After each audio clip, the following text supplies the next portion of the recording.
read! It's OOC! Less rude song. They say the Iliac Bay is the place to barrel around, without a bit of apparel on, as advertised in that carol song, a tune that's sung as the west wind blows, about its lovely not wearing any clothes, ladies singing high notes, men singing lows, implying that the most luscious depravity and complete absence of serious gravity can only be found in the water's cavity of Iliac Bay. If you're the type who is more a sinner than a sinned, you'll find it all in Morrowind. The truth, my child, is that nothing more wild than an ordinary fashion, kind of slightly mad passion, can be detected in all, in Sentinel and Daggerfall, whatever your odd needs feathered. Skilled or finned, you'll find it all in Morrowind. It's an invention of bars that wretches and Redguards have more than said fun, and suffer deviant fornication. For the most of madness, not the least, are wise to watch your heads out east, where your once steely reserve is now merely tinned. You'll find it all in Morrowind. In Morrowind there is sin, but pray do not confuse number variety with that found in tepid Western society, compared to which it nearly is piety. It isn't terribly ingenious calling it prudery, observing the dark elf aversion to nudity. After all, the preferred sort of ludity in these parts is far more pernicious. From the Ashlanders to the wettest fishes, you'll find pleasure and pain quite delicious in Morrowind. If you find yourself with unkind kinship with your kin, you'll find it all in Morrowind. I'm the, voice in Grug's head, and I'm just saying all this. Grug don't understand. Grug don't understand. The most powerful mages in Tamriel were once beginners. They all had similar early experience of exposure to magic kindled in interest and or unlocked some latent ability, followed by years of hard work. These intrepid souls honed their skills, learned new spells, and vigorously trained their minds and bodies to become the formidable figures they were known as during their later lives. First stop on a long road to knowledge and power for many individuals providing magical service to the general public. Are these just random lore scripts? I can't read, but the voices in my head can. I can't read. Something else can. It's like Fallout! Oh my god! I'm God and Grug is dog! Many spells are beyond the capabilities of beginning mages. The ability to render oneself invisible, for example, with an advanced power, and is beyond the novice spellcasters. Through practice, a mage may become more skilled in a given school of magic and find himself proficient enough to begin exploring its more powerful aspects. The fledgling mage should not be daunted by his inability to wield certain powers, but should instead use this as a point of focus and a drive for bettering himself. It all links together! It just makes sense! It all goes back to Fallout? Just like how we're gonna play Fallout again, because it all goes back to Fallout!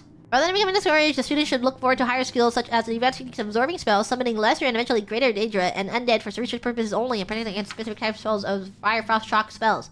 Mages wishing to specialize in a particular school of magic are encouraged to learn as many spells as possible within that school and to practice them frequently. All mages, whether specializing or nurturing a general interest, are encouraged to apply for memberships within the Mages Guild. Beyond services available to the general public, the accomplished guild members has access to many exclusive services such as advanced spellcraft and enchanting. The services have been deemed potentially dangerous to the public at large and have been restricted to high-ranked guild members in a good standing by the Council of Mages. Citizens interested in further use of magic should consult their local mage archmagister. There's a lot of text. Guild of Mages provides benefits to scholars of magic and established laws regarding the proper use of magic. The guild is dedicated to the collection, preservation, and distribution of magical knowledge with an emphasis on ensuring that all citizens of Tamriel benefit from this knowledge. The Guild of Mages was established on Somerset Isle in the year 230 of the Second Era by Vanus Galerion and Rilis the 12th. It was later confirmed by the Guild's Act of Potentate Versus Shy. Crimes against fellow members of the guild are treated with the harshest discipline. Whether a member may regain their status in the guild is determined by the Archmage. Effective 3E431. Any guild member committing a crime against the guild is to be suspended immediately. The suspension may be lifted at the discretion of the steward of the Council of Mages. Any guild members receiving multiple suspension may, at the determination of the council, be summarily and permanently dismissed from the guild. Only accept candidates of keen intelligence and dominant will. Candidates must exhibit mastery in the great schools of magic, destruction, alteration, illusion, and mysticism. The candidate must also display practical knowledge of enchantments and alchemical processes. Then the cells to the steward of Guildhall for approval. Providing to the Council of Mages in a timely manner. Sale of spells is to be distributed across guild halls. Following halls are to be responsible for each school of magic. Lots of names I won't remember. Sweet Adabal-a, Lady of Love, bless us and our children. My name is Alessia, OTTUS, and I'd like to tell you all about the ANVIL. The seat of ANVIL County is by the sea, and at first glance is very pretty, but when you examine it closely, it turns out to be quite unpleasant. The water views are charming, but on the docks and in the harbor district outside of town, you will find many sailors and tramps and dirty persons of little worth. Castle ANVIL is clean and well ordered, and within the town walls, some houses are bright and cheerful, but others are derelict and abandoned, or shabby and neglected, with plastered fallen in patches from the stonework. And lunatics and drunkards may be countered everywhere.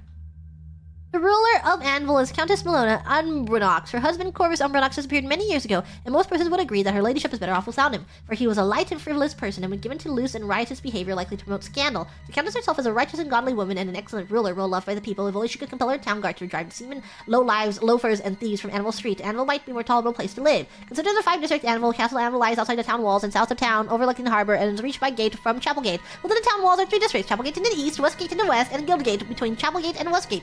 Harborside lies outside the town wall, south of town, and is reached by gate from the Westgate district. A more beautiful chapel may not be seen in all Cyrodiil. A quiet garden or meditation with a fine statue of Adabal-a lies between the chapel and the town wall, and across from the chapel is a lovely garden and covered arcade where worshippers are protected from the elements. Regrettably, the people of Anvil seem little inclined to appreciate these advantages, and are seldom seen worshipping in the chapel. Whether this is the fault of the primate, who is a vain and shallow woman, or the countess, who does little to encourage regular chapel worship by her example, I am unable to judge. The most prosperous part of Anvil is entered by a guild gate, or main gate, or north gate. Here, side by side, may be seen the handsomest and ugliest of Anvil buildings. The guilds are kept clean and in good repair, and both Mages Guild and Fighters Guild are unusually ambitious and industrious by Cyrodiil's common standard. The head of the Mages Guild, Cyrodiil, is a scholar of good reputation and an outspoken enemy of necromancy, summoning, and the dark arts. The fighting guild here is well staffed and active, and shows no sign of the fecklessness and poor morale of chapters elsewhere in Cyrodiil. However, next to the Mages Guild is a ruin long boarded up and abandoned, and in a prominent eyesore. This is the residential district of Anvil. The houses here are shabby and ill-kept. The people are untidy and dull, with the exception of Anvil's famous citizen, the Argonian authoress Quillweave, who produces wretched books celebrating the misadventures and schemes of the lower and criminal classes. This person does her race no favor by confirming the prejudice of many who consider Argonians to be ungodly, dishonest, and worthless, and little better than beasts. Is she writing this as like a tourist guide to Anvil? And she has a whole section on being like, I hate Quillweave! She sucks! Harborside. The docks are rotten and in ill repair, and all manner of smells issue forth from the holds of ships and ramshackle warehouses. Shiftless persons gather here to bask in the sun, gossip, chatter, and plot how to beg or steal for wine and ale. Here, a good woman named Mirabelle Monet runs a house for homeless sailors, but I'm sorry to say her mistaken tenderheartedness and charity only encourages malingering and drunkenness. Instead, she should urge these wicked and idle men to improve themselves through industry and the teachings of Nine. There's, however, a very appealing lighthouse south of the harbor from which one may contemplate a distant and less disagreeable view of Anvil's castle town and its harbor setting. May the Nine Guard guide you! During the early bloody years of the Second Era, Vanus Galerion was born under the name Trechtitus, a serf on the estate of a minor nobleman, Lord Gurnas of Solek on Trechtis, father and there's this word. Trechtis's father and mother were common laborers, but his father had secretly, against the law of Lord Gurnas, taught himself and then Trechtis to read. Self-learners? Lord Gurnas had been advised that literate serfs were an abomination of nature and dangerous to themselves and their lords, and had closed all bookstalls within Solek. All booksellers, poets, and teachers were forbidden except within Gurnas's keep. Nevertheless, a small-scale smuggling operation kept a number of books and scrolls in circulation right under Gurnas's shadow. When Trechtis was 8, the smugglers were found and imprisoned. Some said that Trechtis's mother, an ignorant and religious woman fearful of her husband, was betrayer of the smugglers, but there were other rumors as well. The trial of the smugglers was non-existent and the punishment swift. The body of Trechtis's father was kept hanging for weeks during the hottest summer. Whoa.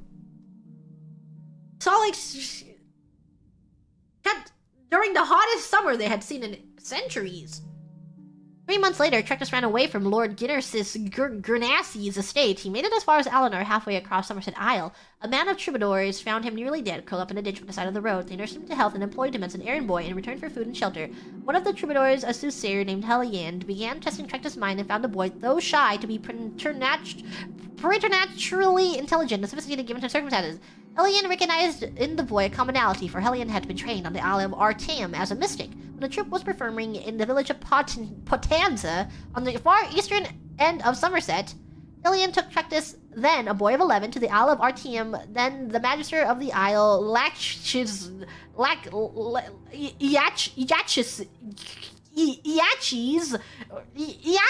recognized potential in Trechtis and took him on as a pupil, giving him the name Vanus Galerion. Vanus trained his mind on the Isle of Artium, as well as his body. This was the first Archmagister of the Mages Guild trained. From the physics of the Isle of Artium, he received his training. From his childhood of want and injustice, he received his philosophy of sharing knowledge.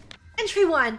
Beauty, pure and sublime. That is the only way to accurately describe my love, the maiden Gromalog. True, the orcs of Tamriel are often vilified by the other citizens of the Empire, and rarely would they be considered a pleasure to look upon. So is my maiden, elective, a rare breed of orc, unlike the rest of her kin in physical appearance. Nay, in fact, she is the perfect representative of her race. Green skin, muscular frame and all, but beautiful she is all the same, for who am I to judge? Who am I to criticize when so many would condemn my very existence? I can only hope my love is as understanding when she learns of my unique condition, for I have yet to reveal that most precious of secrets. Entry 2. Damn the politics of my station! Taxation and trade negotiations and meetings with disingenuous aristocrats is sometimes enough to make me regret my birthright altogether. I spent the latter half of my life hiding my identity, guarding my secret, but now I am faced with an even greater challenge, for if word were to get out that I have fallen in love with a servant and an orc, no less, I would be all but ruined! Such is the life of the Cyrodiilic nobleman. Yeah! The Grey Prince? Is this his birthright? Is this his father? Curse me for a coward, but I have not yet found the strength to tell my beloved Luctov the truth. Perhaps it's for the best, for what benefit is there in her knowing? She would share all of my fears, but none of my abilities. Her life would become one of doubt and uncertainty. Still, if she is to spend her remaining mortal days with me, she has a right to know. Joy and exultation! She is with child! My beloved Luctov is carrying my child! The midwives protect a boy, and we have already settled on the name, Agranak. In truth, I never realized such miracles were even possible, but the divines have granted us their blessing, and so shall it be. I must wonder, of course, if my dear child will share in my dark gift. Only time will tell. Tonight the truth will be revealed. I will tell my beloved Luctov everything. She will know who and what I am, and we will decide how best to raise the precious child that grows in her womb. Betrayal! Foul and loathsome harlot! How dare Luctov question my motives, question the love I have for my unborn child? When she learned the truth that I, the Lord Lovidicus, am no longer human, that I have walked Tamriel as a vampire for the past 200 years, how quickly she judged me! So I am a monster, am I? Perhaps I should have proven her right. Perhaps I should have drained her dry when I had the chance. But I loved her as deeply as a man has ever loved a woman, and I wanted nothing more than to bring our baby into this world and embrace my new role as a father. Perhaps, when Luctov has come to her senses, or she refuses to come out of her room, we can have rational discourse about our future. I do not, however, retain much hope. Imprisoned! Imprisoned in my own home! While I slept, Luctov locked me in my own private chambers. She called me to me through the door, told me of her plan to escape with our unborn child. She means to keep my baby from me. When I get free, I will find the traitorous whore and rip the child from her very womb! 2 weeks. 2 weeks have passed since Luctov locked me in my quarters. Try as I might, I cannot free myself. I cannot breach the doors. If I don't feed soon, I feel I will go mad. Food, blood. Blood, I need it. I need blood. Oh. Let me offer my congratulations to your lordship from the recent appointment as ambassador to the court of Waywest. Your lordship asked me to review of existing late accounts from concerning the warps in the west, and for a summary of the current state of this is 28 freaking pages long. Since your lordship was in Blackmar, serving in the staff of Admiral Sosorius at the time, you probably know of these events only from imperial proclamations and chapel declarations, which identify this period as Miracle of Peace. During the Miracle of Peace, according to the official accounts, the formerly war racked Iliac Bay region was transformed overnight from a patchwork of squabbling duchies and petty kingdoms into the peaceful modern counties of Hammerfell, Citadel, Wayrest, and Orsinium. The Miracle of Peace, also known as the Warp in the West, is celebrated as a product of the miraculous my water bottle! Of the miraculous interventions of Standard, Mera, and Akatosh to transform this troublesome region into peaceful, well-governed imperial counties. The catastrophic destruction of landscape and property and the large loss of life attending upon this miracle is understood to have been tragic and beyond mortal comprehension. Inasmuch as this account confirms and validates the current borders of these counties and identifies the rulers and boundaries of these counties as ordained by the Nine, the Miracle of Peace serves imperial objectives of peaceful consolidation of ancient petty states and sovereigns into manageable imperial jurisdictions. The other remarkable features of these events, mass appearances, armies mysteriously transported hundreds of miles or completely annihilated, titanic storms, and celestial phenomena, apparent local discontinuities of time fit comfortably into the notion that these events are part of a vast, mysterious divine intervention. However, this is the only public account of these events, and as you may suspect, it conflicts with many other accounts. In short, while this explanation suits imperial policy, it has little historical validity. Your lordship should know that the Blades have concluded that there is no plausible historical account of these events, and despairs that a plausible historical account shall never be produced. The Blades have concluded that a miracle occurred insofar as events are inexplicable, but the Blades strongly doubt the miracle was divine origin. There's good reason to believe that the ruling families of the 4 modern Iliac Bay counties had forewarning of the event. There is also some evidence that some of these ruling families may have been directly or indirectly responsible for the event. We don't know the exact sequence of actions that produced the event, although we are confident that the totem artifact was involved and that a Blades agent was involved in employing that artifact. We unfortunately lost contact with that agent immediately after the event. His report might have gone some way to resolving the contradictory and paradoxical accounts of the event. The Blades have on file a few reports from agents stating from the warp in the West period. Most of our agents were lost in initial dislocations, and others were lost in the confusion after the event. I present a few of these reports to give you a general sense of the limitations, including the report of your diplomatic predecessor, Lord Strail. You will have had access to other private and rumored accounts of the period. I believe you will agree that the documents raise more questions than they answer. Briarbird. I was on assignment in the Alekir Desert, a few miles south of Bergama, on the night the frost fell. I was encamped as it was still early morning when I felt the ground shake so violently I was thrown to the ground. Dazed, I was aware of a great roar of a sandstorm which alarmed me, as I had been on a high dune and seen nothing like that on the horizon. It was on me before I was even on my knees, burying me in my camp. When I crawled my way out of the sand, I realized that I must make haste and get to Bergama as soon as possible, as all my food and water had been swept away. The sun was just rising as it began. Like I said, when I reached Bergama, it was nightfall. The town was in chaos, filled with soldiers of Sentinel. The lord of Bergama's fortress was in ruins. There had been an attack, but no one had seen it, only the invasion that followed it. The soldiers of Queen Akorithi of Sentinel refused to be interviewed about how they had accomplished the sneak attack, but I came to learn that the whole of northern Tamriel now belonged to them. Even stranger, I discovered that my walk from sunrise to sundown had not taken me not 1 day, but 2. It was now the 11th day of the month, not the 10th. I had lost a day somewhere, and so apparently had everyone else, except Akorithi's soldier, who had somehow were aware of the correct date. I since have concluded that they had received advance warning, and so were better prepared to deal with the strange confusion of time and days associated with the warp! The report of High Rock Agent Grey Lady. I was at the time of the warp undercover as a witch in the Skeffington Coven of Phrygius in central High Rock. In order to give my report, I had volunteered for an expedition to gather supplies which would allow me the freedom to reach my contact in Camlorn. I was traveling northeast along the foothills of the Rothgarian Mountains on the 9th of Frostfall, when I felt a great heat behind me like a fire turned, but I were to say I cannot tell you what I saw. The healers tell me my eyes were burned out of my sockets. I think I must have fallen into a state of semi-consciousness, for I distinctly remember falling as the ground seemed to give way beneath me. Then there was a series of explosions in the distance to the south, and I heard high whistling noises that were getting louder, coming closer. I had my shield with me, and fortunately anticipated that volleys of some sort were falling from the sky. Though I could not see them, I could hear them coming from a distance away. I was able to use my shield to block them from striking me. The assault stopped suddenly, and I could smell smoke. I learned later that most of the forests of Icalin and Phigius had caught fire. An inferno that started further south in Dania and the Ilessin Hills. Fortunately, I kept my bearings and moved north, finally reaching the temple in the wilderness where my wounds were healed as well as they could be. It was there that I learned there had been a 3-way clash between Daggerfall, Wayrest, and Orsinium, not far from where I had been, and that the land midway between their kingdoms had been decimated. His Imperial Majesty had sent to me on a delicate errand, the details of which I cannot convey in this unsecure report, but my official capacity was to be the Emperor's ambassador to the court of Wayrest. From there I was to meet with an old friend, Lady Brisiana, who was already in the vicinity, foregoing any attempt at stealth. I was on an Imperial barge sailing westward on the Bjulse. The morning of the 9th of Frostfall, I remember it was a slightly chilly day, but the sky was so very blue. We had just passed the delightful riverside village of Candlemas when the captain sounded the alarm. There, in front of us, was a colossal wave of water at least 30 feet high. It smashed our barge to splinters before any of us had a chance to react. I woke up on the shore, having been rescued by one of my servants who had miraculously not lost consciousness. He and I, and one other man, were the only survivors. I thought at first that it was suspiciously similar to what happened to another agent of ours in High Rock, but a short time before, where a freak storm had shipwrecked him. The Illic Bane, your privateers hold, furious and determined to see if similar forces were at work, I began a quick march to Wayrest. The march, however, was not so terribly quick. The villages all belonged to Julse were on fire, and battles raged between the orcs of Orsinium and the soldiers of King Eadwire in the formerly independent principality of Gavadon, just east of Wayrest. I am an accomplished mage and quite able to defend myself, but it took the better part of a week to make it those miles to Wayrest.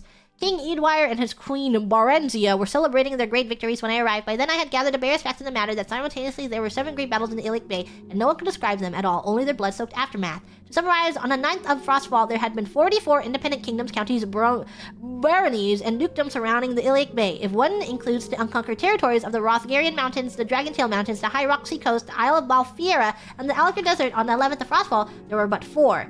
Daggerfall, Sentinel, Wayrest, and Orsinium, and all the points where they met lay in ruins, as their armies continued to do battle. I was determined to find the truth from the king, even if I had to be the most undiplomatic diplomat to do it. Eadwire, though a generally jovial sort, had blustered, saying he did not want to give out military secrets. The queen, ever calm with those unreadable red eyes of hers, told me, "We do not know. I think it is safe to assume that Barenzia did not tell me everything, but the facts of her story, which I later verified after pointed interviews in Daggerfall, Sentinel, and Orsinium, was that they had learned that a certain powerful ancient weapon was going to be activated. I shan't give the name of it here, out of fear that it would be used against Wayrest. The king had attempted to buy it from the young adventurer who had discovered its whereabouts. Eadwire believed, as it turns out quite rightly, that other powers in the bay had also attempted to win ownership of this device. What happened then, as Barenzia said, we do not know. The morning of the 9th and the morning of the 11th, some emerged through some sort of warp in the west, and Wayrest found themselves at war. Their land had expanded threefold, but they were under attack by Daggerfall to the west, Orsinium to the east, and Sentinel to the south. There had been no time to understand what had happened, the king said. They had simply reacted, sending their armies to defend their lands against the enemies whose kingdoms had also gained great territorial advantage. The battles continue on new months later as I return to the Imperial City to make my report. What more do I have to say? There are bloody, violent clashes, as is always the case with modern warfare, but I have been to the black and desolate no man's land between the 4 remaining kingdoms. No mortal army caused that devastation. I can say that the force that shook the Iliac Bay on the 10th of Frostfall was infinitesimally greater than the power these mighty kingdoms are wielding today. I can say that there were other strange events on that day which kept the kingdoms from breaking free of the Empire and accomplished likely more beside. And I can say there is nothing left of this power, this weapon. In the bay, the warp that it created swallowed it up. Current political affairs. Almost 20 years have passed, and the region, though transformed, has stabilized. There are no more disputed territories, and the kingdoms of Daggerfall, Wayrus, Sentinel, and Orsinium hold their new borders in relative peace. 20 years have passed! Wayrus spreads across the eastern coast of the bay, stretching from the land formerly called Anticlear to the half of Gavadon. Eadwire has passed on to his ancestors, leaving his kingdom in the hands of his daughter, Elisana, who has 2 children by her royal consort, and seems likely to hold her father's lands. Their lordship may also choose to communicate directly with King Helseth and Queen Berenzia and Mournhold. Their primary preoccupations are, of course, with Morrowind's affairs, but they may still have useful observations upon Wayrus ruling families and political environment that may aid you in your understanding of the court of Queen Elisana. King Gort Wog of Orsinium controls much of the Rothgarian Mountains as well as the profitable river coast of Bajolse. He persists in his demands that Orsinium be recognized as imperial province separate from High Rock. The Elder Council treats Gort Wog as a recognized king and collects taxes directly from Orsinium, but officially Orsinium remains a county of High Rock. But technically, it spans both the provinces of High Rock and Hammerfell. Until has gained the most land sprawling across the entire southern Iliac Bay from Abibon Gora beyond the Dragontail Mountains to the edge of Mornoth. Orsinium's territory, Queen Akarithi at her death left her enormous kingdom to her only surviving son, Loten, who is now surely one of the most powerful kings in Tamriel. Daggerfall is still ruled by the Breton king, Gotharid, and the Red Guard Queen Abig. Their land now encompasses all of western High Rock from the border they share with the Wayrus at Anticlear to the east, to Callan to the north. They have 4 children now and are much beloved in their realm. If there are other repercussions of the mysterious warp in the west, they have not yet come to our attention in the course of 20 years of observation. Grug was napping that entire time. He didn't read a single thing. Editor's note. Volumes 1 to 6 are taken from the so-called Roman manuscript located in the Imperial Library. It is a transcription of older fragments collected by an unknown scholar of the early Second Era. Beyond this, little is known of the original sources of these fragments, some of which appear to be from the same period, perhaps even from the same manuscript. But as no scholarly consensus yet exists on dating these fixed fragments, no opinions will be offered here. And then Wayrus spoke to the handmaiden again, I the heavens, which had not known kindness since the beginning of the Elven rule. She spoke as a mortal whose kindle is beloved by the gods for its strength and weakness, a humility that can burn with metaphor and yet break easily, and always doomed to the end in death. And this is why those who let their souls burn anyway are beloved of the dragon and his kin. And she said, and this thing I have thought of, I have named it, and I call it freedom, which I think is just another word for Shezarr, who goes missing. You make the first rain at his sundering, and that is what I ask now for alien masters. Aliens? Aliens? That we might sunder them fully and repay their cruelty by dispersing them to drown in the Topol. Morihaus, your son, mighty and snorting, gore-horned winged, when next he flies down, let him bring us anger. And then, kind granted Paraph another symbol, a diamond soaked red with the blood of elves, whose facets could unsect and form into a man whose every angle could cut her jailers in a name. Pelinal, which is the star-made knight, and he was arrayed in armor from the future time, and he walked into the jungles of Cyrodiil, already killing Morihaus, snapping at his side, froth-bloody and bellowing from excitement because the Pelinal was come, and Pelinal came to Paraph's camp of rebels holding a sword and mace, both encrusted with the smashed viscera of elven faces, feathers and magic beads, which were the markings of the Eladun, stuck to the redness that hung from his weapons. Then he lifted them, saying these were their eastern chieftains, no longer full of their talking. Grug didn't listen to any of that. Since Shezarr joys in Cyrodiilic worship, if often misconstrued, he and 1,000 of other deities have sizable cults in the Imperial City. Shezarr is especially venerated in the Colovian West, although he is called Shore there, as the West Kings are resolutely and religiously Nordic. The haziness of Shezarr's relationship to the divines, he's often called their missing sibling, begins with Saint Alessia, the so-called slave queen of Cyrodiil, and the founder figure of the original Cyrodiilic Empire in the earliest Syro-Nordic stories of the Heartland. Shezarr fought against the Aliens, the Heartland High Elves, on mankind's behalf. Then, for some unknown reason, he vanished from the stage, presumably to help other humans elsewhere, and with his leadership, the Aliens conquered the humans and enslaved them. Just as slavery lasted for generations, the isolated humans eventually began to venerate the pantheon of their masters, or at least assimilate so much of the high elven malicious practice into the native traditions, the two become indistinguishable. In 1E242, under the leadership of Alessia, her demigod lover, Morihaus Breath of Kine, and the infamous Pelinal Whitestrake, the Cyrodiilic humans revolt when Skyrim?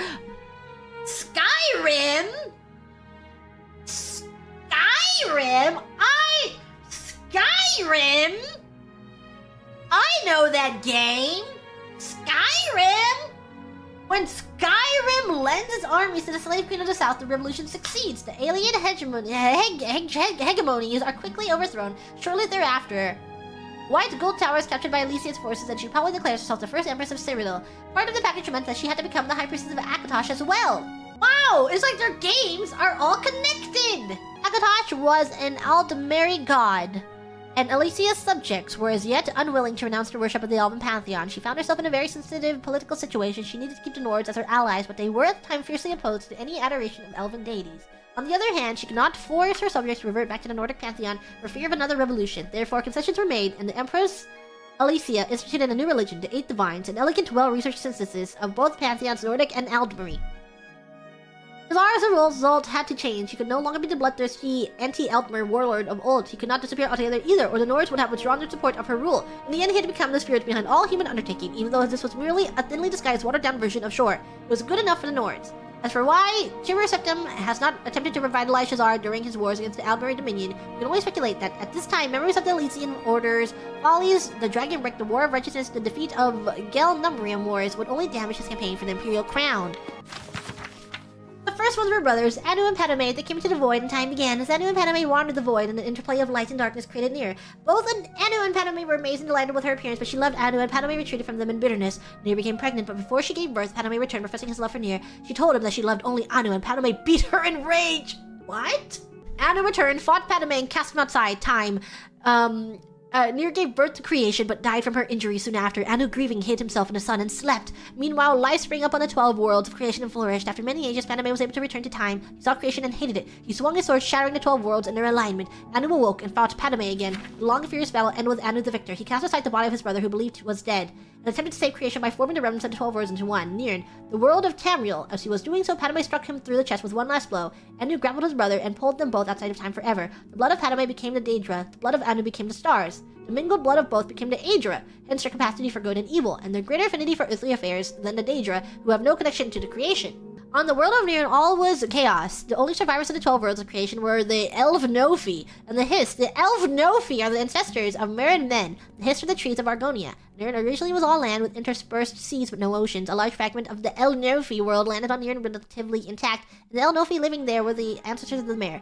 So these El-Nofi fortified their borders from the chaos outside, hid their pocket of calm, and attempted to live on as before. Other El-Nofi arrived on Nier and scattered amid the confused jumble of the Shadow Worlds, wandering and finding each other over the years. Eventually, the wandering El-Nofi found the hidden land of Old El-Nofi, and were amazed and joyful to find their kin living amid the splendor of ages past. The wandering El-Nofi expected to be welcomed into the peaceful realm, but the Old El-Nofi looked on them as degenerates falling from their former glory. For whatever reason, war broke out and raged across the whole of Nier. The Old El-Nofi retained their ancient power and knowledge, but the wanderers were more numerous and toughened by their long struggle to survive in Nier.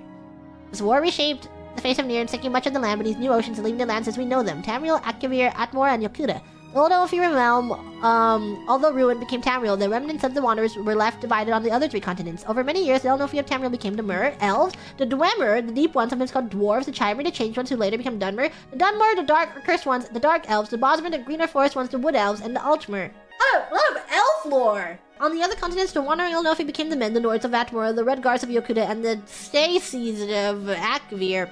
The Hiss were bystanders in the Elnofi war, but most of their realm was destroyed as the war passed over it. A small corner of it survived to become the Black Marsh in Tamriel, but most of their realm was sunk beneath the sea. Eventually, men returned to Tamriel. The Nords were the first, colonizing the north coast of Tamriel before recording history, led by the legendary Isgramor. The 13th of his line, King Harold, was the first to appear in written history, and so the mythic era ended. Okay, great. By the intercession of Saint Alessia, you may be so filled with grace, and the strength and wisdom that comes from grace, that through these teachings, you may come to the true meaning of the 9 divines and their glories. To convey to man's mind all the manifold subtleties of truth and virtue may not be done, where all the seas ink and all the skies the parchment upon which their wisdoms were writ. Yet Akatosh and his wisdom, knowing how impatient is man and how loath he is to travel upon the hard roads of truth, have simply allowed these 10 simple commands to be made to manifest with powerful clarity and concise definition.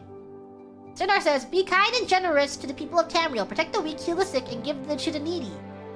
Okay. Arke says, "Honor the earth, its creatures, and the spirits living and dead. Guard and tend to the bounties of the mortal world, and do not profane the spirits of the dead."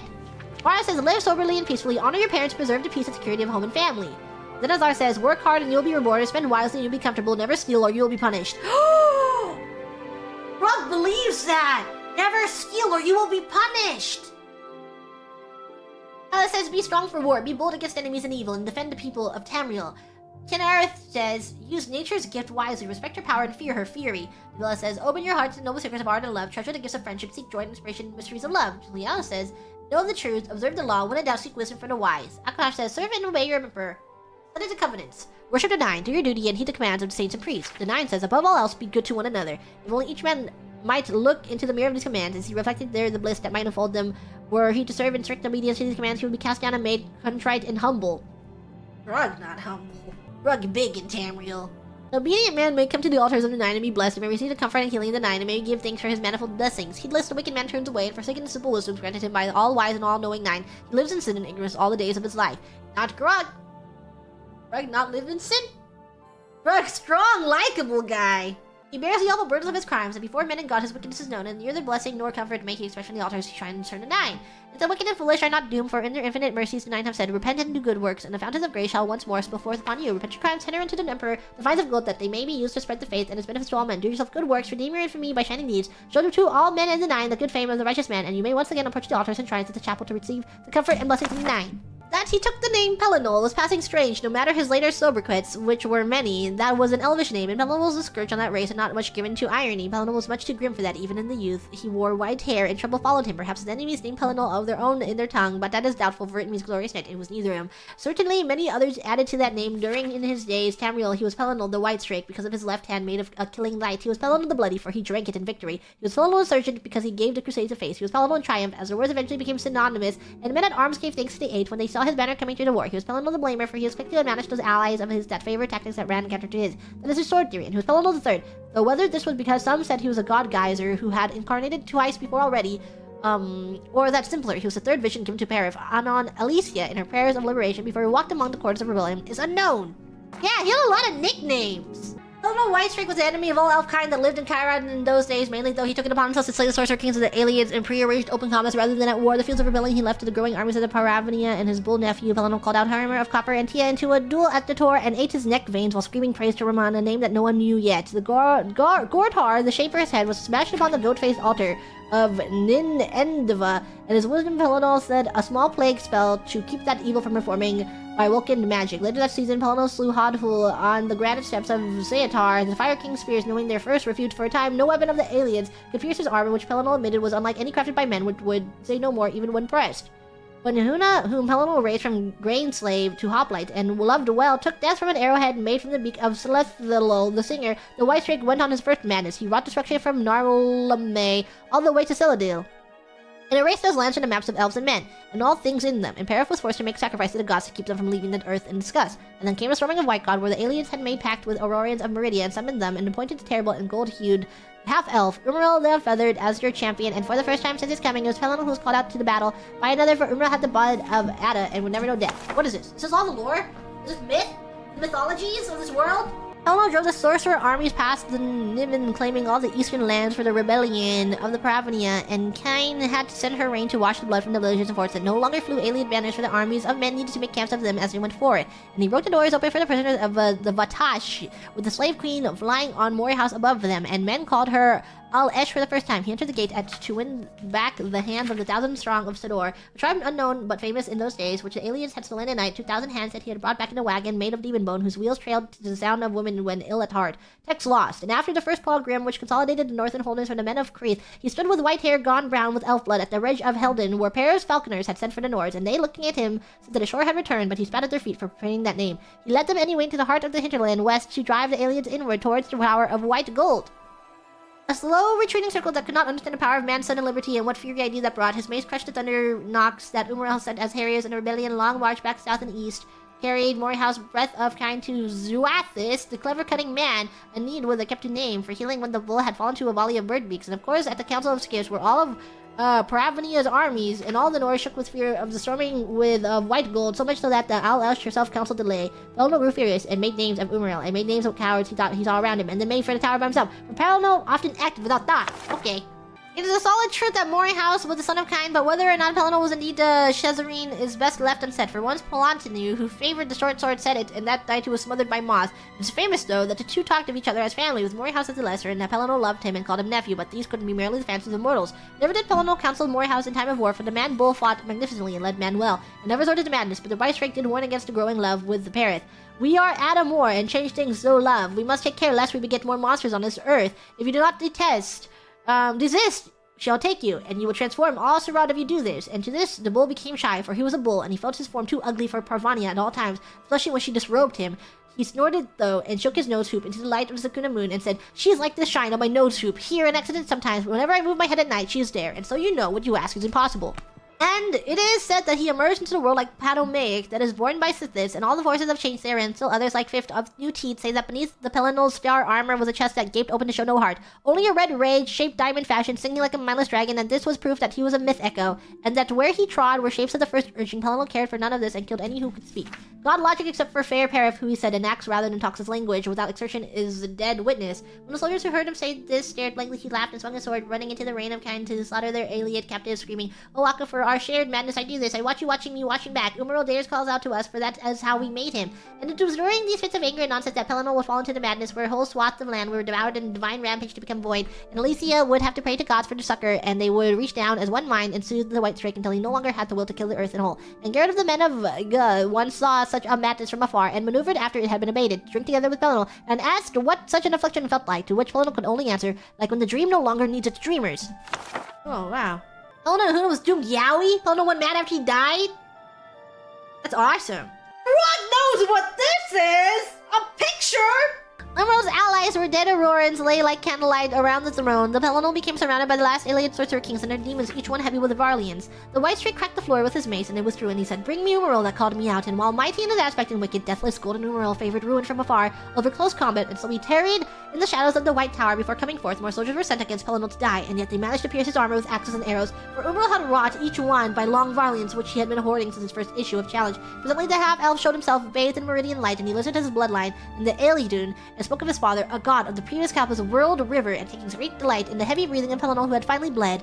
Umaril was laid low, the angel face of his helm dented into an ugliness which made Pelinal laugh, and his unfeathered wings broken off with sword strokes delivered while Pelinal stood frothing above him, insulting his ancestry, and anyone else that took ship from old El Nafi, which angered the other elvish kings and drove them to a madness of their own, as they fell on him speaking to their weapons, cutting the Pelinal into eighths while he roared in confusion, which even the Council of Skiffs could hear. Texlos ran when Mor shook the whole of the tower with mighty bashing from his horns. The next morning, and some were slain in overabundance and taking, and men looked for more allies to kill, but Pelinal had left none, save those kings and demons that had already begun to flee. It was Mori House who found the white strake's head, which the kings had left to prove their deeds, and they spoke, and Pelinal said things of regrets, but the rebellion had turned anyway, and more words were said between these immortals that even the Parvant would not deign to hear.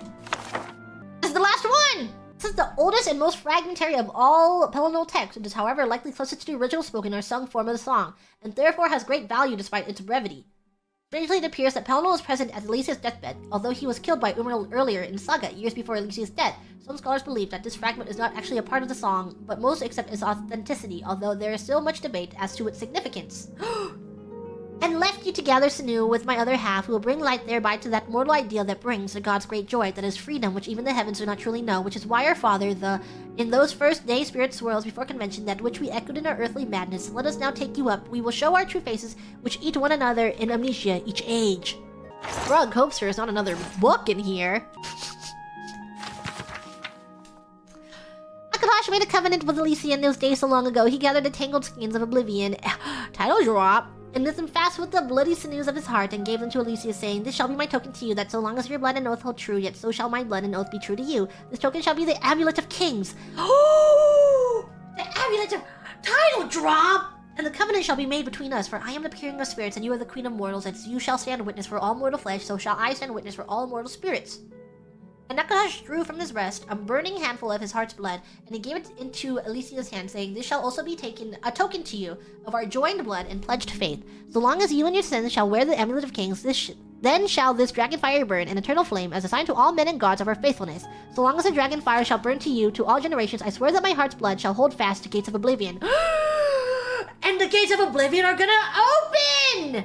That's what Oblivion must be about!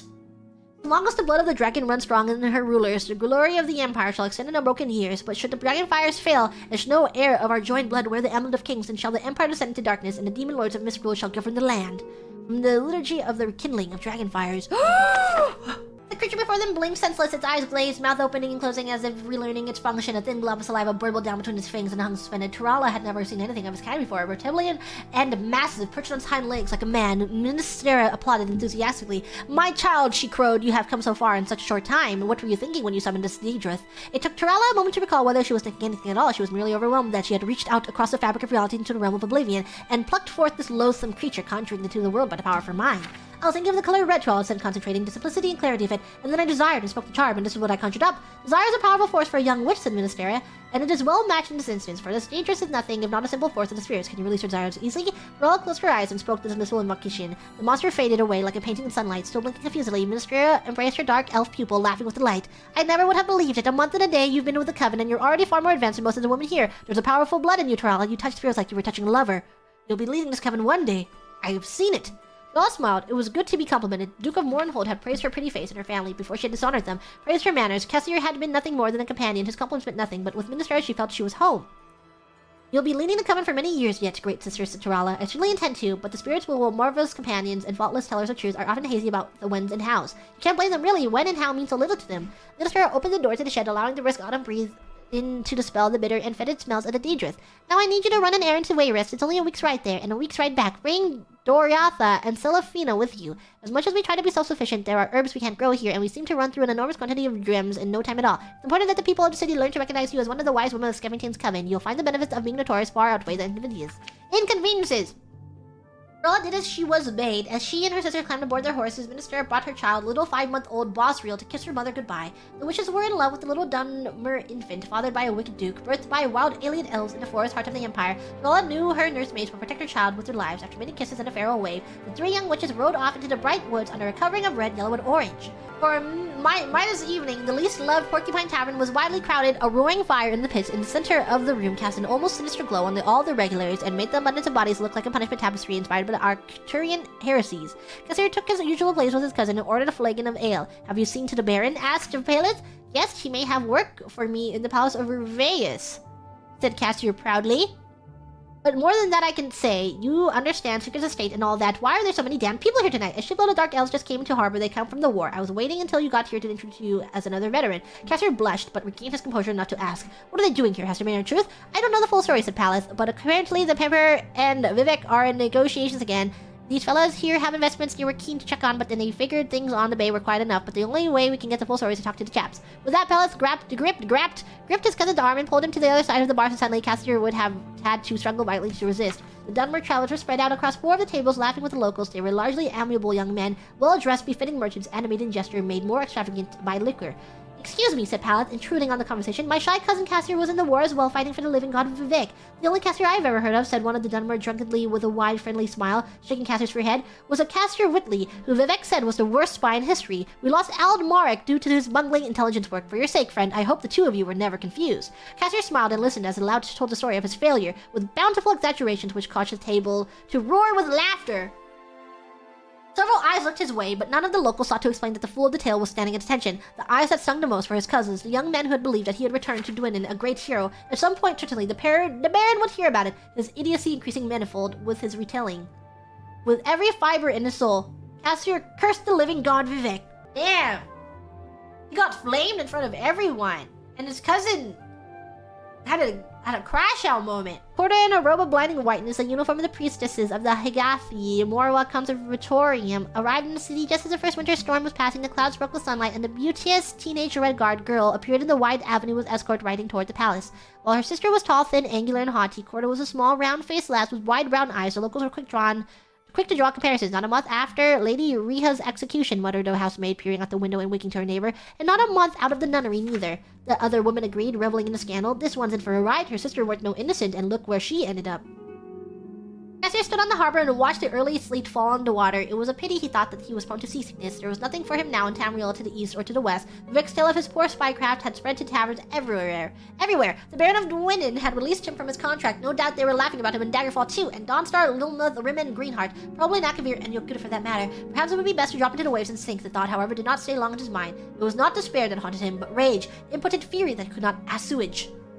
"Excuse me, sir," said a voice behind him, making him jump. "I'm sorry to disturb you, but I was wondering whether you could recommend an inexpensive tavern for me to spend the night." It was a young man, a Nord, with a sack over his shoulder. Obviously, he had just disembarked from one of the boats. For the first time in weeks, someone was looking at Xyr as something other than a colossal famous idiot. He could not help black as his mood was, but be friendly. "You've just arrived from Skyrim." Skyrim? Title drop?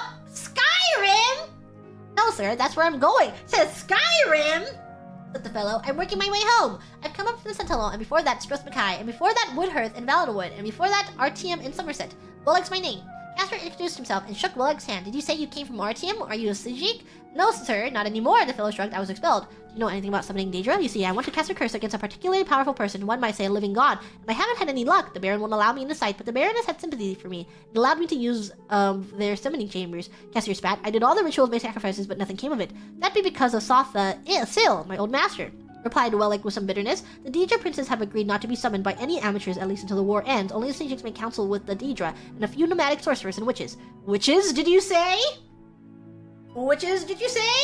Pale sunlight flickered behind the mist bathing the forest as Tirala, Doriatha, and Silafina drove their horses on. The ground was wet with a thin layer of frost and laden down with goods. It was a slippery way over unpaved hills. Tirala tried to contain her excitement about coming back to the Coven. Wayrest had been an adventure, and she adored the looks of fear and respect the city folk gave her, but for the last few days all she could think of was returning to her sisters and her child. A bitter wind whipped her hair forward so she could see nothing but the path ahead. She did not hear the rider approach to her side until he was almost upon her. When she turned and saw Cassier, she shouted with as much surprise as pleasure at meeting an old friend. His face was pale and drawn, but she took it to be merely from travel. "What brings you back to Phrygias?" she smiled. "Were you not treated well in Dwynnin?" "Well enough," said Cassier. "I have need of the Skeffington Coven." "Ride with us," said Tirala. "I'll bring you to Ministera." The four continued on, and the witches regaled Cassier with tales of Wayrest. It was evident that it was also a rare treat for Doriatha and Silafina to leave old Barbin's farm.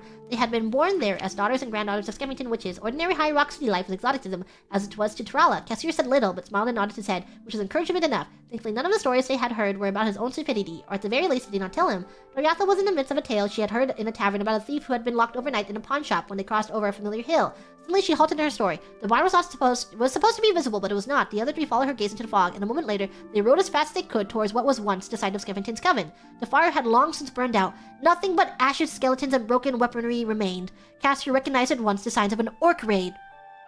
The witches fell from their horses, racing through the remains, wailing. Silafina found a tattered, bloody piece of cloth that she recognized from Ministera's cloak. She held it to her ashen face, sobbing. Tirala screamed for Bosriel, but the only reply was a high whistling wind through the ashes. "Who did this?" she cried, tears streaking down her face. "I swear I'll conjure up the very flames of Oblivion! Of Oblivion! What have they done with my baby?" "I know who did it," said Cassier quietly, dropping from his horse and walking towards her. "I've seen these weapons before. I fear I met the very fiends responsible in Dwynnin, but I never thought they'd find you. This is the work of assassins hired by the Duke of Mournhold." He paused. The lie came easily. Adapt and improvise. What's more, he could tell instantly that she believed it. Her resentment over the cruelty the Duke had shown her had quieted, but never disappeared. One look at her burning eyes told him that she would summon the Daedra and wreak his and her revenge upon Morrowind. What's more, he knew they'd listen, and listen they did. For a power that is greater than desire's rage, even rage misplaced. I can't believe he would just lie to her like that. In the first years of the First Era, a powerful race of elves called the Aliens, or the Heartland High Elves, ruled central Tamriel with an iron hand. The high and haughty Aliens relied on their patrons, the treacherous Daedra lords, to provide armies of Daedra and dead spirits. With these fearless magical armies, the Aliens preyed without mercy upon the young races of men, slaughtering or slaving them at their whim. On behalf of the suffering of human races, Saint Alessia, the first in line of Scourges, sought the aid of Akatosh, the dragon god of time, and ruler of the noble Aedra. Akatosh, looking with pity upon the plight of men, drew precious blood from his own heart and blessed Saint Alessia with his blood of dragons, and made a covenant that so long as Alessia's generation were true to the dragon blood, Akatosh would endeavor to seal tight the gates of Oblivion and to deny the armies of Daedra and the dead to their enemies, the Daedra-loving Aliens. In token of this covenant, Akatosh gave to Alessia and her descendant the Amulet of Kings and eternal dragon powers of the Imperial City. Thus does Alessia become the first gem in the Cyrodiil Amulet of Kings. The gem is the red diamond in the middle of the amulet. This is a symbol of the Empire, and later taken as a symbol of the Septon line. It is surrounded by 8 other gems, one for each of the divines. So long the Empire shall maintain its worship of Akatosh and the skin, and so long as Alessia's hire shall bear the Amulet of Kings, Akatosh and his divine kin maintain a strong barrier between Tamriel and Oblivion, so that mortal man need never again fear the devastating summoned host of the Daedra Lords. But if the Empire should slacken in its dedication to the 9 divines, or the blood of Alessia's heirs should fall, Then shall the barriers between Tamriel and the Daedric realms fall, and Daedra worshippers might summon Lesser Daedra and Undead spirits to trouble the races of men. Traditionally believed to be the memoirs of Morehouse Concert to Alessia the Slave Queen. While this cannot be historically verified, the Adabal-a is certainly among the oldest written accounts to come down to us from the early First Era. Pelinal's death. And in the blood-floored throne room of white gold, the severed head of Pelinal spoke to the winged bull Morehouse, demigod lover of Alesh, saying, "Our enemies have undone me and spread my body into hiding in mockery of divine purpose. The aliens cut me into eighths, for they are obsessed with this number." And Morehouse, confused, snorted through his ring, saying, "Your crusades went beyond her counsel, White Strake, but I am a bull and therefore reckless in my wit. I think I could go and gore our prisoners if you had left any alive. Your blood made glorious, uncle, and will come again as Fox and Moralite, Syrian's ours." Then Pelinal spoke again for the last time. "Beware, Morehouse, beware. With the foresight of death, I know now that my foe yet lives. Bitter knowledge to take to my grave. Better that I had died believing myself the victor. Although cast beyond the doors of the night, he will return. Be vigilant. I can no longer shield the host of men for Umral's retribution." There's original tribe is unknown, but she grew up in Sard, Anon Sardavar lead, where the aliens herded men from across all Nimin. Kothri need Algima, men of Crete, though these were later known to be imported from the north. Keptu, men of Ga, who were eventually destroyed when the flower king Nilchi made great sacrifice to the insect's god named Alherod, men of Ket. Others, but this was Cyrodiil, the heart of Imperatum Salish, where men knew no freedom even to keep family or choice of name except in secret, and so to their alien masters all of these designations were irrelevant. Men were given over the lifting of stones and the draining of fields and the upkeep of temple and road, or to become art tortures for strange pleasures, as in wailing wheels of Vendazel, and the gut gardens of Sursen, and flesh sculpture, which was everywhere among the slaves and aliens in those days, or worse, the realms of the Fire King's Hadhul, were the beginning of drugs drawn from the mixture of Daedrons into living hosts let one inhale new visions of torment, and children were set aflame for nighttime tiger sport. Then Morehouse said to him, "In your tales, you have many names for her. Alesh, given to her in awe, that when translated sounds like a redundancy. The high, from which comes to more familiar corruptions. Alessia, Alessia. You know her as Paravant, given to her when crowned the first of its kind, by which the gods meant a mortal worthy of the majesty that is killing, questing, healing, which is also parable, Pavesh, Perethu, Perith. And in my case, for it is what I called her when we were lovers, Paravania. Though she has gone to me, she remains bathed in stars, first Empress, Lady of Heaven, Queen at Cyrodiil, and then they considered themselves full answered and departed." Gods are commonly judged upon the evidence of their interest in worldly matters, or central belief in the active participation of deities in mundane matters can be challenged by the reference to apparent apathy and indifference on the part of gods during times of plague or famine.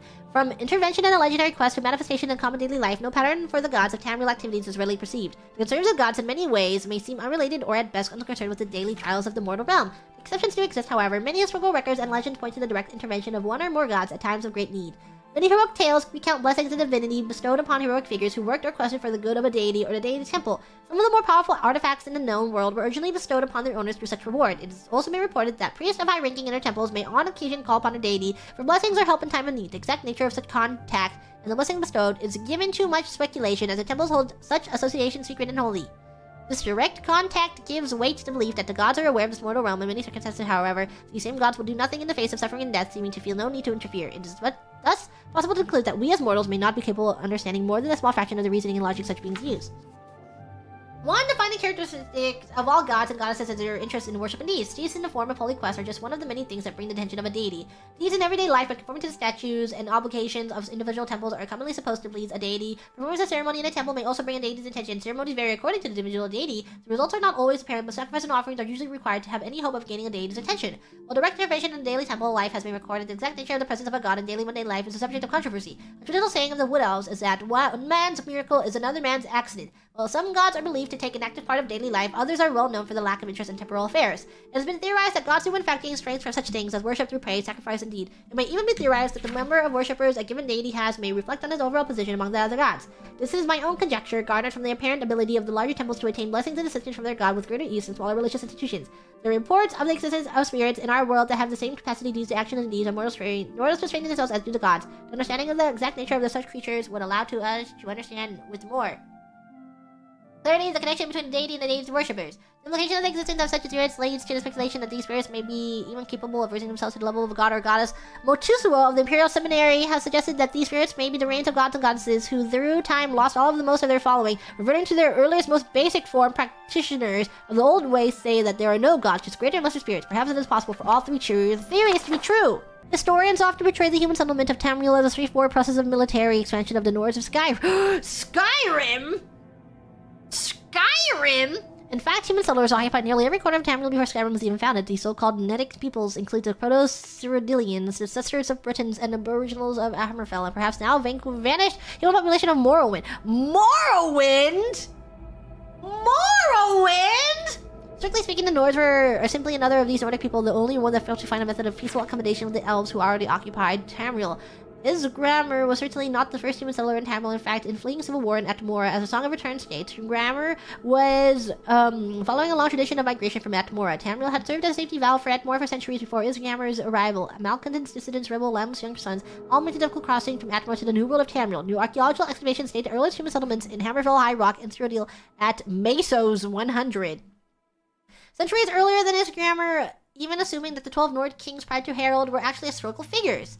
The Nedic people were a minority in a land of elves and had no choice but to live peacefully with the Elder Race. In High Rock, Hammerfell, Cyrodiil, and possibly Morrowind! They just did that, and the Nedic people flourished and expanded over the last centuries of the Merithic era. Only in Skyrim does Accommodation break down, an event recorded in the Song of Return, perhaps being close to reinforcements from Atmora. The Proto-Nords did not feel it necessary to submit to the authority of the Skyrim Elves! Indeed, the early Nord chronicles note that under King Harold, the first historical Nord ruler, the Atmoran mercenaries returned to their homeland following the consolidation of Skyrim as a centralized kingdom. Whatever the case, Japan was set in Skyrim! Expansion would proceed militarily, with human settlement following the frontier of conquest, and the line between human territory and elven territory was relatively clear. But beyond the zone of conflict, the other Nordic peoples continued to merge with their elven neighbors. When the Nord armies of the First Empire finally entered High Rock and Cyrodiil, they found Britons and Proto-Cyrodiils already living there among the elves. Indeed, the Nords found it difficult to distinguish between elf and Briton. The two races had already intermingled to such a degree. The arrival of the Nord armies upset the balance of power between the Nedic peoples and the elves, although the Nords' expansion into High Rock and Cyrodiil was relatively brief. Less than 2 centuries, the result was decisive. From then on, power in those regions shifted from elves to humans. On Morrowind! After the conquest of Hammerfell, Imperial legions massed along the northeastern borders of Cyrodiil, and invasion fleets prepared in Skyrim! Initially, those Imperial legions in the Navy were widely considered undefeatable. House Indoril and Temple hierarchy proposed to resist to death. Redoran and Dres stood by Indoril, with Telvanni remaining neutral. Laulu proposed accommodation. Contrived border incidents and Black March ended inconclusively. But the swampy terrain did not favor Legion and Navy coordination against the legions massed west in Silver Tower and Kragenmoor, and the legions west of Blacklight and Comarist View. Morrowind had pitifully small militias stiffened by small companies of Redoran, mercenaries and elite units of house nobles and temple ordinators and armigers. Further complicating matters was the refusal of Indoril, Dres, Hlalu, and Telvanni to garrison the western borders. Indoril and Dres proposed rather than defend the western border, instead to withdraw to the interior and fight a guerrilla war. With Hlalu advocating accommodation and Telvanni remaining neutral, Redoran therefore faced the prospect of standing alone against the Empire. The situation changed radically when Vivek appeared in person in Vivek City to announce his negotiation of a treaty with Emperor Tiber Septim, reorganizing Morrowind as a province of the Empire, but guaranteeing all rights of faith and self-government. A shocked temple hierarchy, which apparently had not been consulted, greeted the announcement with awkward silence. Indoril swore they would resist to the death with the loyal support of Dres, while Redoran, grateful for a graceful excuse to avoid facing the legions unsupported, joined with Hlalu in welcoming the agreement. Telvanni, seeing which way the wind blew, any way the wind blows, joined with Hlalu and Redoran in supporting the treaty. Nothing is known of the circumstances of the personal meeting between Septim and Vivek, or where it took place, or the preliminaries which must have preceded the treaty. The public reason was to protect the identities of the agents involved. In the west, speculation has centered around the role of Xur and Arctis in brokering the agreement. In the east, rumors suggest that Vivek offered Numidium to aid the conquest of the Altmer and Somerset Isle in return for significant concessions to preserve self-rule, house traditions, and religious practices in Morrowind. The Lord High Counselor of the Grand Council in Indoril refused to accept a treaty and refused to step down. He was assassinated and replaced by Hlalu. House Hlalu took the opportunity to settle some old scores with House Indoril, and a number of local councils changed hands in bloody coups. More blood was shed in these inter-house struggles than against Imperial legions during Morrowind's transition from an independent nation to a province of the Empire. The generals of the legions had dreaded an invasion of Morrowind. The Dunmer were rightly regarded as their most dreadful and fanatic foes, further inspired by their temple and clan traditions. Generals had not grasped the political weaknesses of Morrowind, which Emperor Tiber Septim recognized and exploited. At the same time, given the strategic depopulation and destruction experienced by the other provinces conquered by Septim, and the swift and efficient assimilation of Morrowind into the Imperial legal systems and economy with relatively small impact on lower or upper classes of Morrowind citizens, the tribunal also deserves some credit for recognizing the hopelessness of Morrowind defenses, and the chance of gaining important concessions at a treaty table by being the first to offer peace. By contrast, many Indoril nobles chose to commit suicide rather than to submit to the Empire, with the result that the House was significantly weakened during the period of transition, guaranteeing that they would lose much of their influence and power to House Hlalu, whose influence and power was waxing with its enthusiastic accommodation with the Empire. The temple hierarchy more skillfully managed their loss of face, remaining aloof from political struggles and earning the goodwill of the people by concentrating on their economic, educational, and spiritual welfare. We are the fingers of the fox, the children of the shadows. More commonly, we are known as the Thieves Guild. There are but 3 rules for followers of the Grey Fox. First, never steal from another member of the guild. Second, never kill anyone on the job. This is not the Dark Brotherhood. Animals and monsters can be slain if necessary. Third, don't steal from the poor. The peasants and beggars are under the personal protection of the Grey Fox, particularly in the Imperial City waterfront. Breaking any of the 3 rules means expulsion from the Thieves Guild. If you commit murder, you must pay the blood price to rejoin the guild. Blood price is for each person slain. You can pay any of the guild doyen. The doyen are the hands and eyes of the guild master. You take your orders from them. You get your favors from them. They can pay off the Imperial judges to remove your crimes for a small fee, of course. Our guild master is the Grey Fox. We don't talk about him in public. However, we make sure that most folks think he is just a myth. We're thieves, not masons or scribes. Each member steals at his own discretion. The guild neither helps nor hinders with burglary. However, you will find that you can only sell stolen property to one of our guild fences. Other merchants won't take hot merchandise. You won't be considered for promotion in the Thieves Guild unless you have sold enough stolen property to defenses. The higher in the guild you rise, the more stolen property you need to have fenced. You should be called to help the Grey Fox in a special way. Remember that the best source of information is the beggars. Their eyes and ears seem to be everywhere. However, be prepared to spend a little coin. They won't tell you anything for free, at least not anything true. The guild takes care of its own. The doyen can remove the bounty from any guild member. However, it takes money to bribe the guards. The guild member must pay the doyen half of his total fines to get rid of them. This author just keeps... Wow. They're a hater. That was a different one? She just writes about people she hates in every book she writes? So real of her. My name is Alessia, OTTUS, and I'd like to tell you about the town of Coral. It is the county seat of County Coral and is ruled by Countess Ariana Valga, a very proper woman and mother of the beautiful and virtuous Alessia Carl, Countess of Leawin. Countess Ariana is a devout, and righteous follower of Akatosh and sets a fine example for her people by her devotions in the Chapel of Stendar. Her husband, Count Karis Valga, was a staunch defender of the faith and the follower of Stendar, in his death in battle against the heathen Nord clansmen of Skyrim! Was greatly lamented by his people. Alessia, is her name Alessia? I forgot. Alessia Caro has been a good husband to Count Marius of Leawin and a dutiful daughter, and she is often seen visiting Coral and her saintly mother.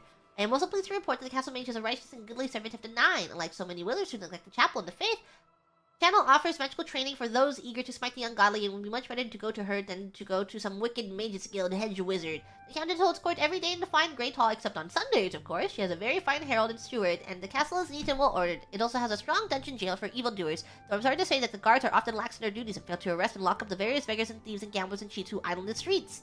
There are 5 main districts of Coral. When you enter the gate, you find yourself in Fountain Gate before the fine pool and statue of the Saint of Sancor, Tor, in memory of all who died in that great battle. Around the fountain are the 2 inns and the general store and the smith. 1 street leads east to the castle, 1 north to the Great Oak Place, 1 west to Chapel Street and West Coral. Chapel Street leads west to the chapel past the bookstore, and thence to the crude shacks gathered around the well of West Coral. Around Great Oak Place are the Mages Guild and Fighters Guild and many fine houses. The Chapel Center is beautiful and perfect for travelers' mediations and prayer. Every Sunday's morning, you will find the best citizens gathered with their guilty countess for worship. You may be surprised to learn that not all people of Coral follow the model of their countess, for many are very idle and careless in their devotions. It's certainly the responsibility of the Fighters Guild and the Mages Guild, whose members fail to set a good example for Coral citizens. The elderly priestess of the chapel, Oragrabagrol, is a kindly, righteous soul, and it would be far better to purchase your spells from her than from the godless heathens of the Mages Guild. The Fighters Guild's members, though led by the excellent and honorable Vilena Thornton, are dirty and uncouth in their speech and often to be found lazing about to their chapter house or wandering the town engaging in loose talk. How much better it would be if they improved their characters by regular attendance at the Chapel of Stendar. The excellent smith is an exception, being often seen at her devotions at the chapel. The members of the Coral Mages Guild are for the most part shiftless scholars and students who spend their time reading, quarreling, and brewing foul concoctions. They are well-spoken and well-educated, but what good is such learning if they fail to improve their souls by penance and prayer? You may purchase spells and potions from these persons, but it will only encourage them in their irreverent amusements and wicked idleness. The proprietor of Northern Goods and Trade, Cydnius, is an Argonian, but unlike so many of her countrymen, she is clever, honest, and well-spoken. Isn't that remarkable? Wow! Wow, this author seems to have a lot of judgment. She is so accomplished that she offers training in the mercantile arts, but you will not purchase goods from her cheaply. I am told by those who know that the smith of fire and steel, Rashid of the Red Guard, is a very fine craftsman who offers training in her craft, and she is always to be found at Sunday's chapel worship, but she is fresh and disrespectful, and her manners and dress leave something to be desired. Whoa! And the way she dresses? She also hates the way she dresses? Renolia's book is fairly clean and has a wide selection of books, but would you believe that I found not a single copy of 10 Commands of the 9 Divines, nor have I ever seen a proprietress in the Chapel of Stendar? There are only 2 places where you may purchase food and lodging. One is proper and clean, frequented by decent citizens. The other is rude and dirty, and a meeting place for drunkards, thieves, and orcs. Drunkards, thieves, and orcs! Yeah, she's a hater. The one is run by a well-dressed, dignified, and proper matron. The other is run by a careless young woman. She's like, oh, if you are a woman and do not go to church, you are a whore! The one is called the Oaken Crozier. The other one is called the Grey Mare. I'm sure you know which one to visit if you want a clean and safe bed. Costa Scribonia, the author, lives in Coral. She is a well-educated and well-traveled woman, but she writes books which I cannot recommend, for they are full of romance and gossip and other offensive and wasteful indulgences, and their heroes do not present to our children the proper models of virtue, duty, honor, and reverence that all followers of the Nine Divines must love and hold in our hearts. You will often see townsfolk gathered in mischief and loose talk around the great oaks near the Fighters and Mages Guild. One man, very sly, named Honditor, knows all about the surrounding lands, and he offers to teach skills for a fee, but one never sees him in the chapel. One suspects that he is given to profanity, strong drink, and brawling. There are many thieves and murderers in Coral. They even secretly teach their craft for fees in their homes. And where is a Coral Guard? Nowhere to be seen, I'm sorry to say. The beggars in Coral are dirty, but they are free of disease, cheerful, and polite. You may give coin to one to ease your soul, but it does little to improve a beggar, for it will soon be squandered on gambling, strong spirits, and other mischief. 9 gods and 9 blessings! Who's letting her write books? Not her again! Rim is understood to be a Nimnese country, but it is in truth more Nord than Nimnese. An account its close proximity to the Skyrim board. Skyrim? And on account of the terrible cold and discomfort of its location high in the General Mountains, Rim was always cold and covered with snow, with braziers kept burning in every quarter to prevent the citizens from freezing to death. Everything is built in wood, since trees are so plentiful in the forests of the Gerals, and even rich men live here in dark, dirty wooden huts. It is little wonder that Nords are such drunken and heathen savages, for life is impossible in such a climate, and one might be tempted to drink into insensibility or sell one's soul to just find sanctuary from the bitter cold and relentless wind. Castle Bruma is cold and drafty, carelessly decorated, and dark with soot from the perpetually burning braziers. The smell of smoke and cinders is overpowering. The high ceilings are grand but impossible to heat, and one is never able to get warm. Can you imagine? You have this person coming to visit all of your towns to write about them, and she's just like flaming you the entire time? How has she not been killed yet? The ancient layers of soot and filth encrusting the stonework makes it difficult to appreciate the exceptional stone carving. Except in stonework at grand scale, the castle is like the log huts of the people, cold, dark, drafty, and dirty. Countess Norina Corvain is an Armenian heartlander and dutiful chapel-goer, and a respected ruler, though she is cunning and ruthless negotiator, and has a reputation for sharp dealing and treachery. Administration of the county is efficient and well-ordered, and a well-trained and aggressive town watch under command of a hard-nosed Nord captain ensures that thieves and beggars are not very troublesome. The Nords are famous for drunkenness and rioting. Access to the castle is through a gate west from the town into a courtyard. The shops and guilds are located in the north, either on the western terrace near the castle gate or below the terrace north of the chapel. The chapel is a central feature of the southern Bruma, with houses ranged along the inside of the walls along the east and south.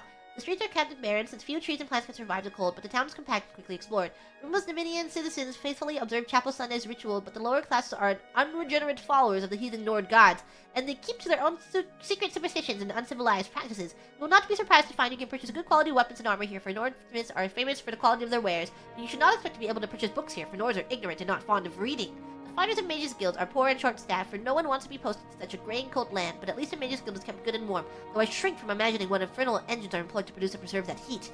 With the 9 and blessings and blah blah blah blah blah. If only Grug knew how to read!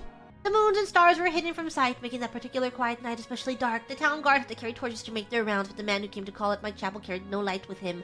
I came to learn that Movarth Piqueen could see in the dark almost as well as the light, an excellent talent considering his interests were exclusively nocturnal. One of my acolytes brought him to me, and from the look of him I at first thought he was in need of healing. He was pale at the point of opalescence, with a face that looked like it had once been very handsome before some unspeakable suffering. The dark circles under his eyes bespoke exhaustion, but the eyes themselves were alert, intense, almost insane. He quickly dismissed my notion that he himself was ill, though he did not want to discuss a specific disease. Vampirism, he said, and then paused at my quizzical look. I was told that you were someone I should seek out for help understanding it. Who told you that? I asked with a smile. Cinna Grey. I immediately remembered her, a brave, beautiful knight who had needed my assistance separating fact from fiction on the subject of vampire, and in 2 years I had never heard whether my advice had proved effective. You spoken to her? How is her ladyship? I asked. Dead, Movarth replied coldly, and then responding to my shock, he added to perhaps soften the blow. She said your advice was invaluable, at least for the one vampire. When I last talked to her, she was tracking another. It killed her. And the advice I gave her was not enough, I sighed. Why do you think it would be enough for you? I was a teacher once myself years ago, he said, not in the university, a traitor in the Fighters Guild. But I know that if a student doesn't ask the right questions, the teacher cannot be responsible for his failure. I intend to ask you the right questions. And that he did. For hours he asked questions and I answered what I could, but he never volunteered any information about himself. He never smiled, only studied me with those intense eyes of his, committing every word I said to memory. Finally, I turned the questioning around. He said, you are a trainer of the Fighters Guild. Are you on assignment for them? No, he said curtly, and finally I could detect some weariness in those fierce eyes of his. I would like to continue this tomorrow night if I could. I need to get some sleep and absorb this. You sleep during the day? I smiled. To my surprise, he returned the smile. There was more of a grimace. When tracking your prey, you adapt to their habits. The next day, he did return with more questions that were very specific. He wanted to know about the vampires of Eastern Skyrim? Eastern Skyrim? I told him about the most powerful tribe, the Volkihar, paranoid and cruel, whose very breath could freeze their victims' blood in the veins. I explained to him how they lived beneath the ice of remote and haunted lakes, never venturing into the world of men except to feed. Morvarth McQueen listened carefully and asked more questions tonight until he was ready. At last, he was ready to leave. I will not see you for a few days, he said, but I will return and tell you how helpful your information has been. True to his word, the man returned to my chapel shortly after midnight, 4 days later. Oops. There was a fresh scar on his cheek, but he was smiling that grim but satisfied smile of his. Your advice helped me very much, he said, but you should know that the Volkihar have an additional ability you didn't mention. They can reach through the ice of their lakes without breaking it. It was quite a nasty surprise being grabbed from below without any warning. How remarkable, I said with a laugh, and terrifying. You're lucky you survived. I don't believe in luck. I believe in knowledge and training. Your information helped me, and my skill at melee combat sealed the bloodsucker's fate.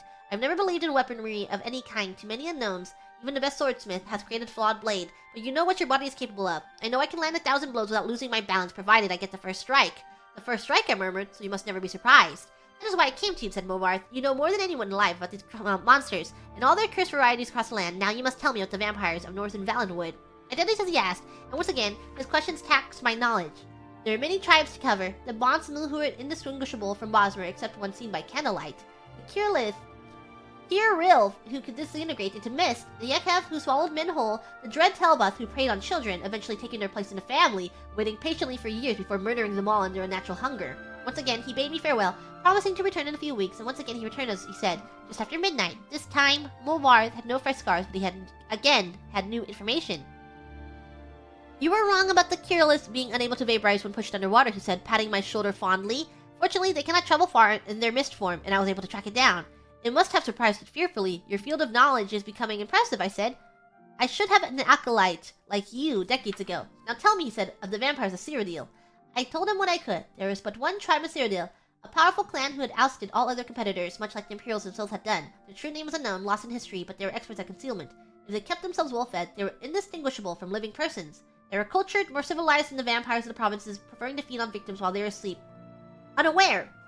It'll be difficult to surprise, Morvarth frowned, but I'll seek one out and tell you what I learned, and then you will tell me of the vampires of High Rock, and Hammerfell, and Elsewhere, and Blackmarsh, and Morrowind, and the Somerset Isles, yes?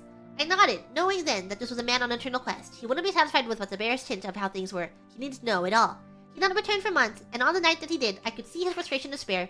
Though there were no lights burning in my chapel. I failed, he said, as I lit a candle. You were right, I could not find a single one. I brought the light up to my face and smiled. He was surprised, even stunned by the pallor of my flesh, the dark hunger in my ageless eyes, and the teeth. Oh yes, I think the teeth definitely surprised a man who could not afford to be surprised. I haven't fed in 72 hours, I explained as I fell on him. He did not land the first blow, or the last. Whoa! I can't believe he killed him! School sorcery, at least understood by the magical community and the most difficult to explain to novice mages. The spell effects commonly ascribed to the school of mysticism are as extravagantly disparate as Soul Trap, the creation of a cell that would hold a victim's spirit after death. Telekinesis, the manipulation of objects at a distance, but these effects are simply that affects the sorcery behind them is veiled in a mystery that goes back to the oldest civilizations of Tamriel, and perhaps beyond. The Psijics of the Isle of Artium have a different term for mysticism, the Old Way. The phrase becomes bogged in semantic quagmire because the Old Way also refers to the religion and customs of the Psijics, which may or may not be part of the magic of mysticism. There are few mages who devote their lives to the study of mysticism. The other schools are far more predictable and ascertainable. Mysticism seeks to derive power from its conundrums and paradoxes. The act of experimentation, no matter how objectively implemented, can influence magicka by its very existence. Therefore, the mystic mage must consign himself to finding dependable patterns within a roiling imbroglio of energy. In the time it takes him to devise an enchantment with a consistent trigger, and the result his peers in the other schools may have researched and documented dozens of new spells and effects. The mystic mage must thus be a patient and relatively competitive philosopher.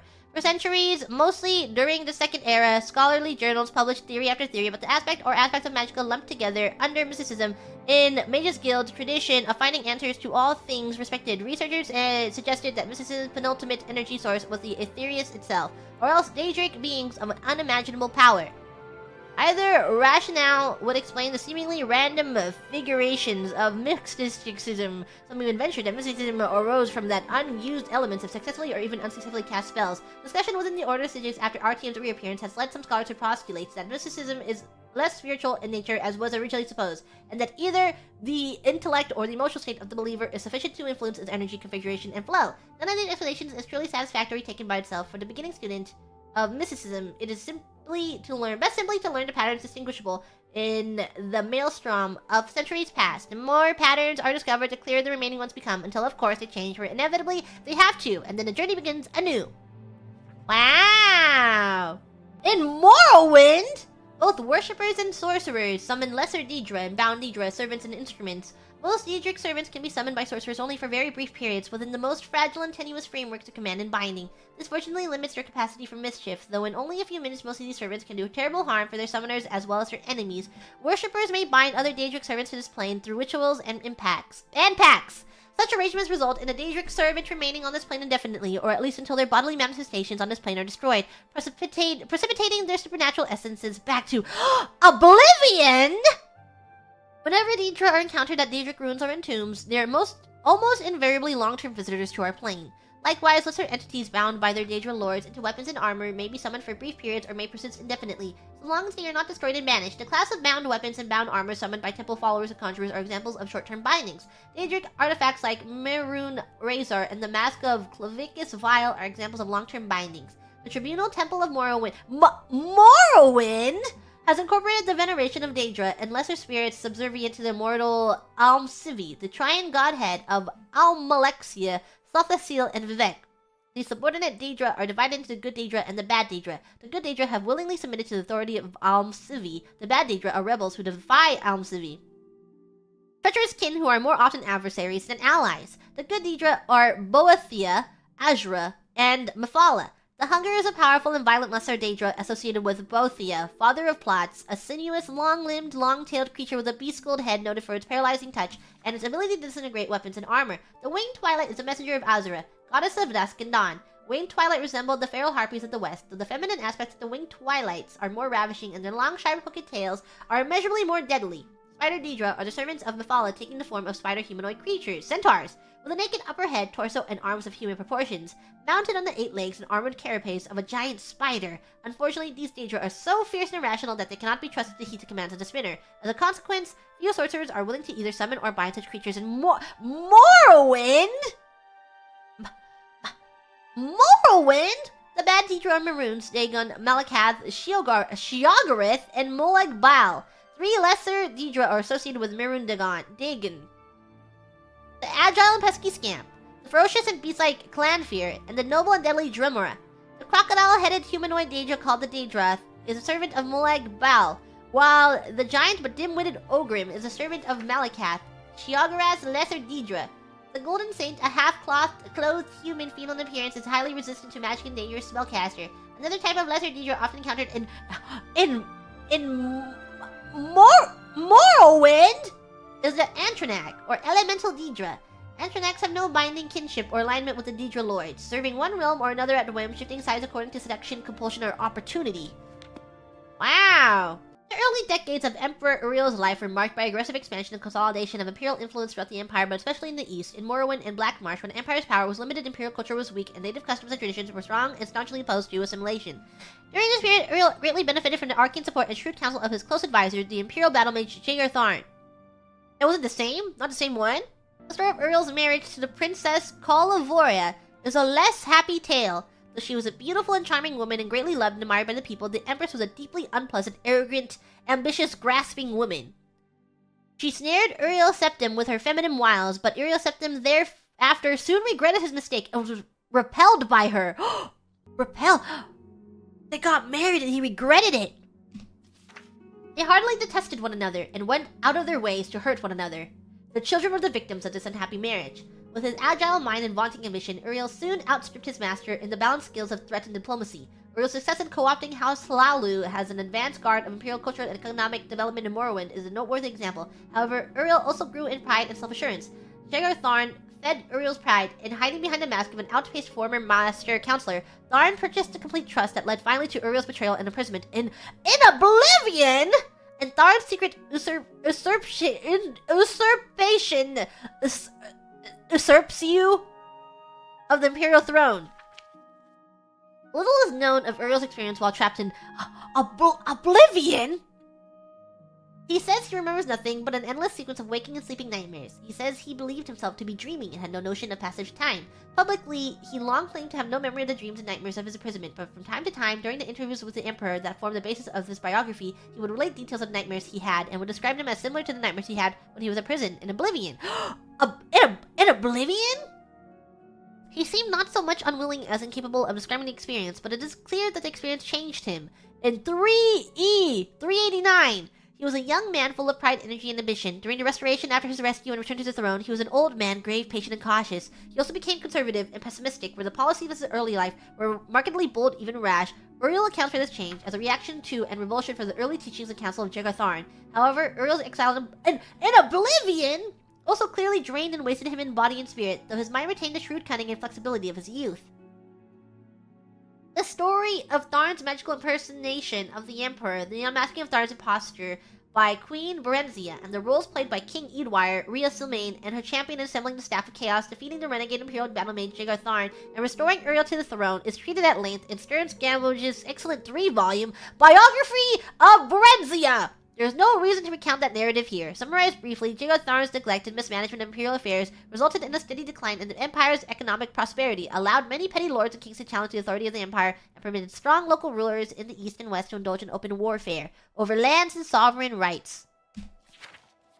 During the Restoration, Uriel Septon turned from the aggressive campaign of military intimidation and diplomatic accommodation of his early years and relied instead on clandestine manipulation of affairs behind the scenes, primarily through the agencies of the various branches of the Blades. A complete assessment of the methods and objectives of this period must wait until after the Emperor's death, when the voluminous diaries archived at his country estate may be open to the public, and when the Blades no longer need to maintain secrecy to protect the identities of its agent. Two signal achievements of this period point to the efficacy of Uriel's subtle policies. The Miracle of Peace, also popularly known as the Warp in the West, transformed the Iliac Bay region from an unruly assortment of warring petty kingdoms into the well-ordered and peaceful modern counties of Hammerfell, Sentinel, Wayrest, and Orsinium, and the colonization of Vardenfell, presided over by the skillful machinations of King Helseth of Morrowind and Lady Berenzia, the Queen Mother, which brought Morrowind more closely into the sphere of imperial influence. Following the Miracle of Peace, best described in Per Vitterson's Daggerfall, A Modern History, the Empire entered a period of peace and prosperity comparable to the early years of Uriel's reign. With the Imperial Heartland and West solidly integrated into the Empire, Uriel was able to turn his full attention to the East, to Morrowind. To Morrowind?! Exploiting conflicts at the heart of Morrowind's monolithic tribunal religion, and the long-established Great House system of government, and taking advantage of the terrible threat that the corrupted divine beings at the heart of the tribunal religion presented to the growing colonies of Vardenfell, Uriel worked through shadowy agents of the Blades and through the court of King Helseth and Mournhold to shift the center of political power in Morrowind from the Great House councils to Helseth's court, and took advantages of the collapse of the Orthodox tribunal cults to establish the Nine Divines as the dominant faith in Hlaalu and Vardenfell districts. Asfat, a novelist treatment of the establishment of the Nine in the East in his 4-volume Life and Times of the Near Avarine. They just write the E so weird. It is comprehensive, however, he fails to resolve the central mystery of this period. How much did Uriel know about the prophecies of the Nearavarine, and how did he learn of their significance? The definitive resolution of this and other mysteries must await the future release of the Emperor's private papers or relenting of the Blade's strict policies of secrecy concerning their agents. Shopping list? Apples, onions, lard, cheese, milk. Sit quietly, child, and listen, for the story I tell you is a story of the ages. But what is it, grandfather? Is it a story of heroes and beasts? The grandfather looked patiently at the child. He was growing into a fine boy. Soon he would see the value in the stories, the lessons that were taught to each generation. Just listen, child. Let the story take root in your heart. In a time before now, long before now, when the skull renewed, there was peace in the land. The sun was hot and the crops grew long, and the people were all happy in the peace that the Owl-Maker provided. But the skull grew complacent and lazy, and they took for granted the lands and all the gifts the Owl-Maker had given them. They forgot or chose not to remember that the adversary was always watching, and that he delights in tormenting the Owl-Maker and his chosen people. And so was that the adversary came to be among the skull. The adversary has many aspects. He appears in the Unholy Beast and the Incurable Plague. At the end of seasons, we will know him as Thartog, the World Devourer, but in these ages he came to be known as the Greedy Man. The Greedy Man, that is what we would call him, for to speak his name would certainly bring ruin on the people, lived among the skull for many months. Perhaps he was once just a man, but when the adversary entered into him, he became the Greedy Man. What if you were a man, but the adversary entered you, and you became Greedy Man? A man? What if someone was just man, but then entered by adversary? An adversary entered you, and you became Greedy Man. Two-sentence horror story. I used to be just a man, but that changed when the adversary entered me. Then I became Greedy Man. Two-sentence horror story. It came to be one day that the powers of the skull left them. The strength left the arms of the warriors, and the shaman could no longer summon the beast to their side. The elders thought that surely the Allmaker was displeased, and some suggested that the Allmaker had left them forever. It was then the Greedy Man appeared to them and spoke. You of the skull have grown fat and lazy. I have stolen the gifts of your Allmaker. I have stolen the ocean, so you will forever know thirst. I have stolen the lands and trees and the sun, so your crops will wither and die. I have stolen the beast, so you will go hungry. I have stolen the wind, so you will live with the spirit of the Allmaker. And until one of you can reclaim these gifts, the skull will live in misery and despair, for I am the Greedy Man, and that is my nature. And the Greedy Man disappeared. The members of the skull spoke for many days and nights. They knew that one of them must retrieve the gifts of the Allmaker, but they could not decide who it should be. I cannot go, said the elder, for I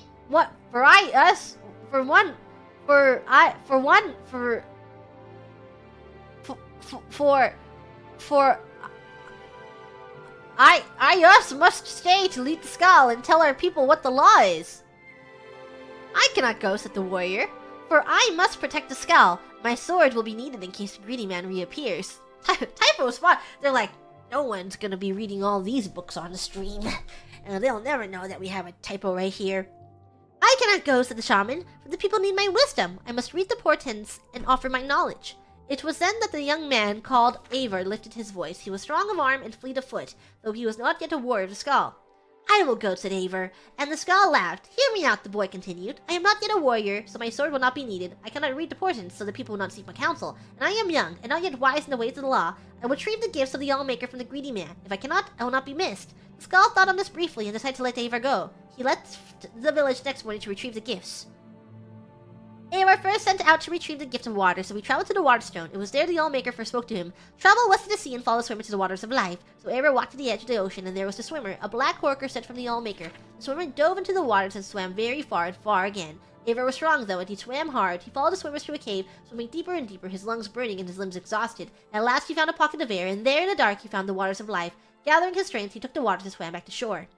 Upon returning to the Waterstone, the Allmaker spoke. You have returned the gift of water to the skull. The oceans again will bear fruit, and their thirst will be quenched. Aevar then traveled to the Earthstone, and there the Allmaker spoke to him again. Enter the cave of the hidden music and hear the song of the earth.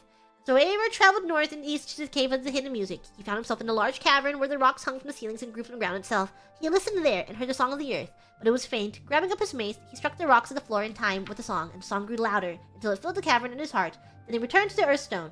He played a rhythm game. He went to a cave and played a rhythm game. The gift of the earth is with the skull again, said the Allmaker. The lands are rich again and will bear life. Aevar was tired as the sun burned him. The trees offered no shade, and there was no one to cool him. Still he traveled onto the beast rock, and the Allmaker spoke. Find the good beast and ease his suffering.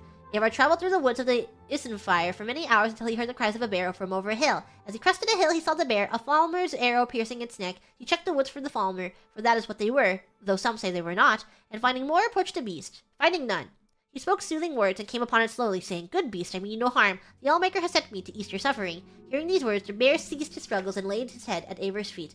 Aevar grasped the arrow and pulled it from the bear's neck using the little nature magic he knew. Aevar tended the wound, though it took the last bit of his strength. As the bear's wound closed, Aevar slept. When he awoke, the bear stood over him, and the reins of a number of the Falmer were thrown about. He knew that the good beast had protected him during the night. He traveled back to Beast Rock, the bear by his side, and the Allmaker spoke to him again. You have returned the gift to the beast. Once again, the good beast will feed the skull when they are hungry, clothe them when they are cold, and protect them in times of need.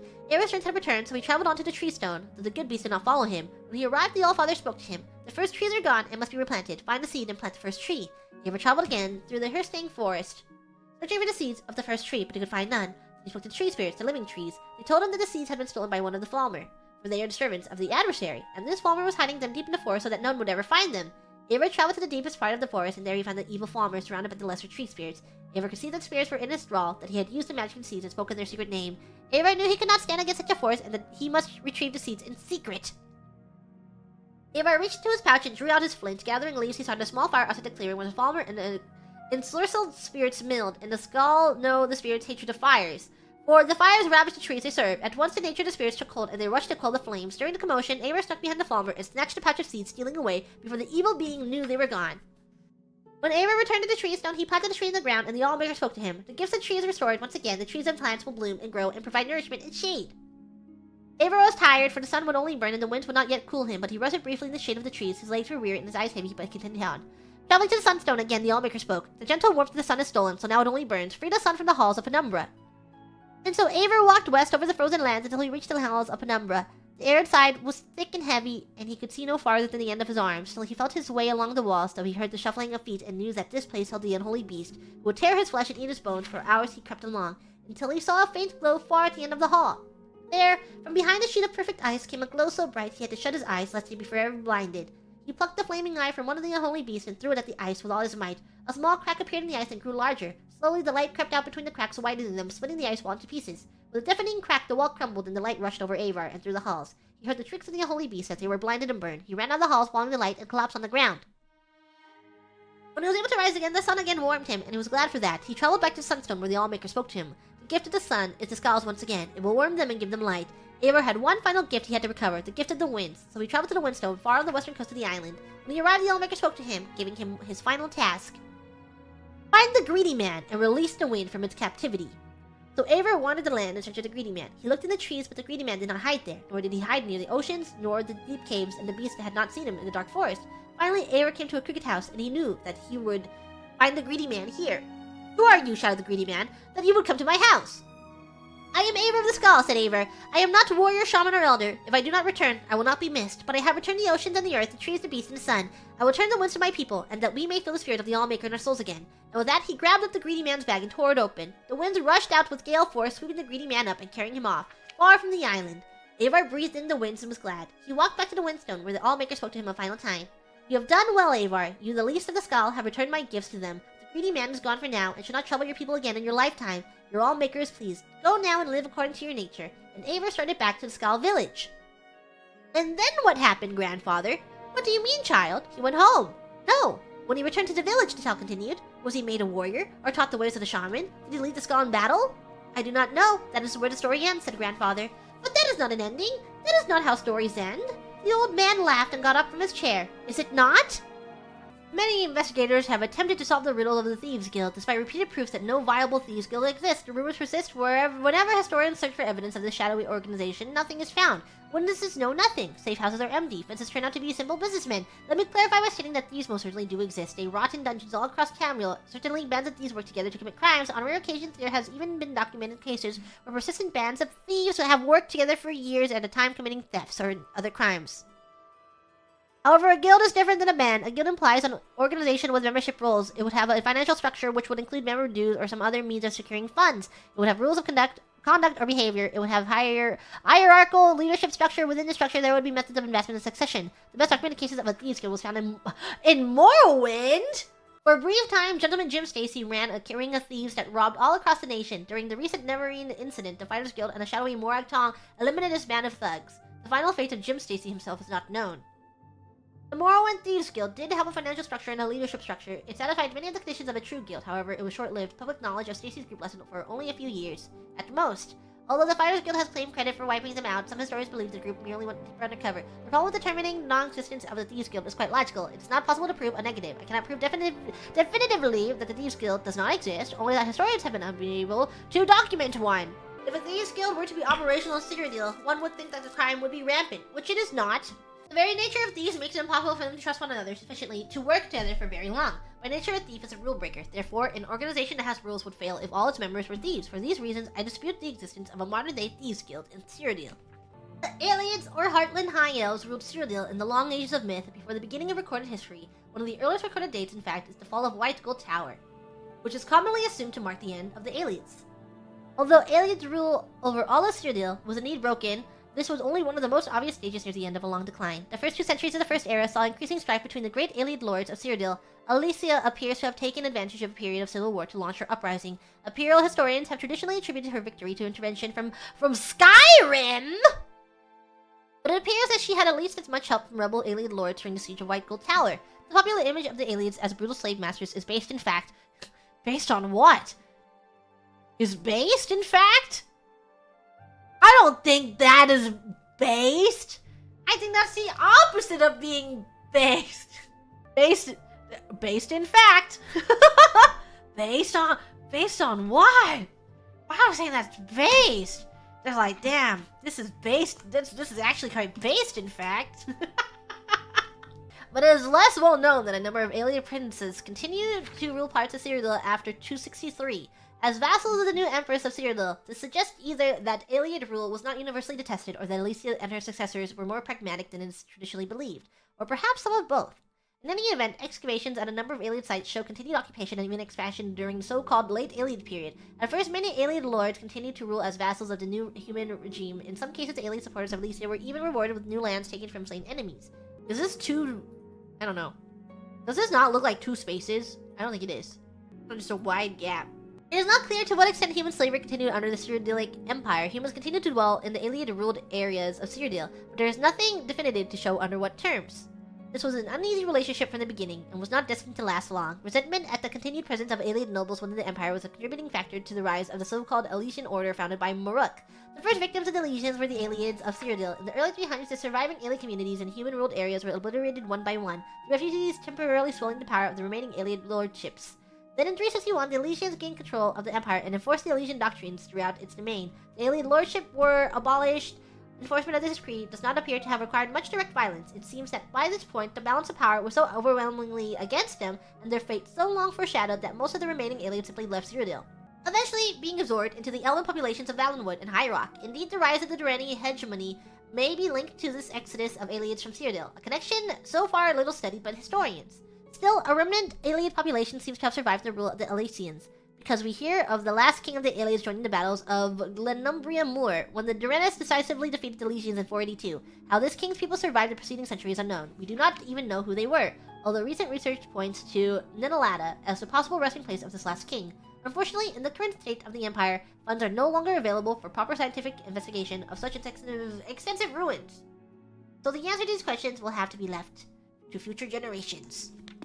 We look down upon the beggars in the Empire. These lost souls are the poor and wretched of the land. Every city has its beggars. Most are so poor they have only the clothes on their backs. They eat the scraps the rest of us throw out. We toss them a coin so that we don't have to think too long about their plight. Imagine my surprise when I heard the tale of the Beggar Prince. I could not imagine what a prince of beggars would be. Here's a tale I heard. It takes place in the First Age, when gods walked like men and Daedra stalked in the wilderness with impunity. In this time before, they were all confined to Oblivion! There once was a man named Weedle, or maybe it was a woman. The story goes to great lengths to avoid declaring Weedle's gender. Weedle was the 13th child of a king in Valenwood. As such, Weedle was in no position to take the throne or even inherit much property or wealth. Weedle had left the palace to find independent fortune and glory. After many days of endless forest roads and tiny villages, Weedle came upon 3 men surrounding a beggar. The beggar the beggar was swaddled in rags from head to toe. No portion of the vagabond's body was visible. The men were intent on slaying the beggar. No! Don't kill him! With a cry of rage and indignation, Weedle charged the men with a sword drawn. Being simple townsfolk armed only with pitchforks and scythes, they immediately fled from the armored figure with the shining sword. Many thanks for saving me, wheezed the beggar from beneath the heap of foul rags. Weedle could barely stand the stench. What is your name, wretch? Weedle asked. I am Namira. Unlike the townsfolk, Weedle was well learned. The name meant nothing to them, but to Weedle it was an opportunity. You are the Daedric Lord, Weedle exclaimed. Why did you allow those men to harass you? You could have slain them all with a whisper. I am pleased you recognized me, Namira rasped. I am frequently reviled by townsfolk. It pleases me to be recognized for my attribute, if not for my name. Weedle knew that Namira was the Daedric Lord of all things gross and repulsive. Diseases such as leprosy and gangrene were her domain. Where others might have seen danger, Weedle saw opportunity. Oh, great Namira, let me apprentice myself to you. I ask only that you grant me powers to make my fortune and forge a name for myself that will live through the ages. Nay, I make my way alone in the world. I have no need for an apprentice. Namira shambled off down the road. Weedle would not be put off. With a bound, Weedle was at Namira's heel, pressing the case for an apprenticeship. For 33 days and nights, Weedle kept up the debate. Namira said nothing, but Weedle's voice was ceaseless. Finally, on the 33rd day, Weedle was too hoarse to talk. Namira looked back on the suddenly silent figure. Weedle knelt in the mud at her feet, open hands, raised supplication. It would seem you have completed your apprenticeship to me after all, Namira declared. I shall grant your request. Weedle was overjoyed. I grant you the power of disease. You may choose to be afflicted with any disease you choose, changing them at will so long as it has visible symptoms. However, you must always bear at least one. I grant you the power of pity. You may evoke pity in anyone that sees you. Finally, I grant you the power of disregard. You may cause others to disregard your presence. Oh! Yay! Wow, I have the power of having any one disease that I could possibly ever want at any time. I can have literally any disease in the world. And then, I also have the power that everyone that looks at me feels pity. And my last power is that everyone ignores me. If I want to, I can have them just completely disregard me. Wow! This is so awesome! Weedle was aghast. These were not boons from which a portion could be made. They were curses, each awful in its own right. Together, they were unthinkable. How am I to make my fortune and forge a name for myself with these terrible gifts? As you begged at my feet for 33 days and 33 nights, so shall you now beg for your fortune in the cities of men. Your name will become legendary among the beggars of Tamriel. The story of Weedle, the prince of beggars, shall be handed down throughout the generations. It was as the mirror predicted. Weedle was an irresistible beggar. None could see the wretch without desperately wanting to toss a coin at the huddled form. However, Weedle also discovered that the power of disregard gave great access to the secret of the realms. People unknowingly said important things where Weedle could hear them. Weedle grew to know the comings and goings of every citizen in the city. To this day, it is said that if you really want to know something, go ask the beggars. They have eyes and ears throughout the cities. They know all the little secrets of the daily lives of its citizens. Oh, wow!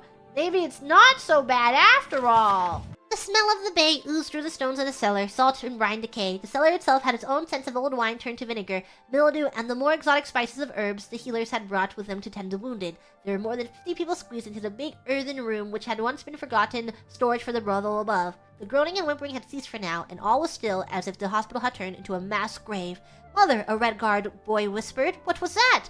The boy's mother was about to answer him when there was another rolling roar from outside, which grew louder and louder, as if some great but incorporeal... I can't... There's too many words, too many words to read it all at once. Beasts had come into the cellar. The walls trembled and dust burst from the ceiling into a rain of powder, and like the last time no one screamed, they waited until the weird haunting sound had passed and then was replaced by the soft rumble of the distant battle. A wounded soldier began whispering Mara's prayer from the doomed. Monkar, a Bosmer woman curled up in a cot, hissed, her eyes feverish, flesh white and wet with sweat. He is coming! Who is coming? Asked the boy, grasping his mother's skirt tight. Who do you think, lad? The sweetsmonger? A grizzled one-armed Redguard growled. The Camoran usurper. The boy's mother shot an angry look at the old warrior. She doesn't know what she's saying. She's sick.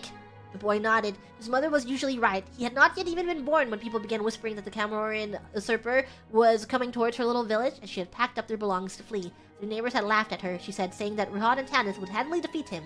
Her husband, Lukar's father, who he has never met, had also laughed at her. It was the harvest time and she would miss out on the celebrations, but his mother, Miak Ai, was right. 2 weeks after she fled the village, she heard the tale that it had been obliterated during the night with no survivors. Rihad and Tanith had both fallen, the usurper was unstoppable. Lukar had been born and grown up in refugee camps throughout Hammerfell. He had never known a friend for more than a few days. He knew that when the sky burned red to the west, they would pack up and move east. When it burned to the south, they moved north. At last, after 12 years of moving from camp to camp, they had taken passage across the Illic Bay to the province of High Rock and the barony of Dwinin. There, Miak had promised and hoped that they would have a peaceful, permanent home. It was so green there it blinded him. Like Hammerfell, which was only green in certain seasons and in certain places, Dwinin was verdant year-round, until wintertide when it began to snow and Lukar had been frightened of it at first. He was ashamed to think of it now. When there was real danger but the red clouds of war, the stinking pain of the refugee camp, that was familiar. Now the red sky was on the horizon of the bay and coming closer, and he longed for the days when a scattering of white made him cry. Ankar, the Bosmer woman, cried out again. He is coming and he will bring death. No one is coming, said a pretty young Breton healer, coming to the woman's side. Hush now! Hello, came a voice from above. The whole room almost together as one gasped. A Bosmer limped down the shoddy wooden stairs, his friendly face very obviously not that of the Camoran usurper. Sorry if I frightened you, he said. I was told there were healers here, and I could use a little help. Rosina hurried to take a look at the Bosmer's wounds on his legs and chest.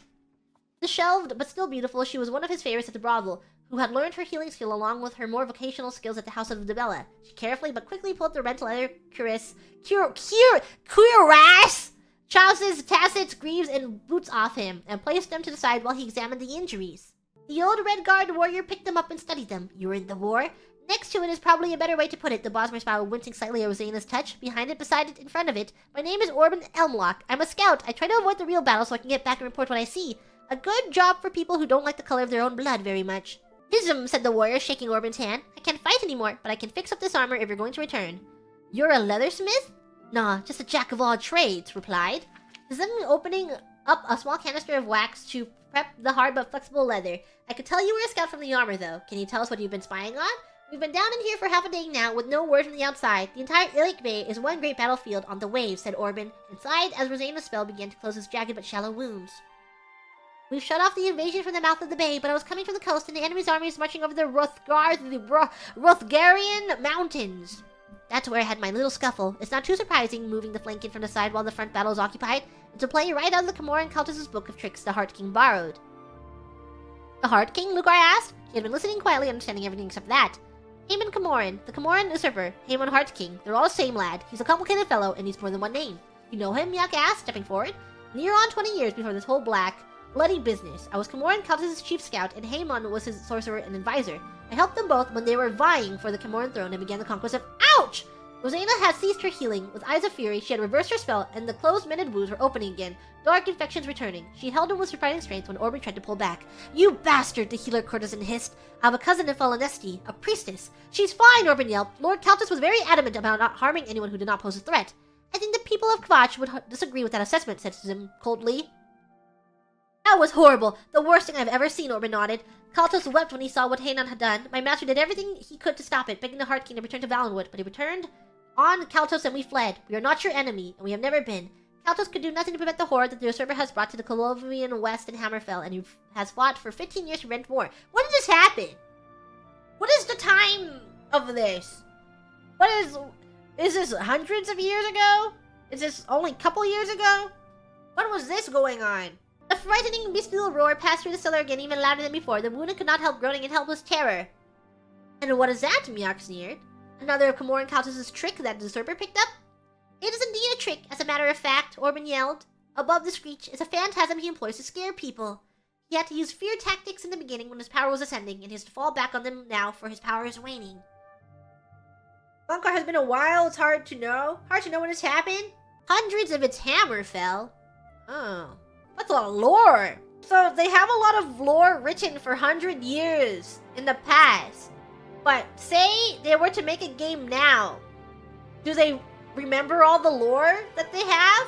How do they write a new game with all this lore? It feels like there's a lot of strings that they have to piece together.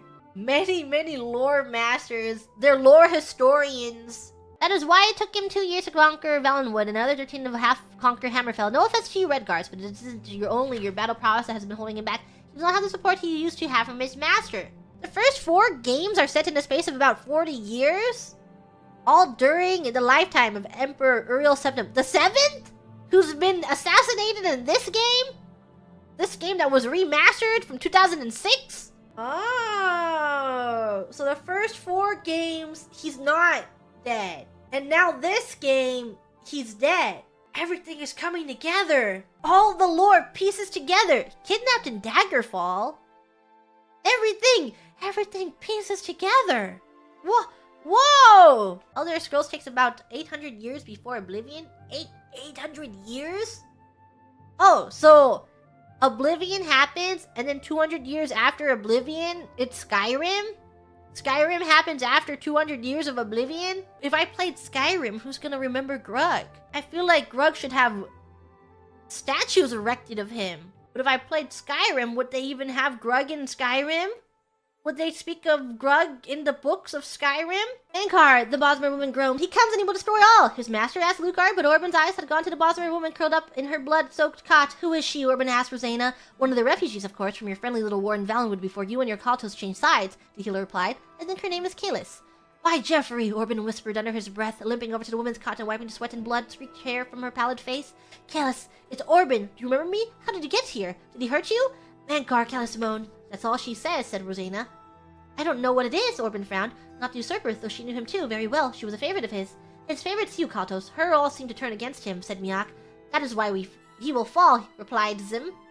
Armored footfall rang along the ceiling, and the cellar door burst open. There was the captain of Baron Orthodox Castle Guards. "The docks are on fire! If you want to live, you'll need to take refuge at Castle Whitemore. We need help," Rosena called back, but she knew that the guards were needed for defense, not to help carry the sick to safety. With 10 guards who could be spared and the most able-bodied the wounded assisting, the cellar was emptied as the streets of Dwynn filled with smoke and fire began to spread through the chaos. It had been a single fireball miscast out at sea striking the docks, but the damage would be tremendous. Some hours later in the courtyard of the mighty castle, the healers were able to set up the cots and begin to tend once again to the suffering of the innocent. The first person Rosena found was Orban Elmlock. Even with his wounds reopened, he had helped carry 2 of the patients into the castle. "I'm sorry," she said as she pressed her healing hands onto his wound. "I lost my temper. I forgot that I am a healer." "Where is Kalis?" Orban asked. "She's not here," Rosena said, looking around. "She must have run away." "Run away? But wasn't she injured?" It was not a healthy situation, but new mothers can surprise you with what they can do when it's all over. "She was pregnant?" Orban gasped. "Yes, it wasn't such a difficult birth in the end. She was holding the boy in her arms when I saw her last. She said she had done it herself." "She was pregnant," Orban murmured again. The mistress of the Camoran usurper was pregnant. Word quickly spread throughout the castle that the battle was over, and more than that, the war was over. Haemon Cameron's forces had been defeated at sea, and in the mountains the Heart King was dead. Lugar watched down from the battlements into the dark woods that surrounded Dwynn. He had heard about Kalis, and he imagined a desperate woman fleeing with her newborn baby in her arms to the wilderness. Kalis would have nowhere to go, no one to protect them. She and her baby would be a refugee, like Miok and him had been. Reflecting back, he remembered her words. "He is coming, and he will bring death. He will destroy all." Lucas remembered her eyes. She was sick, but not afraid. Who was this he was coming? If the Camoran usurper was dead. Did she say nothing else? Asked Orban. "She told me the baby's name," Rosena replied. "Mankar." Wow. Okay, what did she have to say about the Imperial City? Who do you think lives in the Imperial City? Earl Septim, Emperor of Tamriel, Defender of the Faith, and Descendant of the Sainted Tibur Septim, Lord Talos, the Holy God of State and Law, and our blessed Nine Divines all know the Emperor to be a good and holy man, for he may often be seen in the Temple of the One, making his devotion to the Nine Divines, the communion of saints. And where does he live? In the Imperial Palace in the center of the Imperial City, in the White Gold Tower, which was built many ages ago by the godless, Daedra-loving aliens? How fine it is that the stones raised high by this ancient evil empire are now reconsecrated as a monument to imperial justice and piety. People who visit the Imperial Palace like to walk among the graves of saints and counts, battle mages, emperors, and gaze with wonder upon the White Gold Tower, which can be seen from any place within the city.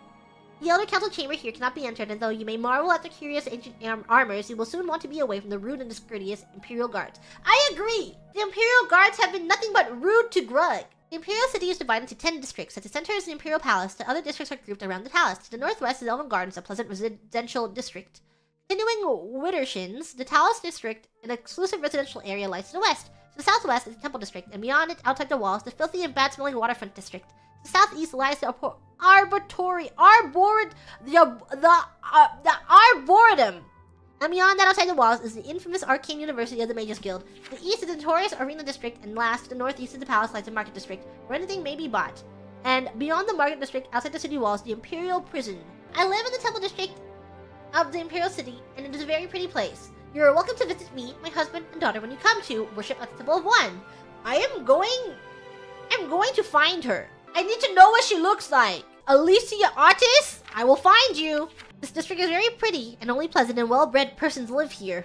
Though, as in all parts of the city, beggars are a constant problem. In this beautiful garden, you will find the famous statues of the Nine Divines. In the center, you will find a statue of Lord Talos, Emperor Tibur Septim. But is it right that Talos should have this place of honor rather than Akatosh, King of Gods? It is a scheming pride of the Elder Council who sought favor with the son of Talos that is responsible for this shameful error.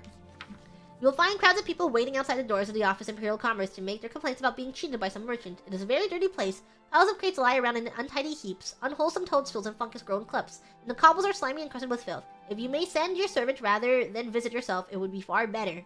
Arcane University? This place is unspeakably dirty and unkempt, no better than a slum. You will never find the students or wizards outside in the air, for they are squatting in their dark dungeons, poring over profane texts and making crabbed scribble on walls. Within the Archmage's tower is hidden the Imperial Orrery, which the mages used to study the sky. Such fools! Why do they not look on the glory of creation itself and give praise to the Nine as they ought, rather than squat and peer at such a ridiculous and expensive machine?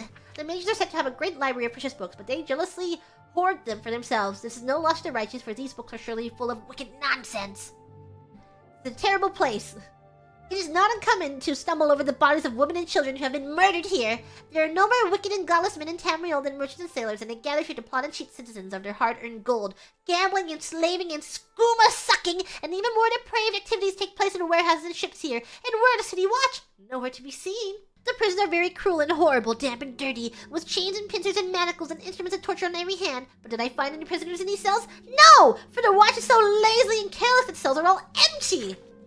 There are guards everywhere in this imperial city. The traveling groups are even they are afraid of the cruel bandits and thieves that lurk everywhere in the city. I do not know why they did not throw the impertinent beggars into prison. Criminals are so bold as to introduce themselves to you on the street. One outlaw was so brazen as to boast that he had stolen his weapons and armor from the imperial prison. How careless and idle these watchmen must be allowed to allow this!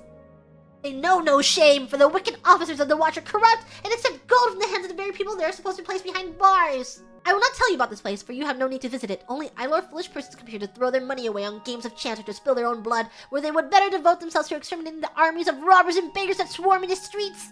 Often overlooked by aspiring mages, alchemy is a time-honored, rewarding discipline that can change the lives of those who master it. It is difficult and often dangerous to advance one's knowledge of the materials used in alchemical formulas, but continued study and hard work will, in the end, reward the alchemist greatly.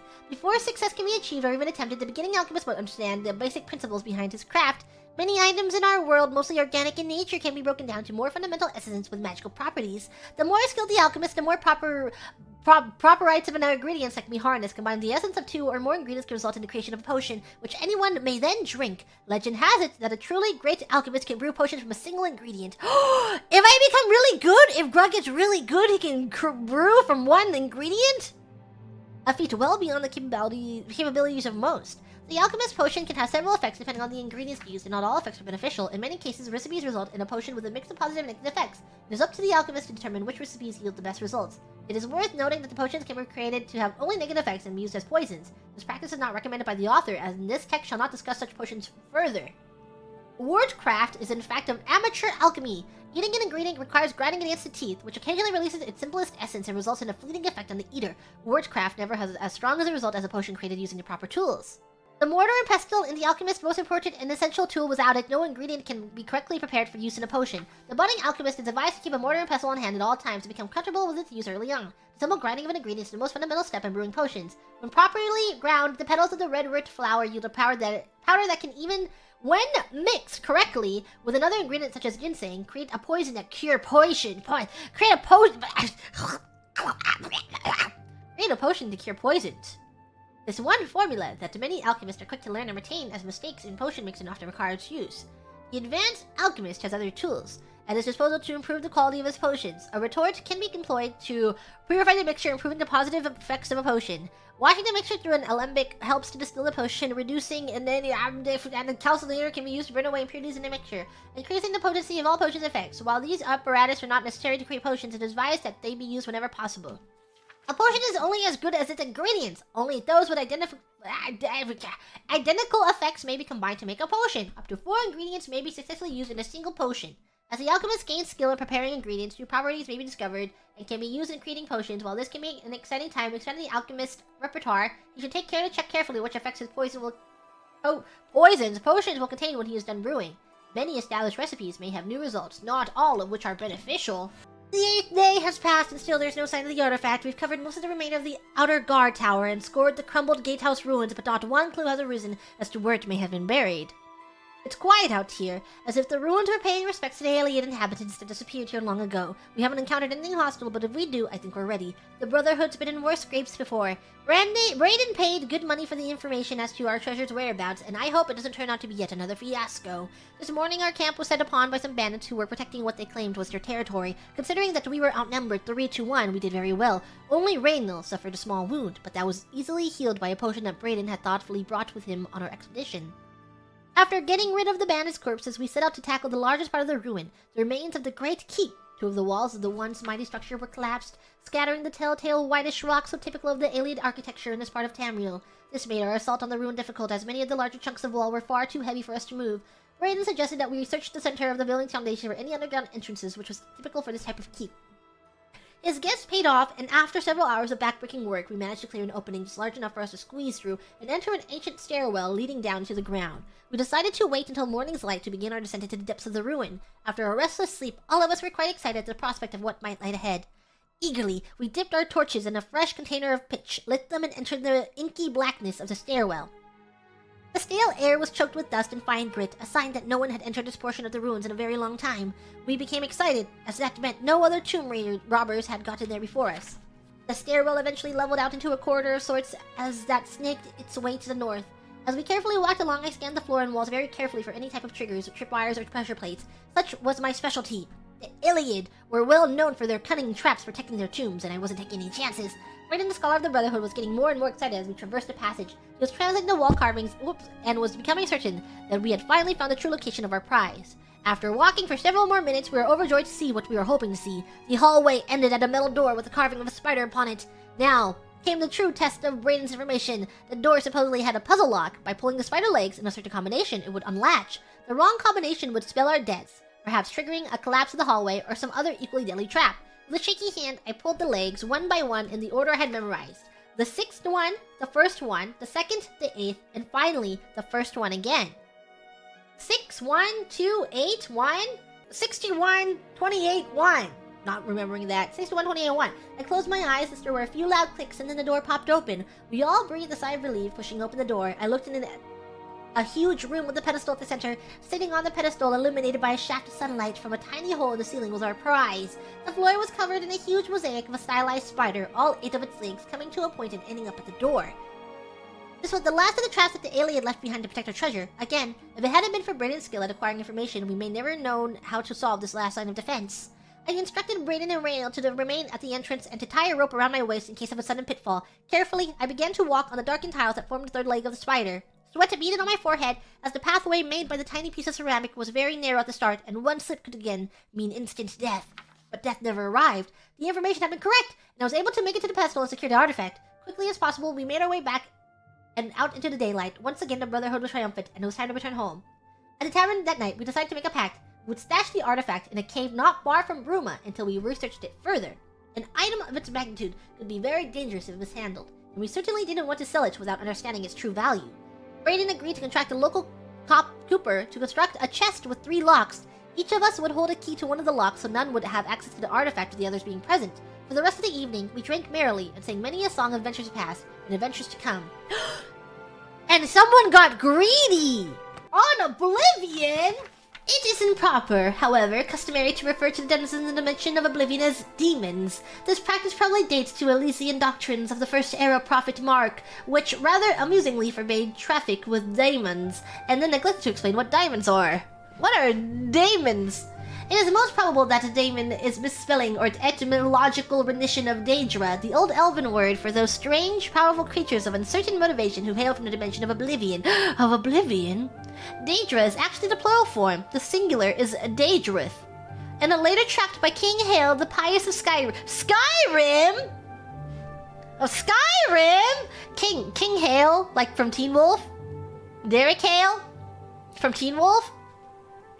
Almost 1,000 years after the publication of the original doctrines, the evil machinations of his political enemies are compared to the wickedness of the demons of Oblivion.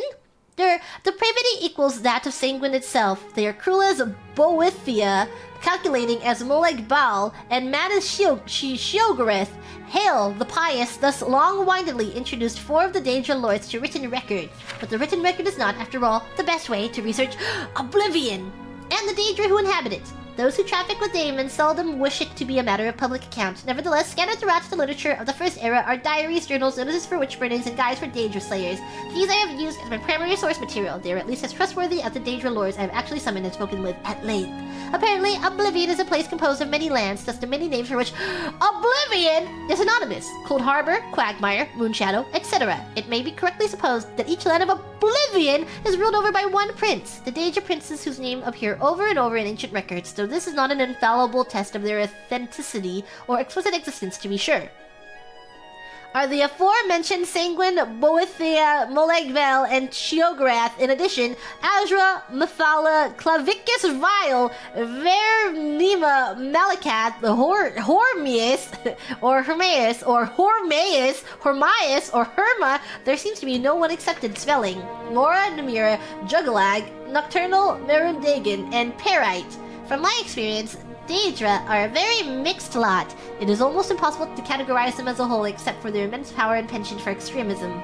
But be that as it may, I have here attempted to do so in a few cases purely for the sake of scholastic expediency. Merundagan Molegbal, Periet, Bothia, and Veridima are among the most consistently demonic of the Daedra. In the sense that their spheres seem to be destructive in nature, the other Daedra can, of course, be equally dangerous, but seldom purely for the sake of destruction, as these 5 can. Nor are these previous 5 identical in their destructiveness. Murun's Dagon seems to prefer natural disasters, earthquakes, and volcanoes for venting his anger. Molag Bale elects the employment of other Daedra, and Bothia,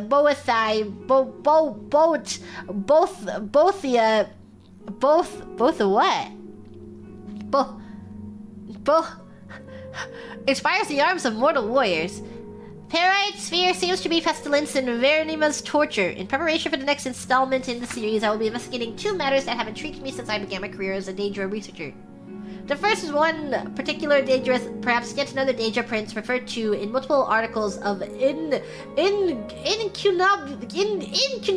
as her sign. Her kind has been called the huntsman of the princes and the father of man-beasts, but I have yet to find anyone who can summon him. The other and perhaps more doubtful jail I have is to find a practical means for mortal men to pass through to Oblivion.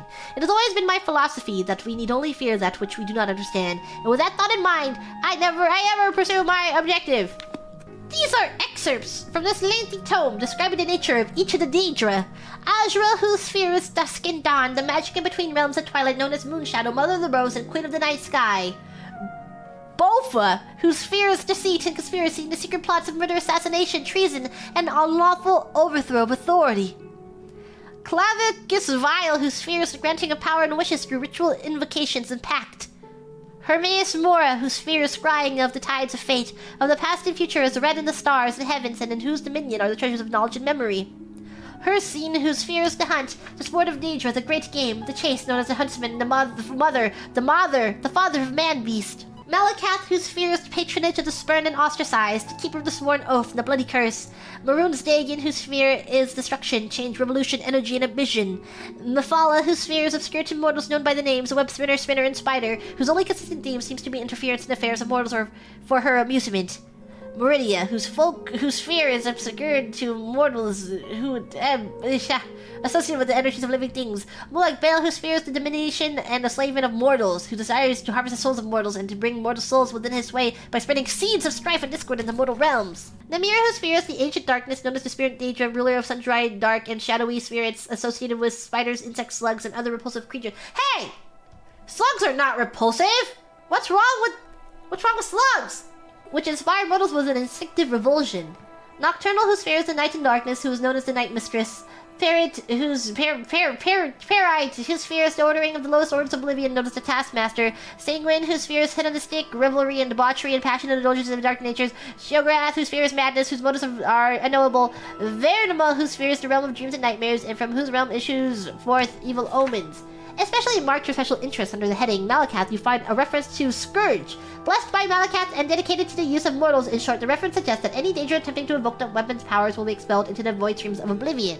Of the legendary artifacts of the Daedra, many are known, like Ahzirr's Star and Sheogorath's Wabbajack. Others are less well known, like Scourge, Makan's Hammer, Bane of Daedra. Yet though Malakath blessed Scourge to be potent against his Daedra kin, he thought not that it should fall into Daedra hands, than to serve as a tool for private war among caitiff and forsaken. Thus did Malakath curse the device such that, should any dark kin seek to invoke its powers, that a void should open and swallow the Daedra, and purge him into Oblivion's void stream, from thence to pathfind back to the real and unreal worlds in the full order of time. There is little chance of our ever understanding the various orders of Daedra and the relationships to the Daedra lords and their dominions. Of the varieties of Daedra that appear in our world, and the varieties of the relationships to their fellows and their Daedra patrons, there's no end. In one place in time there seem to be this, in another place in time there seem to be the opposite, and another place in time there seem to be both this and that, in completely contradictory terms. What Daedra serves his prince, what Daedra gives order, and what Daedra serves and in what hierarchy and under what circumstances. What Daedra exist in fellowship with one another, and what Daedra have eternal eternity enmity to one another, and what Daedra are solitary or social, and by turn solitary or social. There are no limits to the varieties of behaviors that may be observed, and in one place they may be this, in another place they may be that, and all rules describing them are always found to be contradictory and exception to others. Further, from whom may we seek answers to our questions about these orders? From mortals we know little but what they may observe from another world. From the gods who speak in riddles of enigmas wrapped in mysteries and who keep things from us, the better to preserve their dominion over us. From the Daedra themselves, who are never the models of straightforwardness or truth-telling, but rather are famous for misstatements and obfuscations. And even were the Daedra to speak the truth, how can we know if they know themselves, or that there is any truth about them that is to be known, or all arrangements among the Daedra protean and ever subject to change? Okay, who the hell wrote this book? And even were the Daedra to speak the truth, how can we know if they know themselves or that there is any truth about them as to be known? Or are all arrangements among the Daedra oh, I already read that. In short, what is to be known is little, and what is to be trusted is nothing. These things being said, I shall venture to relate what I have observed and heard of the relationships of the servants of Lord Dagon in my brief service to the Tilvani wizard Devaith Fear, when I sought him out and offered to bring peace to the victims of Corpus in his sanitarium. Once the prophecies of the Incarnate had been fulfilled, and Dagon's had been destroyed, and the blight had been banished from the island of Mordenfell forever. Devaith Fear told me that he by choice trafficked only with two Daedra powers, Mehrunes Dagon and Ahzirr. Ahzirr, he said, knew and understood all things and inclined to speak of these things, or only spoke in riddles. Mehrunes Dagon, on the other hand, out of pride, fixity of purpose, and a predictable lack of subtlety in thought, knew nothing and understood nothing, and was inclined to speak freely and without falsehood. Devaith Fear said that Dagon's chief servants, the Dremora, were like him in pride, fixed purpose, and lack of subtlety, with the addition of the peculiar traits of honor and loyalty, both within their class and within their relationship to Lord Dagon. And Devaith Fear said that Dremora were ordered into clans and castes, and these clans and castes were well defined. Individual Dremora might rise or fall in ranks or move back and forth among clans, but only when regulated by complex oath, and only at the will and pleasure of the Lord Dagon. The Dremora refer to themselves as the kin, the people, contrasting themselves to other Daedra, whom they consider unthinking animals. The term Kinaz refers to a member of the Dremora race, he of the kin. The least of kin castes are the churls and the indistinguished rabble of the lowest rank of Dremora. Churls are obsequious to the peers, but ferociously cruel to humans and other Daedra. Next in the ranks are the caitiffs, creatures of uncalculating zeal, energy without discrimination. Caitiffs are used as regulars in the faction warriors of the Daedra, as berserkers and shock troops, undisciplined and unreliable but eager and willing. The highest of the regular rank and file of Dremora troops are the Kinvals, warrior knights who have distinguished themselves in battle and shown the deliberate steadiness of potential war leaders. Above the rank and file warriors are the Churl, Caitiff, and Kinval caste are the officer caste. A Kinreeve is a clan sheriff or clan officer. Kinreeves are typically associated either with a clan fighting unit or an administrative office in the order of battle. The Kinmarcher is the lord and high officer of a Daedric citadel, outpost, or gate. A Kinmarcher's command is usually associated both with a unit and with a fief, a location or territory for which he is responsible. Above the Kinmarcher is the Marknaz or Grand Duke. There's a lot of ranks here. I thought you knew nothing about them. I thought they spoke in lies and riddles. Mehrunes Dagon's Council of Lords. The highest rank of Dremora is the Valkanaz, or Prince. This warrior duke is a member of the Valkan, Mehrunes Dagon's personal guard. The Valkanaz are rarely encountered on Tamriel. Normally they remain by Mehrunes Dagon's side, or serve as commanders of operation of particular importance, or just a Dagon.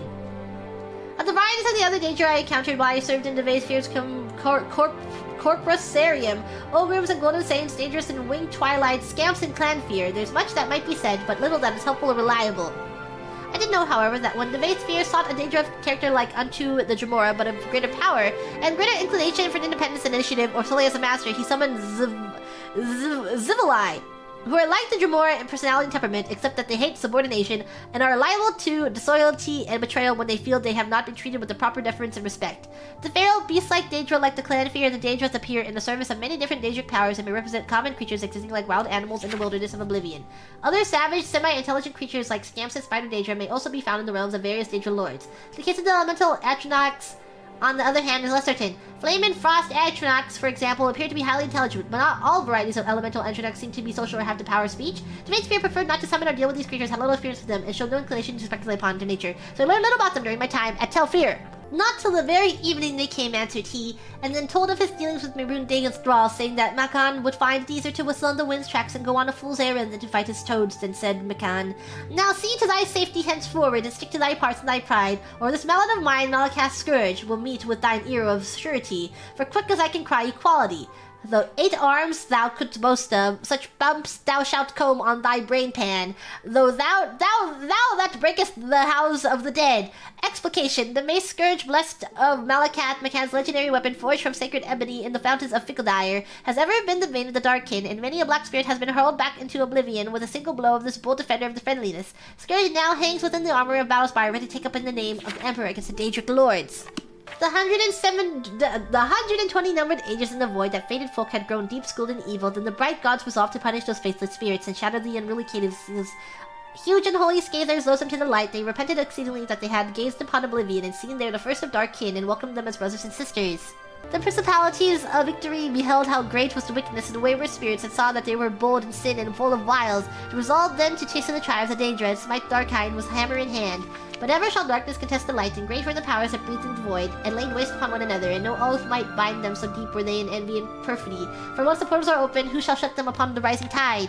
500 years ago in Mournhold, city of Grems, there lived a blind widow and her only child, a tall, strapping young man. He was a miner as was his father before him, a common laborer in the mines of the Lord of Mournhold, for his ability in magic was small. The work was honorable but paid poorly. His mother made and sold cornberry cakes at the city market to help eke out their living. They did well enough, she said. They had enough to fill their bellies. No one could wear more than one suit of clothing at a time, and the roof leaked only when it rained.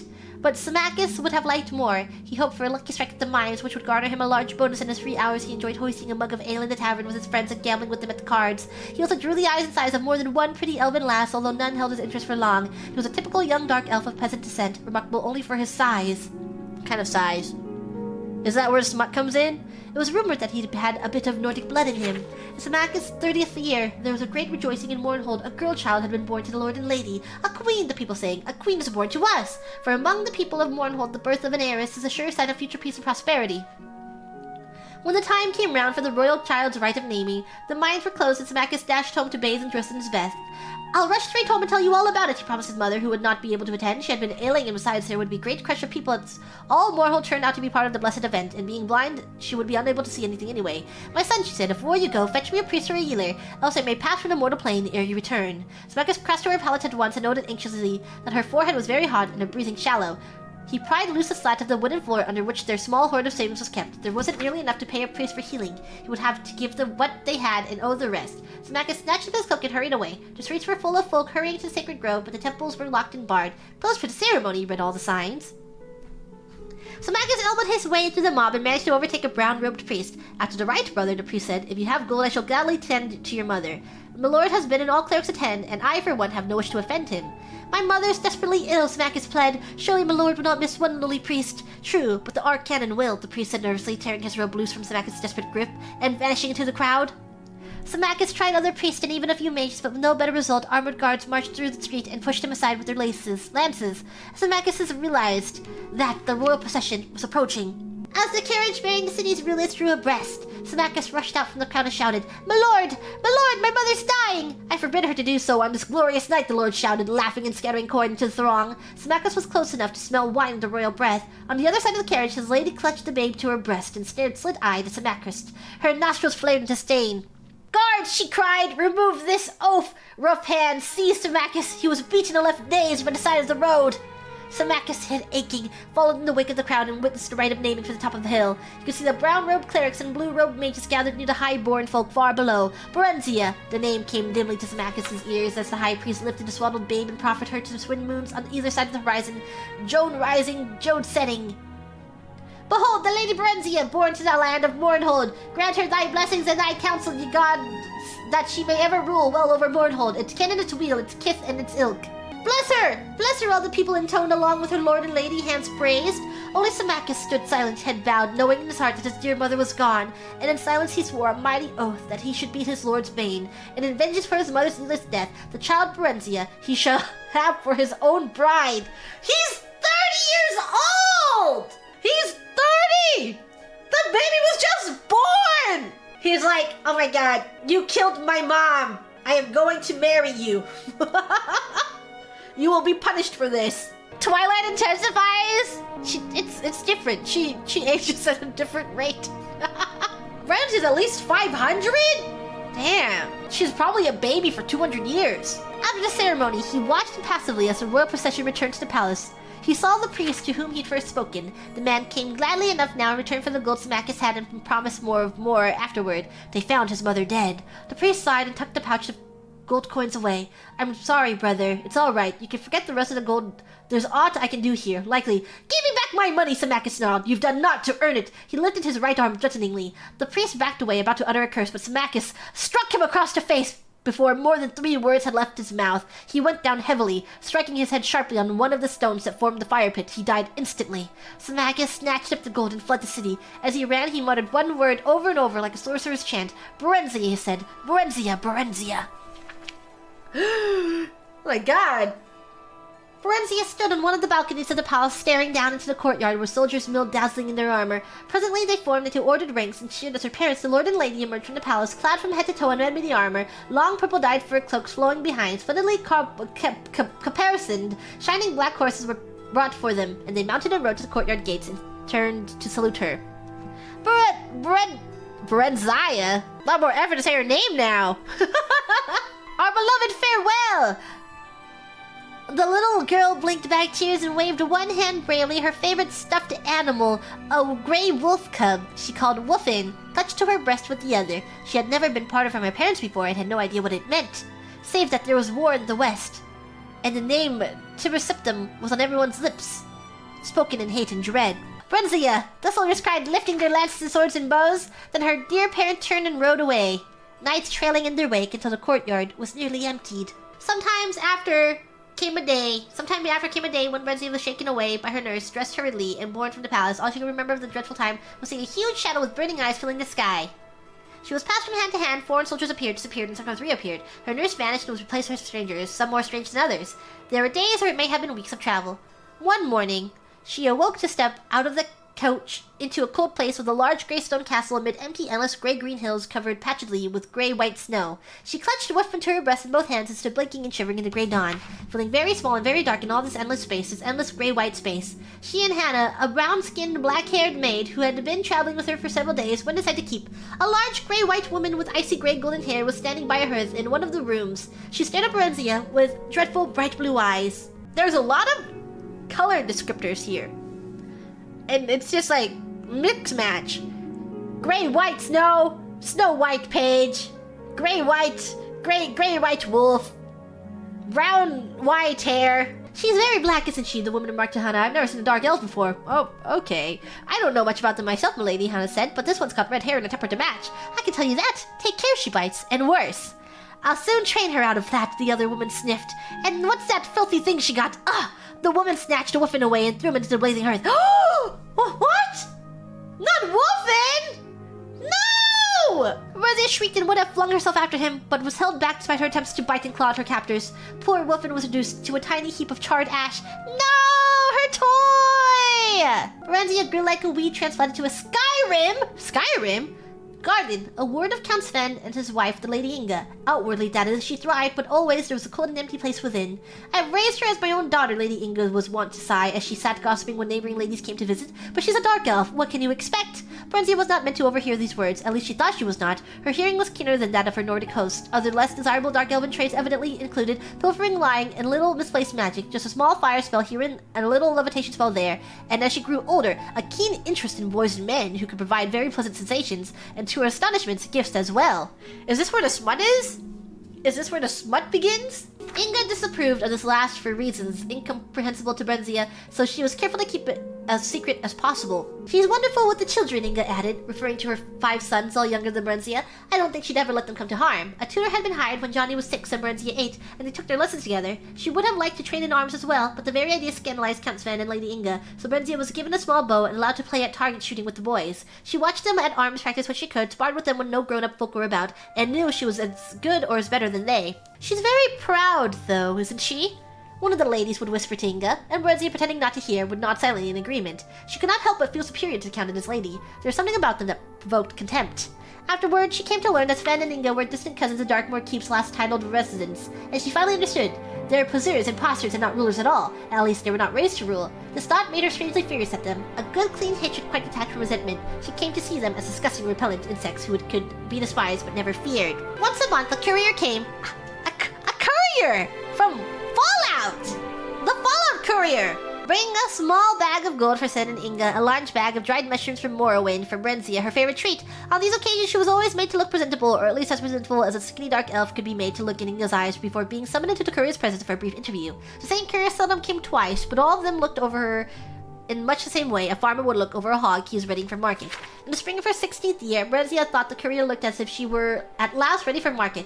Upon reflection, she decided she did not wish to be marketed. The stable boy, Straw, a big, muscular, blonde lad, clumsy, gentle, affectionate, and rather simple, had been urging her to run off for some weeks now. Brenzia stole the bag of gold the courier had left, took the mushroom to the storeroom, disguised herself as a boy in one of Johnny's old tunics and a pair of his cast-off breeches, and on one fine spring night, she and Straw took 2 of the best horses from the stable and rode hard through the night toward Whiterun, the nearest city of any importance and the place where Straw wanted to be, but Mournhold and Morrowind also lay eastward, and they drew Brenzia as a lodestone draws iron.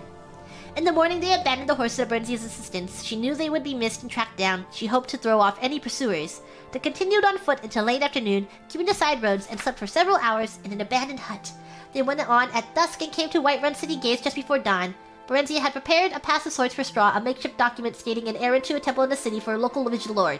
She herself glided over the wall with the help of a levitation spell. She had reasoned correctly, as it turned out, that by now the gate guards would have been alerted to keep an eye out for a young dark elven girl and a Nordic boy traveling together. On the other hand, unaccompanied country yokels like Straw were a common enough sight. Alone and with papers, it was unlikely that he would draw attention. Her simple plan went smoothly. She met Straw at the temple, which was not far from the gate. She had been to Whiterun on a few previous occasions. Straw, however, had never been more than a few miles from Sven's estate, which was his birthplace. Together, they made their way to a rundown inn in the poorer quarters of Whiterun. Gloved and cloaked and hooded against the morning chill, Berenzia's dark skin and red eyes were not apparent, and no one paid any heed to them. They entered the inn separately. Straw paid the innkeeper for a single cubicle, an immense meal, and 2 jugs of ale. Berenzia sneaked in a few minutes later. They ate and drank together, gleefully rejoicing in their escape, and made love vigorously on the narrow cot. Afterward, they fell into an exhausted, dreamless sleep. Is this where a smut is? Did they censor it? So is this the original? Not yet. Oh, okay. They stayed for a week at Whiterun. Straw earned a bit of money running errands, and Brenzia burgled a few houses. She's a thief? No one has any honor! It will say this section was removed when you get to the smut? No way. Chapter 3? She continued to dress as a boy. She cut her hair short and dyed her flame red tresses jet black to further the disguise and kept out of sight as much as possible. There were few dark elves in Whiterun. One day, Straw got them work as temporary guards for a merchant caravan traveling east. The one-armed sergeant looked over her dubiously. He chuckled. Dark elf, ain't ya? Like sending a wolf to guard the sheep, that is. Still, I need arms, and we ain't going near enough Morrowind so you can betray us to your folk. Our homegrown bandits would as fain cut your throat as mine. The sergeant turned to give Straw an appraising look, then he spun back abruptly toward Berenzia, whipping out his short sword, but she had her dagger out in the twinkling of an eye and was in a defensive stance. Straw drew his own knife and circled round to the man's rear. The sergeant dropped his blade and chuckled again. Not bad, kids, not bad. How are you with your bow, Dark Elf? Berenzia demonstrated her prowess briefly. Aye, not bad at all. And you'll be keen of eye by night, boy, and of ear until times. A trusty Dark Elf makes a good fighting man as any could ask for. I know. I served under Symmachus himself before I lost this arm and got invalided out of the Emperor's army. Symmachus? I know him! We can betray them. I know folk who'd pay well, Straw said later as they bidded down for the last night to the Ramshackle Lodge, or rob them ourselves. They're very rich, those merchants are, very. Berenzia laughed. Whatever would we do with so much money? And besides, we need their protection for traveling quite as much as they need ours. We could buy a little farm, you and me, Barry, and settle down all nice-like. Peasant, Berenzia thought scornfully. Straw was a peasant and harbored nothing but peasant dreams, but all she said was, Not here, Straw. We're too close to Darkmoor still. We'll have other chances farther east. She doesn't love him anymore! I can tell! In her dialogue! She doesn't want to settle down with him! She ran away with him! Made love vigorously on a cot! And now she wants to leave him? She never loved him? Lies! She's a liar! All she does is lie! The caravan went only as far east as Sungard. The Emperor Terraseptum I had done much in the way of building relatively safe and regularly patrolled highways, but the tolls were steep, and this particular caravan kept to the side roads as much as possible to avoid them. They exposed them to the hazards of wayside robbers, both human and orcish, and roving brigand bands of various races, but such were the perils of trade and profit. They had 2 such encounters before reaching Sungard, an ambush which Berenzia's keen ears warned them of in plenty of time for them to circle about and surprise the lurkers in a night attack by a mixed band of Khajiit, humans, and wood elves. The latter were a skilled band, and even Berenzia did not hear them sneaking up in time to give them much warnings. This time the fighting was fierce. The attackers were driven off, but 2 of the caravan's other guards were slain, and Straw got a nasty cut on his side before he and Berenzia managed to gash his Khajiit assailant's throat. Berenzia rather enjoyed the life. The garrulous sergeant had taken a liking to her, and she spent most of her evening sitting around the campfire listening to his tales of campaigning in Morrowind with Terraseptum and General Symmachus. The Symmachus had been made general after Hold fell, the sergeant said. He's a fine soldier boy, Symmachus is, but there was more in soldiery involved in that Morrowind business if you take my meaning. But well, you know all about that, I expect. No, I don't remember, Berenzia said, trying to sound nonchalant. I've lived most of my life in Skyrim. My mother married a Skyrim man. They're both dead, though. Tell me, what happened to the Lord and Lady of Mournhold? The sergeant shrugged. I ain't never heard. Dead, I expect. 'Twas a lot of fun before the armistice got signed. It's pretty quiet now. Maybe too quiet. Like a calm forest storm. Say, boy, you going back there? Maybe, Berenzia said. The truth was that she was drawn irresistibly to Morrowind, and Mournhold like a moth to a burning house. Straw sensed it, and was unhappy about it. He was unhappy anyway, since they could not bed together, as she was supposed to be a boy. Berenzia rather missed it too, but not as much as Straw did, seemingly.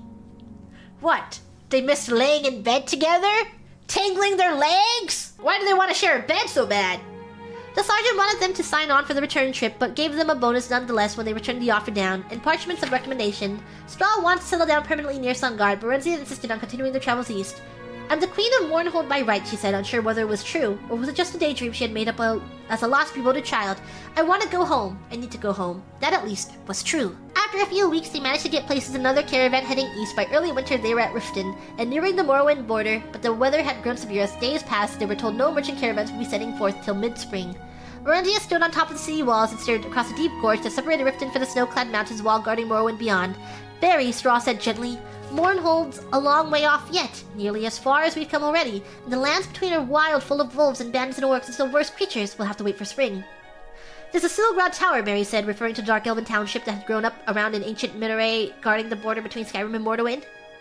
The British guards won't let me across, Barry. They're crack Imperial troops. You can't be bribed. If you go alone. I will try and stop you, but what will you do? Silgrad Tower is full of Imperial soldiers. Will you become a washing woman for them, or a camp follower?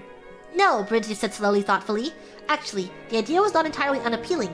She was sure she could earn a modest living by sleeping with the soldiers. She'd had a few adventures of that sort as they crossed Skyrim when she dressed as a woman and slipped away from Straw. She'd only been looking for a bit of variety. Straw was sweet but dull. She'd been startled but extremely pleased when the men she picked up offered her money afterward. Straw had been unhappy about it, though, and would shout for a while and sulk for days afterwards if he caught her at it. He was quite jealous. He'd even threatened to leave her. Not that he ever did. Or could. But the Imperial Guards were a tough and brutal lot by all accounts, and Berenzia had heard some very ugly stories during their treks. The ugliest of them, by far, had come from the lips of ex-army veterans around a caravan campfire, and were proudly recounted. They'd been trying to shock her and Straw. She realized, she also comprehended that there was some truth behind the wild tales. Straw hated that kind of dirty talk, and hated it more that she had to hear it, but there was a part of him that was fascinated nevertheless. Berenzia sensed this and had encouraged Straw to seek out other women, but he said he didn't want anyone else but her. She told him candidly she didn't feel that way about him, but she did like him better than anyone else. Then why did you go with other men? Straw had asked on one occasion. I don't know. Straw sighed. They say dark elven women are like that. Berenzia smiled and shrugged. I don't know. Or no. Maybe I do. Yes, I do know. She turned and kissed him affectionately. I guess that's all the explanation there is. What? What's going on here? Eslaf El was the last of the litter of the 5 born to the queen of the prosperous Nordic kingdom of Erilgard, and her husband, the king of Erilgard, Yitzlaf. During pregnancy, the queen had been more than twice as wide as she was tall, and the act of delivery took 3 months and 6 days after it had begun. What? 3 months and 6 days? It's perhaps understandable that the Lab Percopa elected upon expelling Eslaf to frown, say, good riddance and die. Like many Nords, Sitalf did not care very much for his wife and less for his children. His subjects were puzzled, therefore, when he announced that he would follow the ancient tradition of his people of Etbora, following his beloved spouse to the grave. Huh? They had not thought they were particularly in love, nor were they aware that such a tradition existed. Still, the simple people were grateful for the little royal drama alleviated boredom, which was and is a common problem in the more obscure parts of northern Skyrim, particularly in wintertime. He gathered his household staff and his 5 fat, bawling little heirs in front of him and divided his estate. To his son, Yunop, he gave his title. To his son, Lernu, he gave his land. To his son, I can't read these. Soybud, he gave his fortune. To his daughter, Leicifitra, he gave his army. The Law's advisors had suggested he keep the inheritance together for the good of the kingdom, but Idlaf did not particularly care for his advisors. Or the kingdom, for that matter. Upon making his announcement, he drew his dagger across his throat.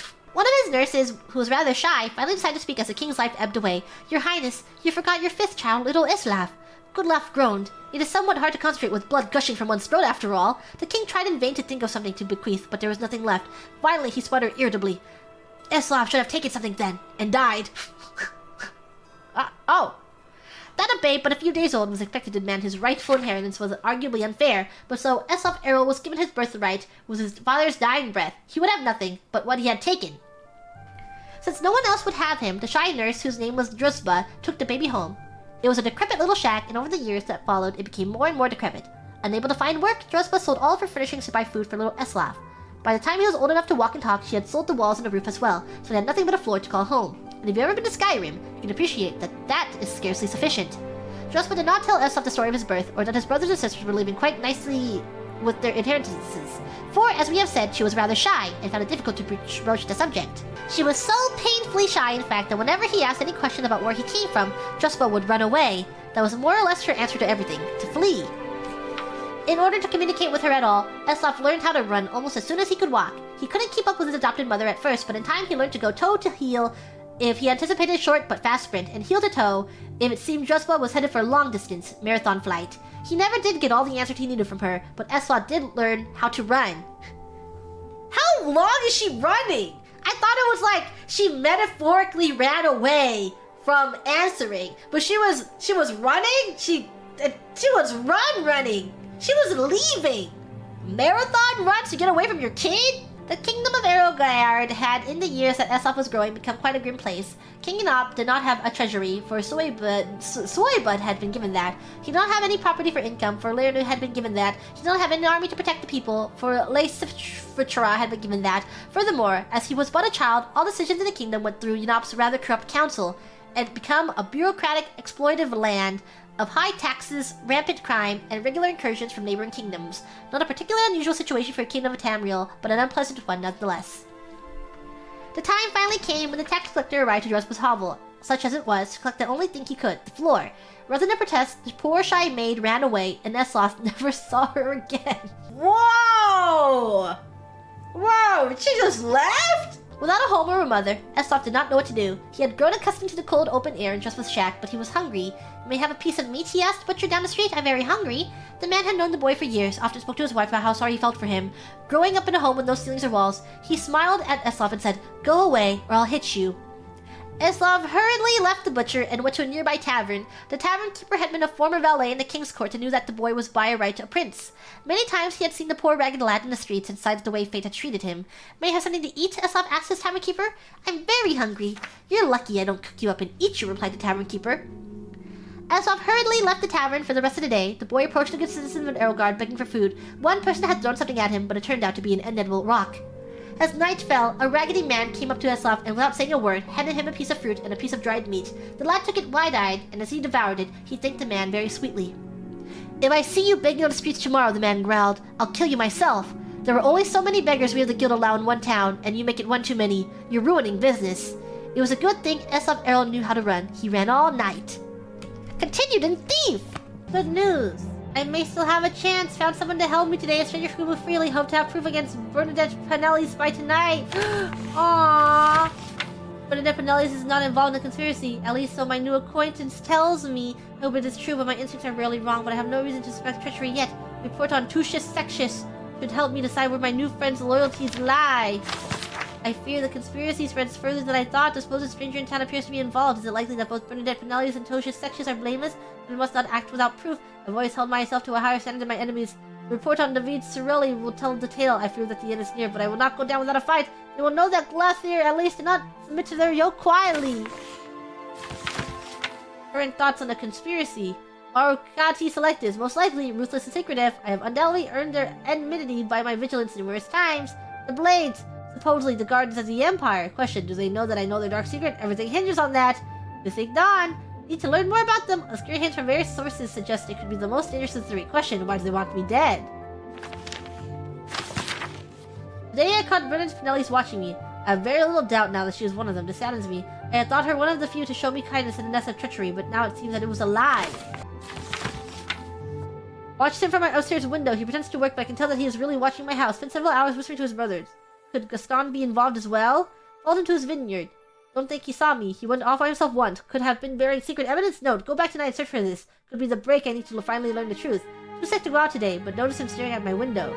Searched the vineyard tonight. Found nothing, but the ground had clearly been disturbed. He must have learned I was spying on him and removed it. Note. Need to find someone from out of town to help me. My moves are too closely watched. Naveed watched my house again. He doesn't even try to hide anymore. They become more brazen now. I think I am as good as caught in their net. I must strike back before it's too late, but are desperate measures called for yet? Do I have enough proof to justify acting? Lucius Sextus may be one of them. Notice him staring at me today near the low gate. I intended to start going out, but that might tip my hand. They must not know I'm aware of their agents, or they may finally move against me. Yet, Lucius Sextus lives alone. No one knows what goes on in that big old house of his. Could it be the headquarters of the conspiracy? If only my movement were not so closely watched! No! Oh, Chiva. Damn that young fool Antoinetta and her experimental recipes.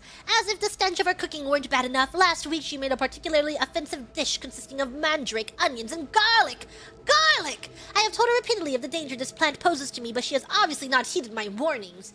It is strange, this reaction I have to garlic. In all my wanderings, in all my research, I have never encountered another vampire thusly affected. It is true that some popular lore holds that all vampires have an inherent weakness to garlic, but this is simply not the case. My situation, as far as I can tell, is unique. If I were to somehow come into contact with garlic, if it in some way came to be on my person, the results could be catastrophic. I would most certainly suffer from a loss of strength and stamina, and fear my resistance to magic would be nearly completely nullified. So please, Ochiva, as mistress of the sanctuary, I beg you to keep Antoinetta on a tighter leash. I love her as a sister, of course, but cannot be held accountable for my actions should she continue to disregard my own personal safety. The tenets clearly state that one family member may not kill another, but I don't need to remind you there is no restriction against draining Antoinetta of a few pints of precious life's blood.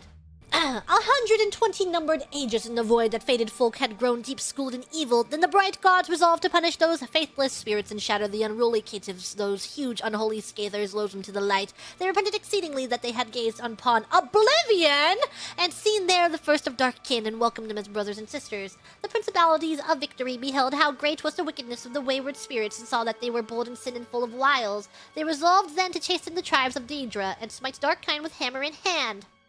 But ever shall darkness contest the light, and great were the powers that breathed the void and laid waste upon one another, and no oath might bind them. So deep were they in envy and perfidy, for once the portals are open, who shall shut them upon the rising tide?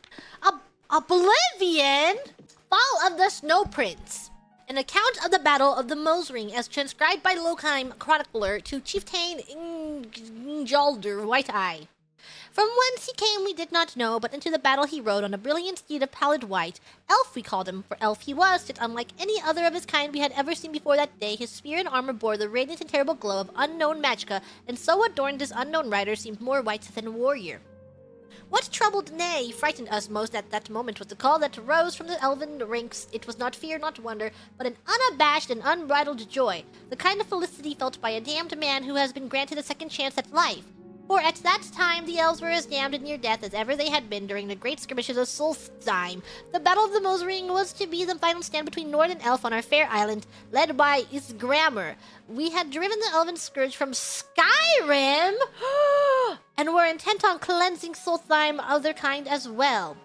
Our warriors, armed with the finest axes and swords Nord craftsmen could forge, cut great swath through the enemy ranks. The slopes of the Mosring ran red with elf blood. Why, then, could our foe rejoice? Could one rider bring such hope to an army so hopeless? To most of our kind, the meaning of the call was clear, but the words were but a litany of elven chants and cries. There were some among us, however, the scholars and chroniclers who knew well the words and shuddered at the significance. The Snow Prince is come, doom is at hand. There was then a great calm that overcame the elves that still stood. Through their masts the Snow Prince did ride, and as the longboat sliced the icy waters of the Falding, he parted the ranks of his kin. The magnificent white horse slowed to a gallop, then a trot, and the unknown elf rider moved to the front of the line in a slow, almost ghost-like pace. A Nord warrior sees much in the life of bloodshed and battle, bloodshed, goldship, and battle, and is rarely surprised by anything armed combat may bring. But few among us that day could have imagined the awe and uncertainty of a raging battlefield that all at once went motionless and silent. Such as the effect the Snow Prince had on us all, for even the joyous cries of the elves had ended. There remained a quiet known only in the solitude of slumber. It was then our combined host and elf Nord alike were joined in a terrible understanding. Victory or defeat mattered little that day on the slopes of the Mosring Mountains. The one truth we all shared was that death would come to many that day, victory and vanquished alike.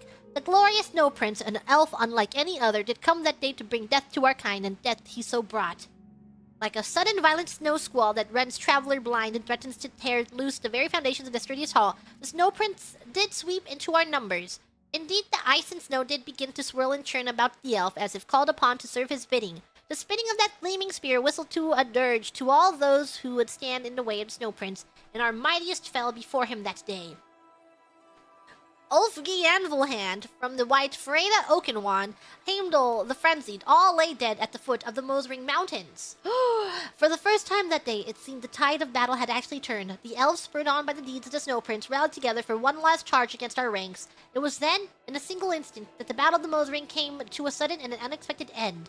Finna, daughter of Jofrir, a lass of only 12 years and quite sure mother, watched as the Snow Prince cut down her only parent. In her rage and sorrow, Finna picked up Jofrir's sword and threw it savagely at her mother's killer. When the elf's gleaming spear stopped its deadly dance, the battlefield fell silent and all eyes turned to the Snow Prince. No one that day was more surprised than the elf himself at the sight that greeted him, for upon his great steed the Snow Prince still sat, the sword of Jofrir buried deeply in his breast. And then he fell from his horse. From the battle, from life, the Snow Prince lay dead, slain by a child. With their savior defeated, the spirit of the remaining elven warriors soon shattered. Many fled, and those that remained on the battlefield were soon cut down by our broad Nord axes. When the day was done, all that remained was the carnage of the battlefield, and from that battlefield came a dim reminder of valor and skill, for the brilliant armor and spear of the Snow Prince still shined. Even in death, this mighty and unknown elf filled us with awe. It is common practice to burn the corpses of our fallen foes. This is as much a necessity as it is custom, for death brings with it disease and dread. Our chieftains wished to cleanse Solstheim of the elven horde and death as well as life. It was decided, however, that such was not to be the fate of the Snow Prince. One so mighty in war, yet so loved by his kin, deserved better, even in death, even if an enemy of our people. And so we brought the body of the Snow Prince wrapped in fine silks to a freshly dug barrow. The gleaming armor and spear were presented on a pedestal of honor, and the tomb was arrayed with treasures worthy of royalty. All of the mighty chieftains agreed with this course, that the elf should be honored. His body would be preserved in the barrow for as long as the earth chose, but would not be offered the protection of our Stalfrim, which was reserved for the Nord dead alone. So ends this account of the Battle of the Mosring and the fall of the magnificent elven Snow Prince. May our gods honor him in death, and may we never meet his kind again in life. Wow. The lusty Argonian maid lifts her tail. The scene continued. Certainly not, kind sir. I am here but to clean your chambers. Is that all you have come here for, little one? My chambers? I have no idea what it is you imply, master. I am but a poor Argonian maid. So you are my dumpling, and a good one at that. Such strong legs and shapely tail. You embarrass me, sir. Fear not. You are safe here with me. I must finish my cleaning, sir. The mistress will have my head if I do not. Cleaning, eh? I have something for you. Here, polish my spear. But it is huge! It could take me all night! Plenty of time, my sweet. Plenty of time. Where's the rest? Where's the rest of this book? Whoa, doesn't she know that she has a job to do? She has no time to be polishing weapons. What is she doing, polishing that weapon? She has other tasks to be completing. So far, the investigation has been inconclusive, to say the least. The assassin's body has yielded no clue as to his affiliation, and we haven't even been able to ascertain the motive for the Emperor's slaying. We've gone so far as to question local merchants about the unique garb, but have run into nothing but dead ends. The nature of the attack, the multiple assassins, the ceremonial robes, the summoned weapons and armor, it all speaks of something ritualistic. I've seen the Dark Brotherhood's handiwork more times than I care to remember, and this just doesn't fit their usual pattern. I guess that's what worries me. We're not dealing with the unknown, and I'll be damned if I know how to handle it. Postscript. I've instructed the men to dump the rest of the assassins' bodies in sewers, let them serve as food for the vermin. It's more than those bastards deserve. I need to read the 5 tenets. Never dishonor the Night Mother. Never betray the Dark Brotherhood or its secrets. Never disobey or refuse to carry out an order from a Dark Brotherhood superior. But if I refuse to do this, then I'm breaking the 3rd tenet. Never steal the possessions of a dark brother or dark sister. I've never done that. Never kill a dark brother or dark sister. But then I'm gonna be breaking this one. Path of Transcendence. My initial findings may have been inconclusive, but they set me on the path I will pursue until I achieve my goal or lie rotting in this cave. Either outcome will be a welcome respite from the days and nights I've spent toiling without food, water, or any kind of companionship. A lesser mage would have fallen prey to madness by now, I'm sure of it, but I am not a lesser mage. Though they try in earnest, though their hearts and minds are true to the teachings of our great sovereign, my fellow necromancers lack the complete dedication required to achieve that ultimate of goals, the state of lichdom. Not even Valgar himself can match my sheer tenacity, my unwillingness to accept failure on any level that is why I, Scyldin, will soon join the ranks of the Worm Eremites, those servants favored by our sovereign above all others. I will sit with honor and obedience at his right hand, while those fools in the Mages Guild grovel at my maggot-ridden fate. Even the most pedestrian peasant fairy tale has long held that a lich must somehow remain bound to his soul, and that connection must commonly manifest itself as a transference of the spirit into an actual physical object, an urn, a sarcophagus, or crystal phial.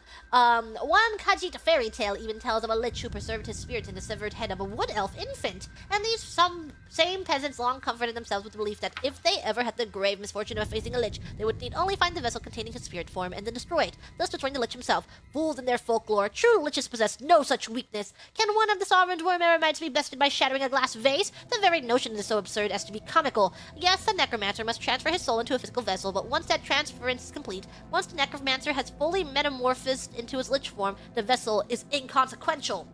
But it's the process of his transference itself that has eluded me for so long. My soul remains bound to my earthly body, and nothing I have attempted has allowed me to free myself of this mortal coil and transcend to the state of lichdom I so desire. Every tome I have acquired, the volumes upon volumes of necromantic discourse, all useless. I have grown disgusted by the years of wasted life that have been poured into these so-called essential writings. Who in their right mind would ever wish to animate a month-dead Cyrodiilic butterfly or bring life to the rotting husk of a rare albino mud crab? How many months have I wasted away in this cave, and for what reason? Ah, yes, I know. I will resurrect an army of deformed goblin younglings and march on the white gold tower itself. That at least is in my reach. My mind has become a cesspool of necromantic waste where reject spells and rituals compete for the honor of finally driving me completely insane. And still I am no closer to achieving my goal than I was when I first began this process. Am I losing faith in myself, in my discipline? Perhaps I have been studying too hard. Many a night I have sacrificed my prayers to our sovereign for one more experiment, one more incantation. What I need now is rest. Rest in a state of tranquility so that I may commune with our sovereign and repledge my loyalty and devotion. For what answer will I find in some crumbling codex that could not be supplied by our great sovereign himself?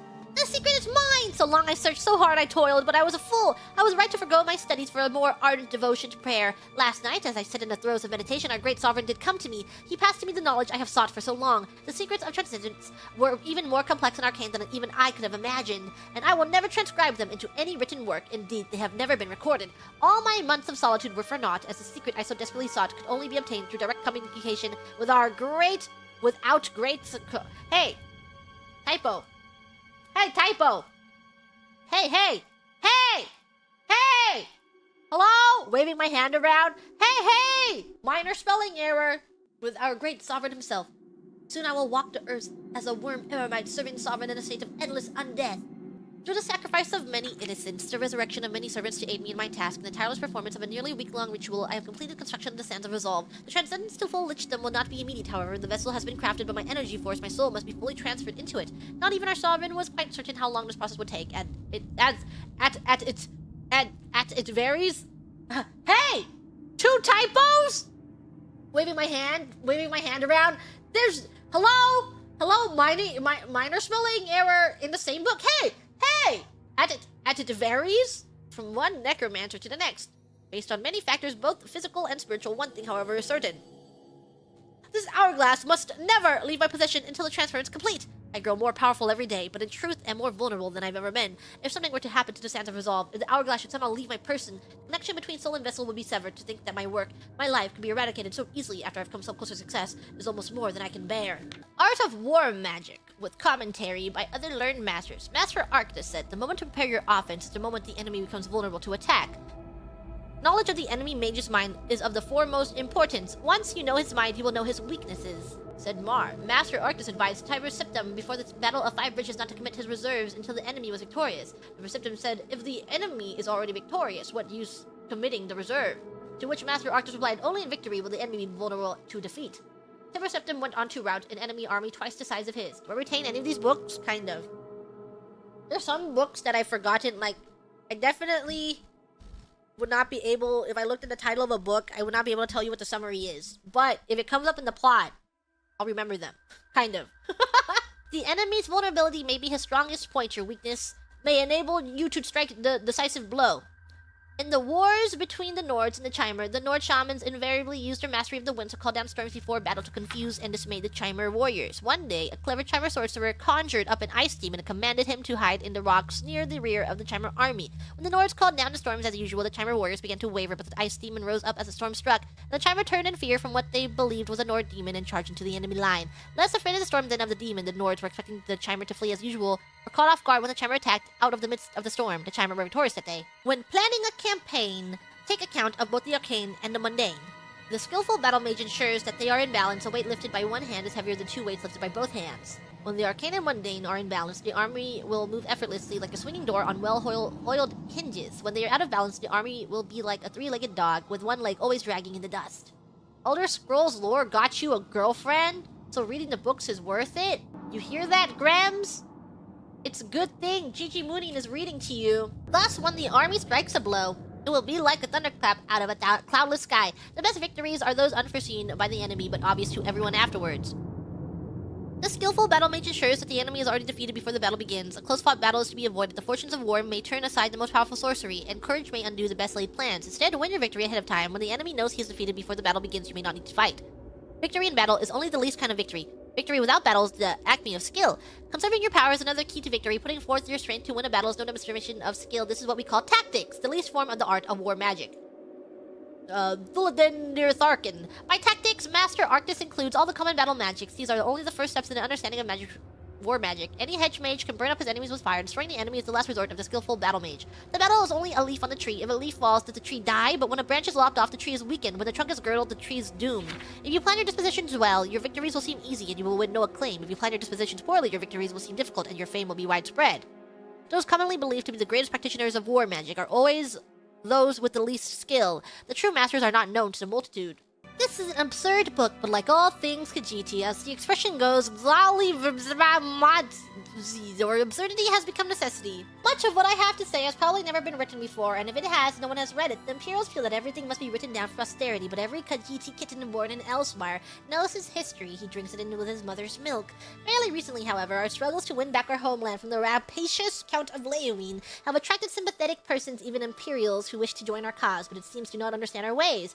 Our enemies, of course, do not understand us either, but that is as we wish it. A weapon in our arsenal, our non-Khajiit friends, however, should know who we are, why we are, and what we are doing. The Khajiit mind is not engineered for self-reflection. We simply do what we do and let the world be damned. To put into words and rationalize our philosophy is foreign, and I cannot guarantee that even after reading this you will understand us. Grasp this simple truth. When I contradict myself, I am telling the truth.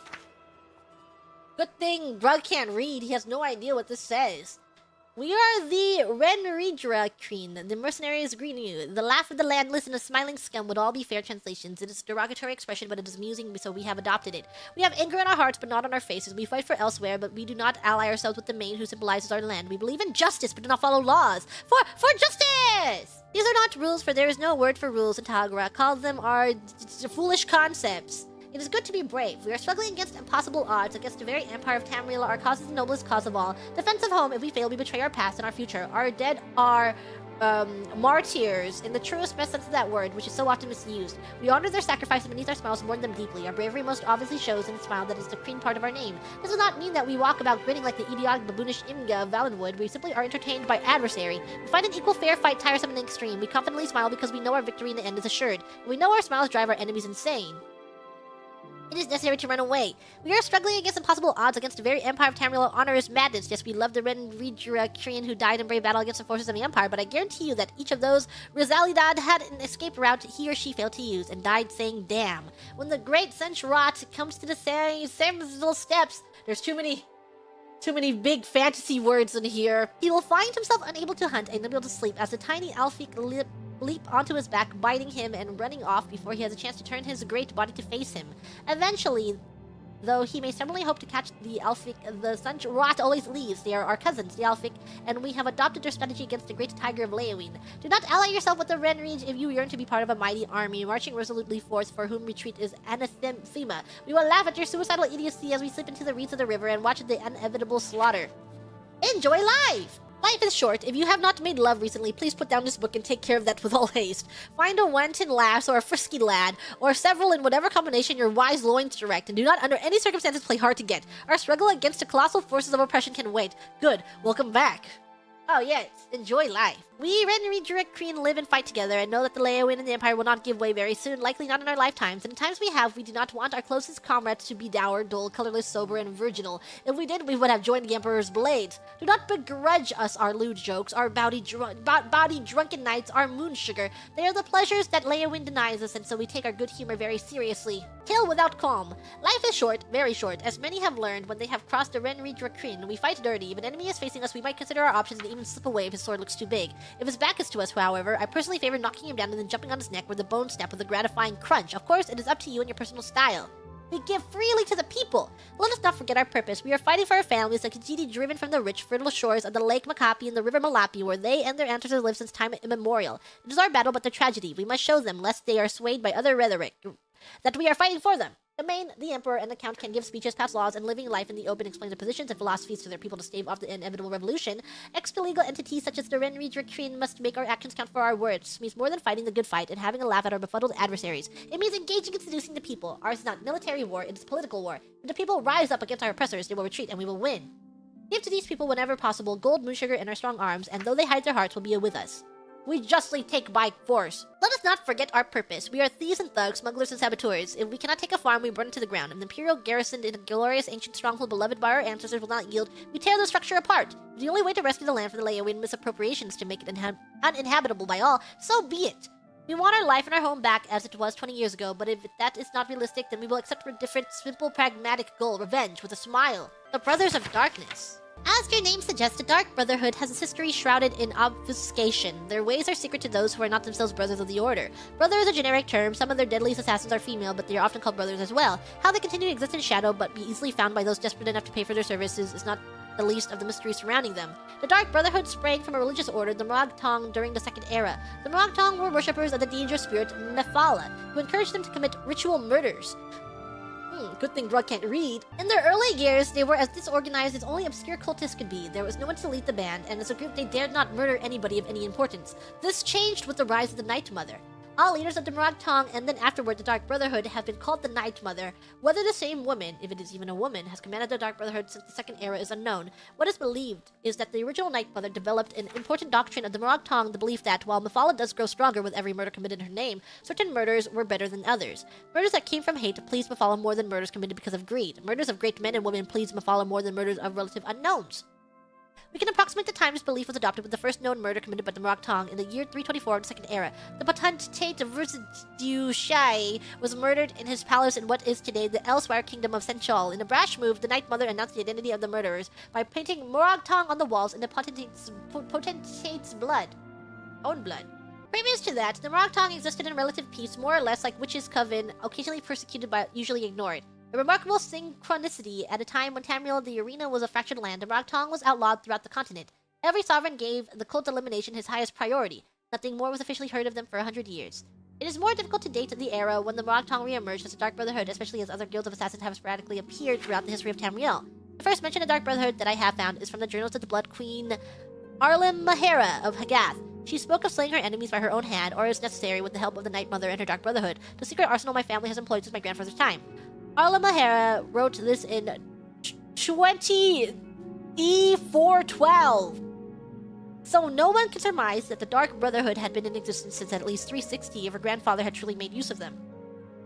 The important distinction between the Dark Brotherhood and the Morag Tong was that the Brotherhood was a business as much as it was a cult. Rulers and wealthy merchants used the orders as an assassin's guild. The Brotherhood gained the obvious rewards of a profitable enterprise, as well as a secondary benefit that rulers could no longer actively persecute them. They were needed, they were purveyors of an essential commodity. Even an extremely virtuous leader would be unwise to mistreat the Brotherhood.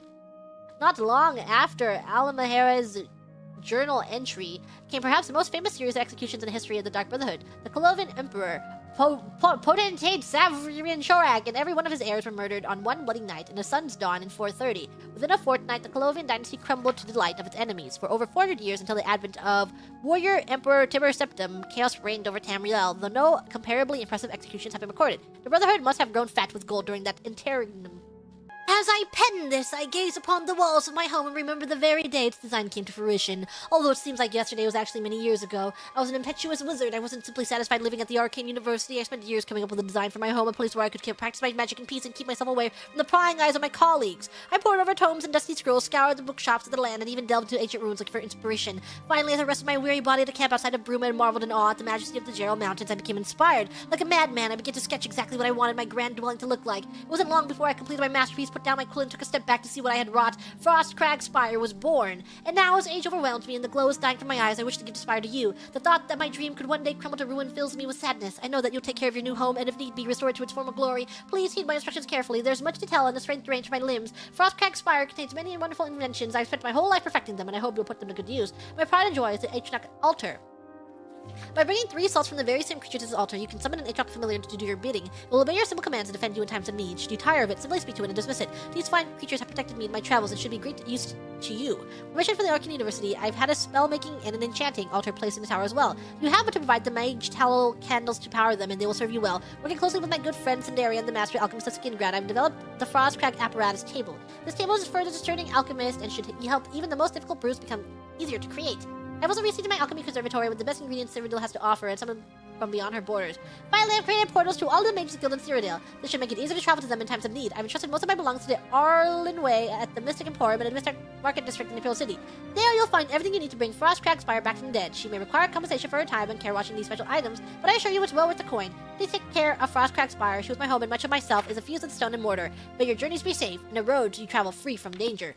It's all right, Mother. It's almost over. I'm close, so very close. How long have we struggled? How long have we waited? Too long, I know, but it's almost over, I promise. Kill him, kill him, kill him, kill him. Mommy, mommy, as you lie, the dark man comes and makes you die. My daddy's hands are red with guilt because he killed the life we built. I hated all this lying, all this pretending. Since this in the 5 tenets be damned, how long do I have to live by the rules? How long before I get my chance? I saw Lucien LeChance yesterday. He was in the sanctuary talking with Ochiva. He was right there, so close I could have severed his spine in less than a heartbeat. Oh, Mother, never before have I had to exercise such self-control. What sickeningly ironic is that it was the Dark Brotherhood's discipline that allowed me to restrain myself. I've been a part of their family for so long, it's a part of me, whether I liked it or not, and in all that time I fooled them all. They see me as a fellow member of the Brother, a trusted family member. Someday soon I will learn the truth about the Night Mother, and when I do, I will use that trust to get close to her, close enough so that I may rend a head from her body just as Lucien LeChance did to you so long ago. Damn it, Mother! Why did it have to be this way? Maria was so beautiful, she was perfect in so many ways. Why couldn't she handle the truth? Why couldn't she realize her family didn't really love her? She was a murderer like the rest of us, paid to kill in the name of Sithis. I really thought we could be together and make a real family with real love, but she told me she could never accept your place in my life, so now she's gone. She didn't deserve to live after the horrible things she said about you. I never should have told her. I know, I'm sorry, it will never happen again, and the others will never find her. Don't worry, there's nothing left for her to find. I like to lie in the grass and watch these ants and, like to watch the ants and hear and they're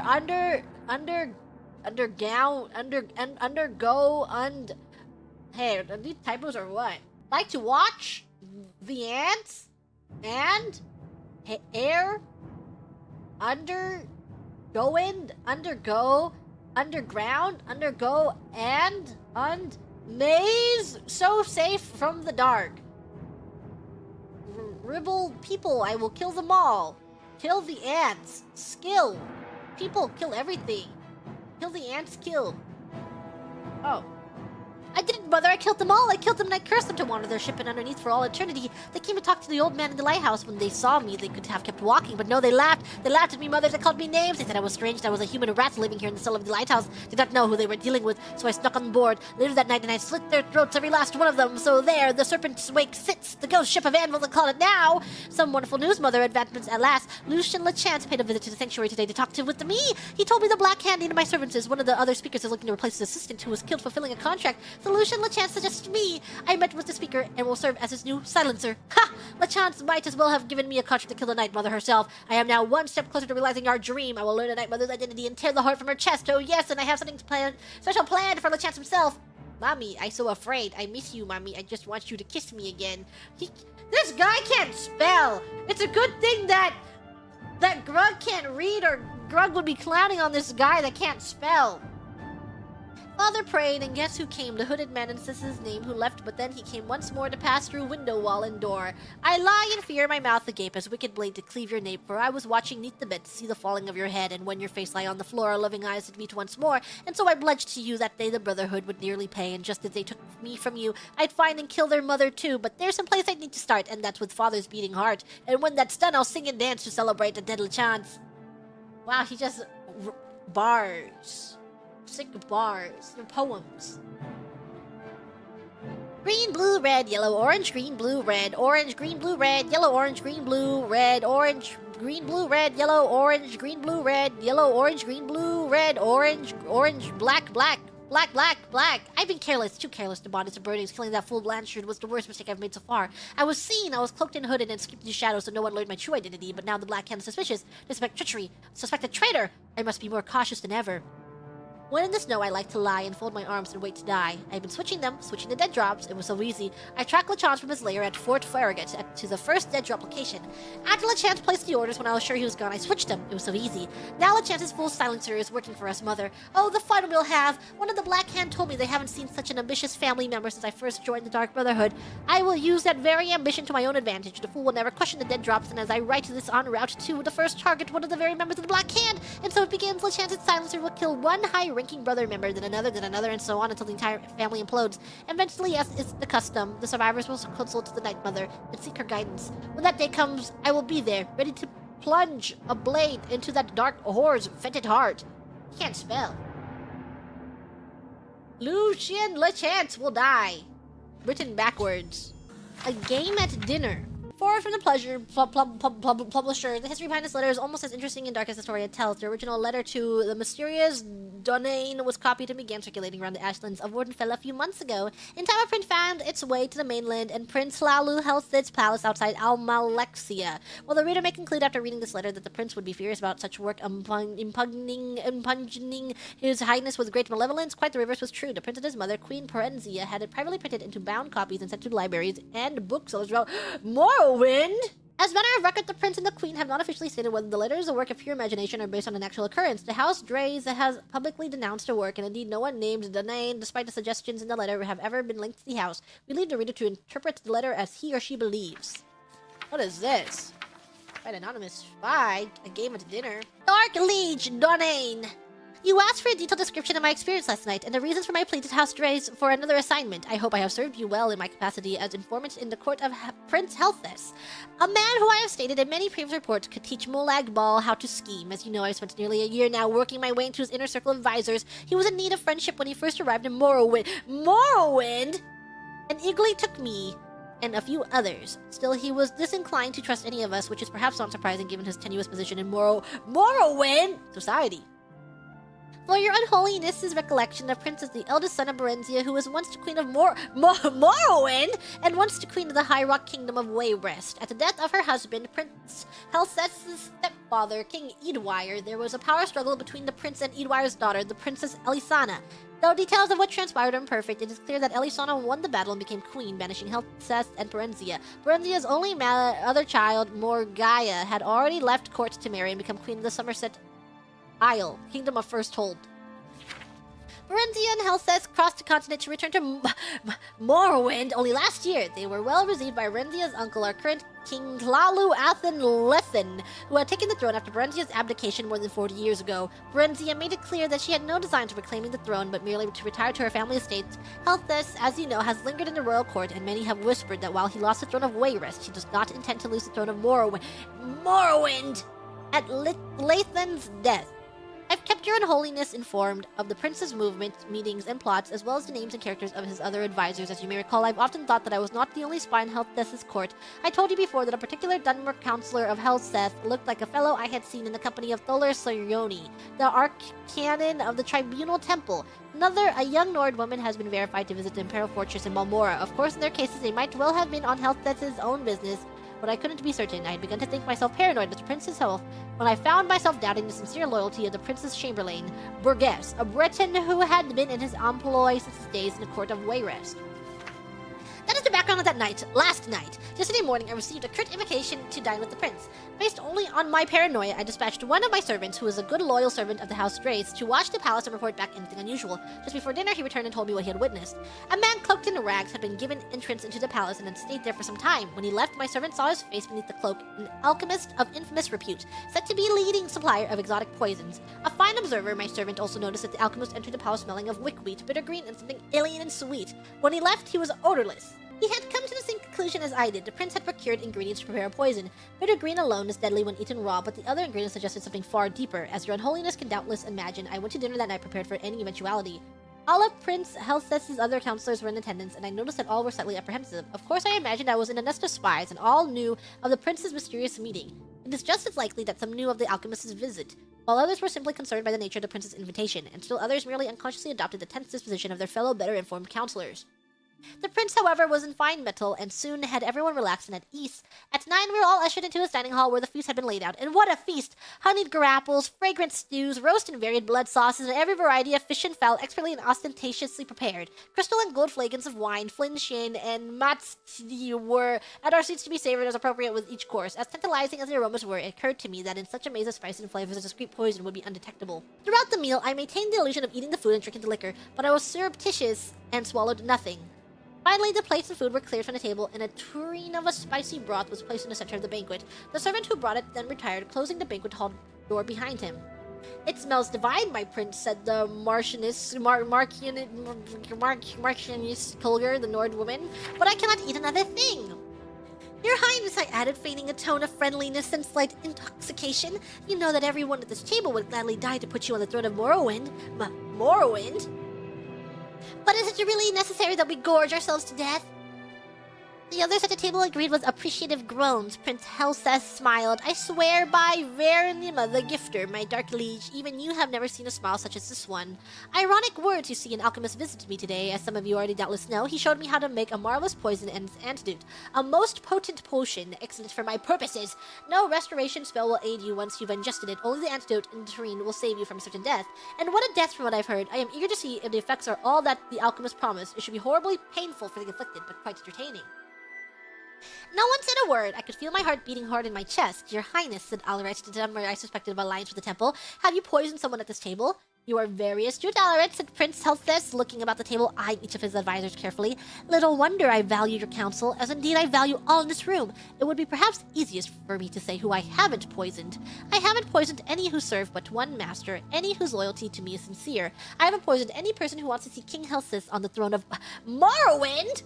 I haven't poisoned anyone who isn't a spy for the Empire, the Temple, the House of Tavani, the House of Redoran, the House of Indorel, the House of Driss. Your Unholiness," he looked directly at me at his last words. I know that in certainty my face is practiced at keeping my thoughts from showing, but I immediately thought of every secret meeting I've had, every coded message I sent to you and the House, my dark liege. What could he know? What could he, even without knowing, suspect? I felt my heart beating even faster. Was it fear or poison? I couldn't speak, certain as I was that my voice would betray my calm facade. Those loyal to me who wish harm on my enemies may be wondering how can I be certain that the poison has been ingested. Is it possible that the guilty party, or dare I say parties, were suspicious and merely pretended to eat and drink tonight? Of course, but even the craftiest of pretenders would have to raise a glass to his or her lips and put empty forks or spoons in their mouths to play the charade. The food, you see, was not poison. The cups and cutlery were. If you did not partake out of fear, you're poisoned just the same, and sadly, missed an excellent roast. Sweat beaded on my face, and I turned from the prince so he would not see. My fellow advisors, all of them, were frozen in their seats. From the Marchioness Kulger, white with fear, to Kema Ineb, visibly shaking from the furrowed, angry brow of Alaret to the statue-like stare of Burgess. I couldn't help thinking then.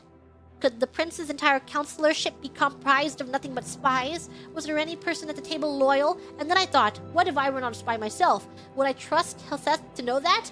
No one knows better than his advisors both the depths of the prince's paranoia and the utter implacability of his ambition. If I were not a spy for the House Drace, even then, would I be safe? Could a loyalist be poisoned because of a not-so-innocent misjudgment? The others must have been thinking the same, loyalists and spies alike. While my mind whirled, I could hear the prince's voice addressing all assembled. The poison acts quickly. If the antidote is not taken within 1 minute from now, there will be death at the table. I couldn't decide whether I had been poisoned or not. My stomach ached, but I reminded myself it might have been a result of sitting at a sumptuous banquet and not partaking. My heart shook in my chest, and a bitter taste like trama root stung my lips. Again, was it fear or poison? These are the last words you will hear if you are disloyal to me, said Prince Helseth, still smiling that damn smile as he watched his advisors squirming in their seats. Take the antidote and live. Could I believe him? I thought of what I knew of the prince and his character. Would he kill a self-confessed spy at his court, or would he rather send the vanquished back to his masters? The prince was ruthless, but either possibility was within his manner. Surely the theatricality of this whole dinner was meant to be a presentation to instill fear. What would my ancestors say if I joined them after sitting at a table, eventually dying of poison? What would they say if I took the antidote, confessing my allegiance to you in the house dress, and was summarily executed? And I confess, I thought of what you might to do me even after I was dead. I had grown so lightheaded and filled with my own thoughts that I didn't see Verges jump from his seat. I was only suddenly aware that he had the tureen in his hands and was gulping down the liquid within. There were guards all around, though I never noticed him entering. Verges, said Prince Helseth, still smiling. You have spent some time at Ghostgate, House Redoran. You didn't know? Verges laughed sourly. No, House. I report to your stepsister, the Queen of Wayrest. I've always been her employee. But Akatosh, you poisoned me because you thought I was working for some damnable dark elves? You're half right, said the prince. I didn't guess who you're working for, or even that you were a spy, but you're also wrong about me poisoning you. You poisoned yourself when you drank from the tureen. Your unholiness, you don't need to hear how Verges died. I know that you have seen much over the many, many years of your existence, but you truly don't want to know. I wish I could erase the memory of his agonies from my own mind. The council was dismissed shortly thereafter. I do not know if Prince Helseth knows or suspects that I too am a spy. I do not know how many others last night were as close as I was from drinking from the tureen that Verges did. I only know that if the prince does not suspect me now, he will. I cannot win at the games he mastered long ago at the court of Wayrest, and I beg your unholiness, my dark liege, denying to use your influence in the house dress and dismiss your loyal servant from this charge. Publisher's note. Of course, the anonymous writer's signature has not been on any reprint of the letter since the original. Wow! Among Us. Every winter season, except for the reason of one war or another, really quite a bother. The Queen of Rimmon and her consort request their vassals come and cavort on each and every ball. The first man at the hall is Lord Ogun Durnabret of Geyr, the curse of all the maidens fair. Oh, dear ladies, beware, dearest ladies, take care. Though he's a very handsome man, if you dare to take his handsome hand, the nasty little spell will be cast, and your first dance with him will be the last. At their social event, everyone who went knew the bosun's dances and steps to all the dances. The Queen of Rimmon and her consort would order a trumpet's wild report, and there could be no indecision as the revelers took position. The first dance only ladies separate, away from such men as Lord Jernabet. Oh, dear fellows, explain, brothers, can you help make it plain? The man's been doing this for years, leaving maidens fair in tears before the final tunesman blast, and her first dance with him will be the last. Lord Ogun Durnabret of Geyr, watch the ladies dance on air, the loveliest in the realm as fellow in her sign-hide helm, said the Queen of Rimmon and her consort, have put together quite a sport. Which lady fair do you prefer? Lady Durnabret pointed her. See that bosom bob and weave, well suited for me to love and leave.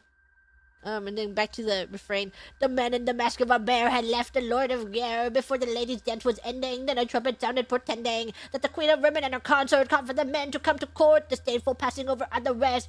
Ogun approached she of bobbing breast. She was rejected, save a life of woe for a new maiden as fair as snow.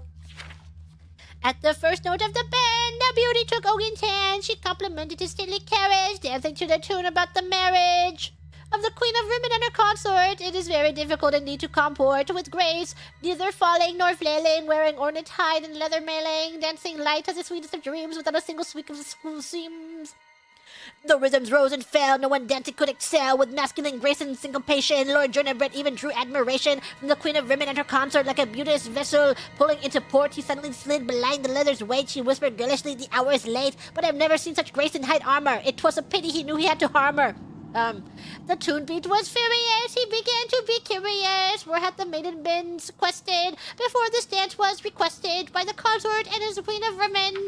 I didn't see you dance with the woman. My dress was torn as I came to dance, she said, smiling in voice deep as a man's. My maids worked quickly to repair, while I wore a suit of hide and a helm of a bear. This is what Hamilton sounds like to me. Yeah, I was channeling my inner Lin-Manuel Miranda. Volume 8? Following the Battle of Ichidag, the Emperor Aurelius Septim III was captured, and before he was able to be brought to his uncle's castle in the Hammerfell Kingdom of Ghislaine, he met his death at the hands of an angry mob. This uncle Sepphoris was thereafter proclaimed emperor and rode to the imperial city. The troops formerly loyal to Emperor Uriel and his mother, the Wolf Queen Potema, pledged themselves to the new emperor in return for their support and nobility of Skyrim! High Rock, Hammerfell, the Somerset Isle, Valenwood, Black Marsh, and Morrowind demanded and received a new level of autonomy and independence from the Empire. The War of the Red Diamond was at the end.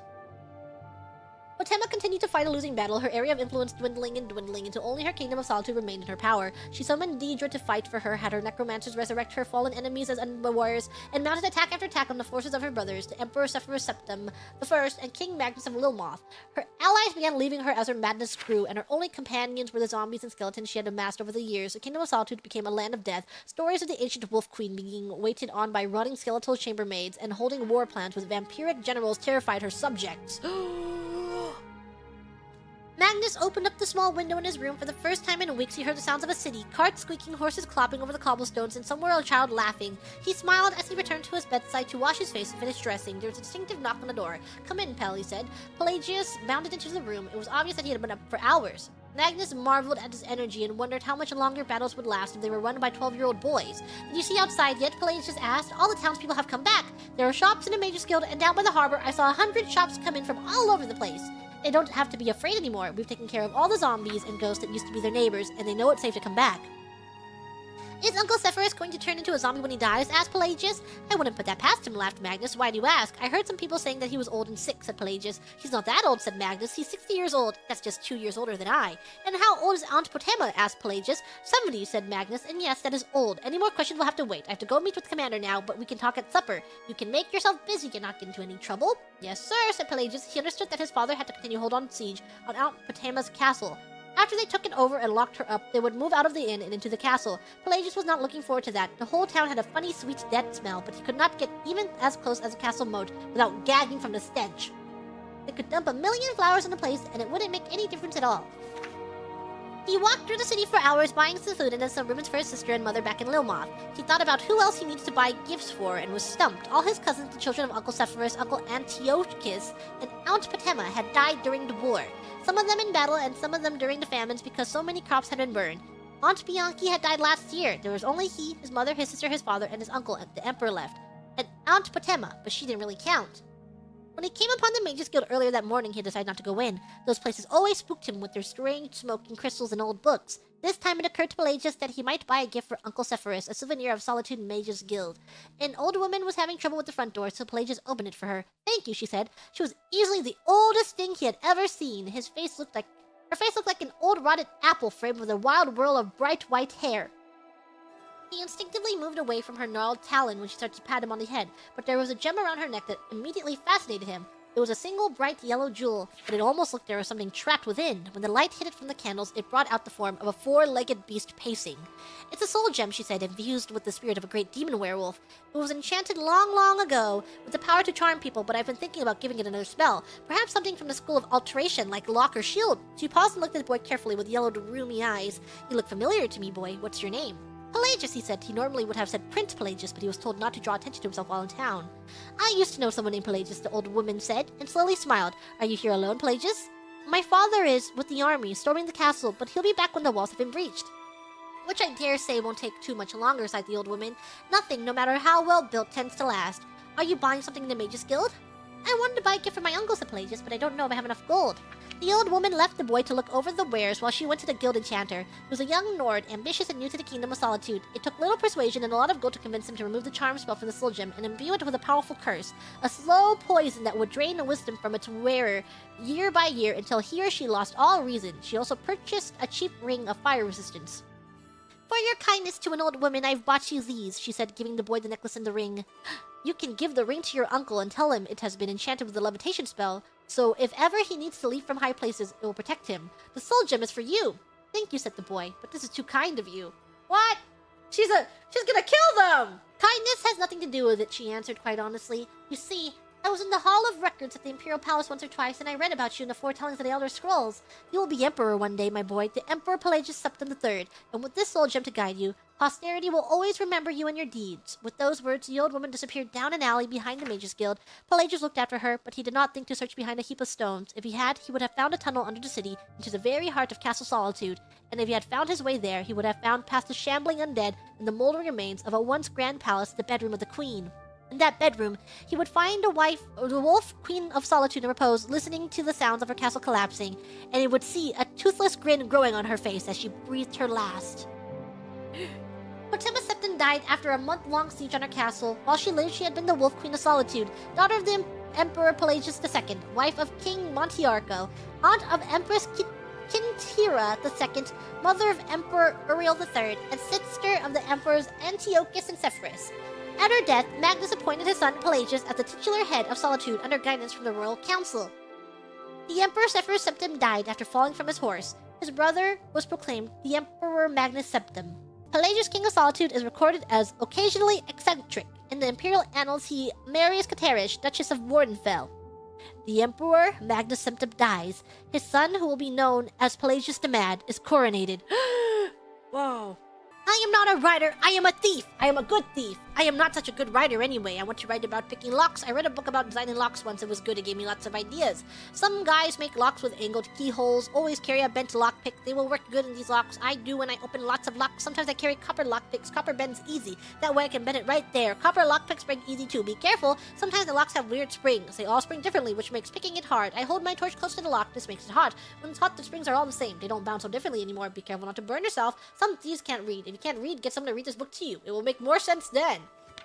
Frog can't read. How do they know? The idea of collection of mages, sorcerers, and assorted mystics pooling their resources and talents for the purpose of research and public charity was a revolutionary concept in the early years of the Second Era.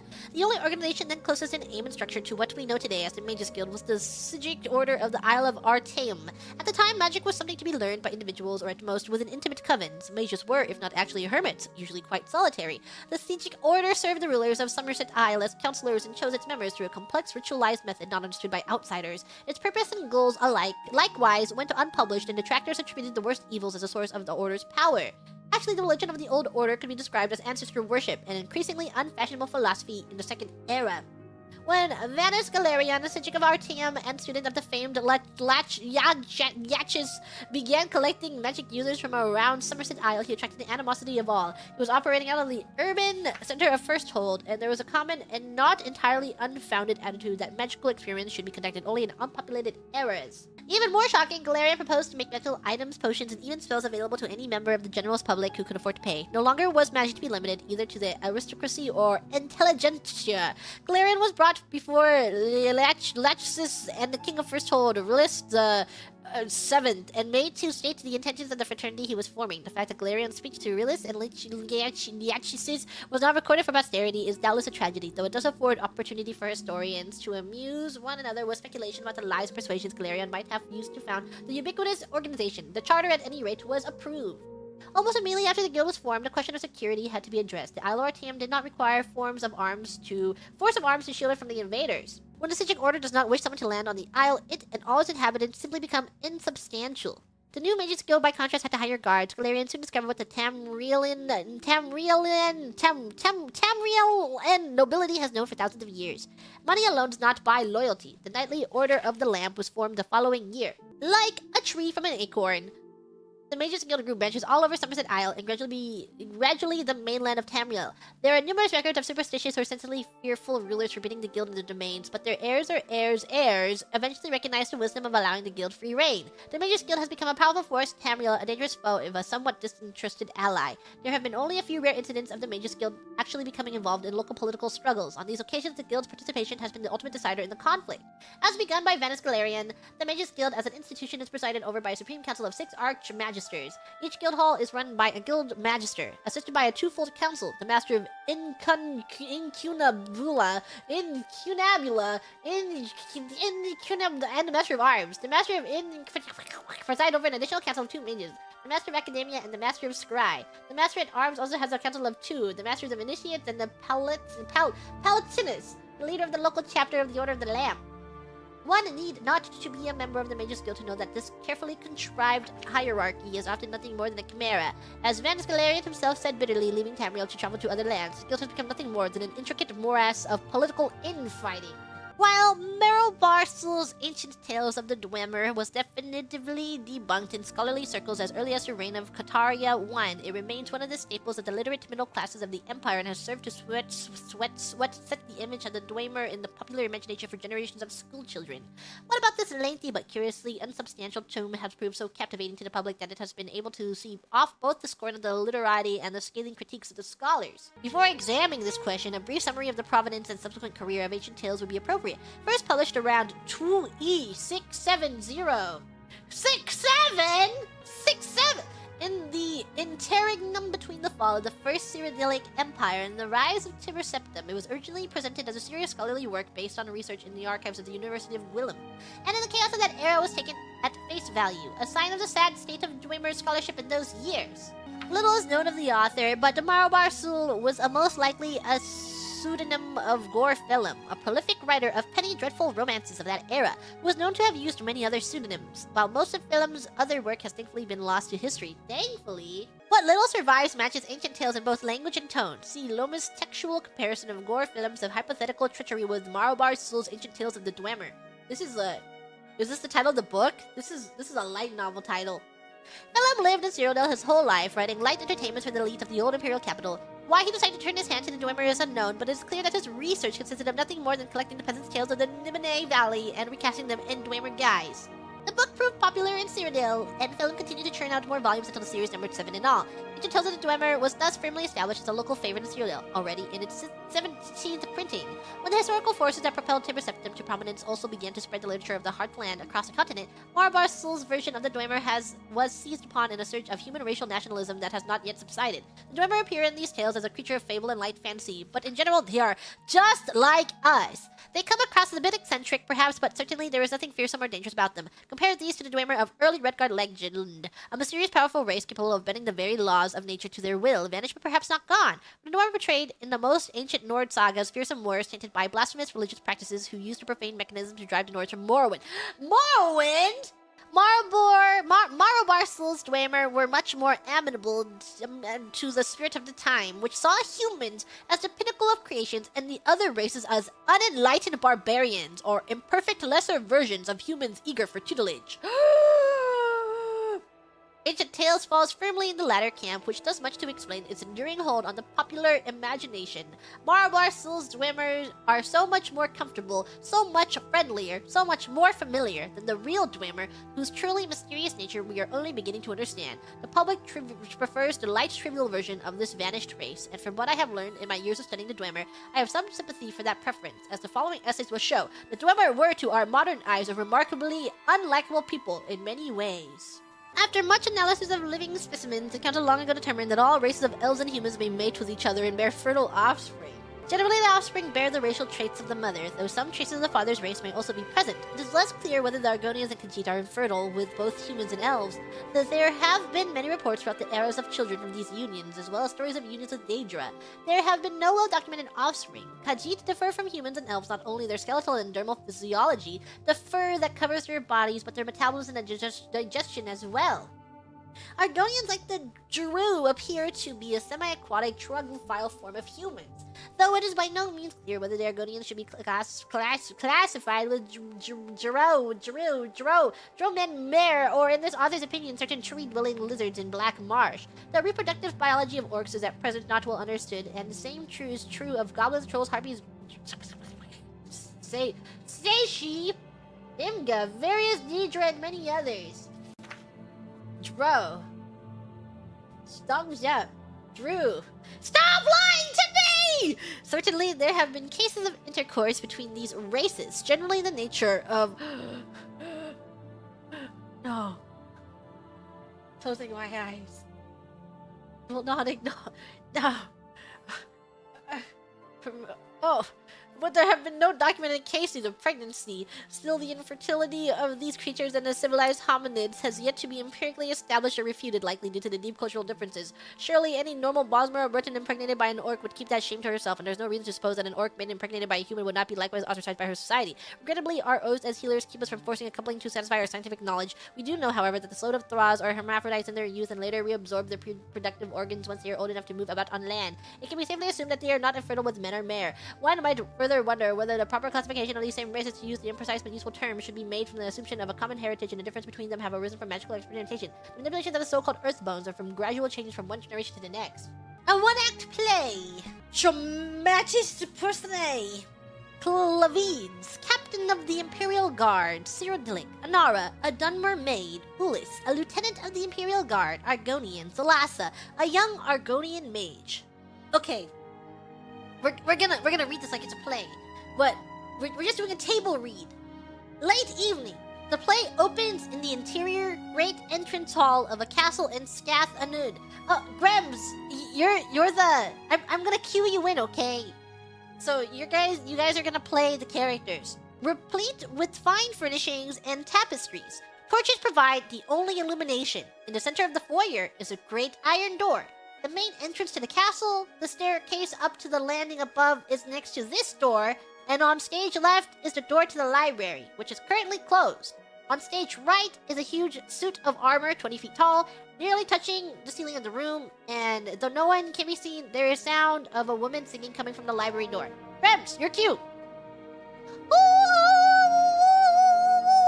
A loud thumping knock on the iron front door stops the woman singing. The door to the library opens and Anara, Grems, your cue! A common-looking maid comes out and hurries to open the front door. Clavides, a handsome man in imperial garb, stands there. Grems! Quick, stand in front of each other! Good evening to you, Sero. Good evening. Is your master at home? No, sir. How do you pronounce this? Is the J silent? Don't worry, I'll read for you. It's just a table read. Yeah, good evening to you. Quick, is the J silent or is the J now pronounced? Pronunciation. Sir Joe. Joe Mama. Who's Mama? No, Sir Joe, it's only me here. My master, Sadura Kina Tilvani Hordolf Xyr, is at his winter estate.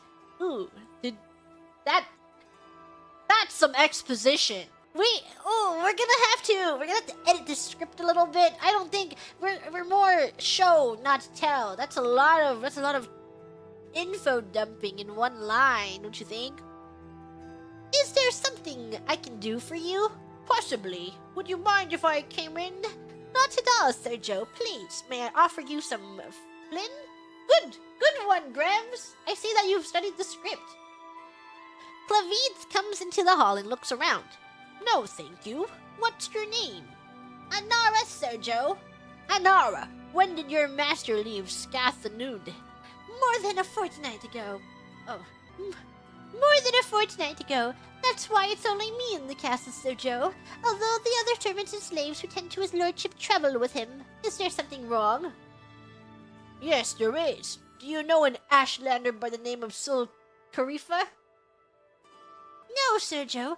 I don't know anyone by that name. I don't know no one. Don't use anyone. It's no one. Then you aren't likely to now. He's dead. He was found a few hours ago dying of frostbite in the Ashlands. He was hysterical, nearly incomprehensible, but among his last words were Castle and Xyr. Dying of frostbite in summertide in the Ashlands?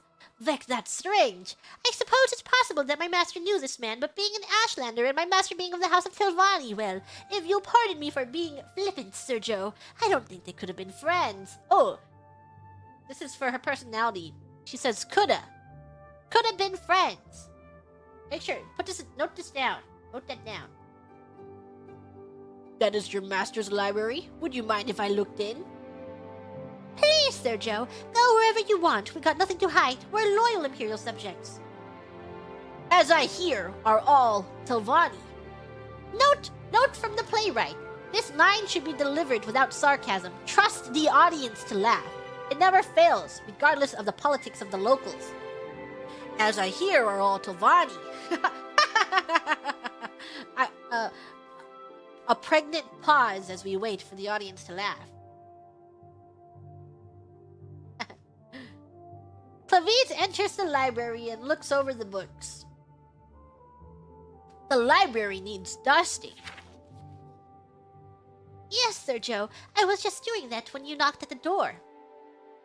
I'm grateful for that. If you had finished, I wouldn't notice the space in the dust where a rather large book has recently been removed. Your master is a wizard, it seems. No, Sir Joe, I mean he studies a lot, but he don't cast no spells, if that's what you mean by wizard. He's a kina, went to college and everything. You know, now that I think about it, I know what happened to that book. One of the other kinas from the college been around yesterday and borrowed a couple of books. He's a friend of the master, so I thought it'd be all fine. This, what's his name? Worvim? Could have been. I don't remember. There is a suspected necromancer at the college named Kino Worvin we arrested last night. We don't know what he was doing at the college, but it was something illegal, that's for certain. Was that the Kino who borrowed the book? A little fellow, a cripple with a withered leg? No, Sir Joe, it weren't the Kino from yesterday. He was a big fellow who could have walked, so I noticed. I'm going to have a look around the rest of the house if you don't mind. Claviz goes up the stairs and delivers the following dialogue from the landing in the rooms above. Anar continues straightening up downstairs, moving a high-backed bench in front of the armor to scrub the floor. Can I ask, Sir Joe, what you're looking for? Maybe I could help you. Are these all the rooms in the castle? No secret passages? Oh, Sir Joe, what would Senora Kenneth Telvanni Horrors of Castle Xyr want with secret passages? Clavid's looking at armor. Your master is a big man! Oh, Sir Joe, don't tease. That's giant armor just for decoration. My master slew that giant 10 years ago and kind of keeps it for a souvenir. That's right. I remember hearing something about that when I first took my post here. It was someone named Xyr who killed the giant, but I didn't think the first name was Hordoff. Memory fades, I'm afraid. What was the giant's name? I'm afraid I don't remember, Sir Joe. I do! It was Torfang! I got out of Torfang's shield! I don't understand, Sir Joe. Torfang's shields? Claviz runs down the stairs and examines the armor. Sul Karifa said something about getting out of Torfang's shield. I thought he was just raving out of his mind. But he ain't got a shield, Sir Joe. Claviz pushes the high-backed bench out of the way, revealing the large mounted shield at the base of the armor. Yes, he does. You covered it up with that bench. I didn't do it on purpose, Sir Joe. I was just cleaning. I see that armor every day. Every day, Sir Joe, and Vec, I swear I ain't never noticed the shield before. It's fine, Anara. I believe you. Claviz pushes on the shield, and it pulls back to reveal a tunnel down. It appears that Senora Kina Telvanni Horrors of Castle Xyr does have a need for a secret passage. Could you get me a torch? Vec, I ain't never seen that before. Anara takes a torch from the wall and hands it to Claviz. Claviz enters the tunnel. Wait here. Anara watches Claviz disappear down the tunnel. She appears agitated and finally runs for the front door. When she opens it, Ulis, an Argonian lieutenant in the Imperial Guard, is standing at the entrance. She screams, "Ah!" I'm sorry to frighten you. Not now! Go away! I'm afraid the captain wouldn't like that, miss. You're with the captain? Blessed mother! Claviz comes out of the tunnel, white-faced. It takes him a few moments to speak. Captain, what's down there? Clavitz to Anara. Did you know your master's a necromancer? That your cellar is filled with bodies? Anara faints.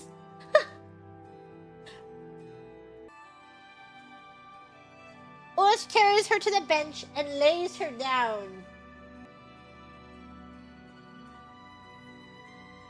Let me see, Sergio. You'll see soon enough. We're going to need every soldier from the post here to cart away all the corpses. OTTUS, I've seen enough battles, but I've never seen anything like this. No two are alike. Khajiit, Slode, Dunmer, Cyrodiil, Britain, Nord, burned alive, poisoned, electrified, melted, torn apart, turned inside out, ripped to shreds, and sewn back up together. You think the Ashlander escaped? That's what happened? I don't know. Why would someone do something like this, OTTUS? There is a knock at the door. Clavitz answers it. A young Argonian woman, Zolassa, standing holding a package and a letter. Good morning. You're not Lord Xyr, are you? No. What do you have there? A letter in a package. I'm supposed to deliver to him. Will he be back shortly? I don't believe so. Who gave you the package to deliver? My teacher at the college, Kima Warvin. He has a bad leg, so he asked me to bring these to his lordship. Actually, to tell you the truth, I was supposed to deliver them last night, but I was busy. Greetings, sister. We'll give the package to his lordship when we see him. Ah! Hail, brother! I had heard there was a handsome Argonian Scathanid. Unfortunately, I promised Kima Warvin that I'd deliver the package directly to his lordship's hands. I'm already late. I can't just... We're Imperial Guards, miss. We will take the package and the letter. Zolassa reluctantly hands Clavitz the letter and the package.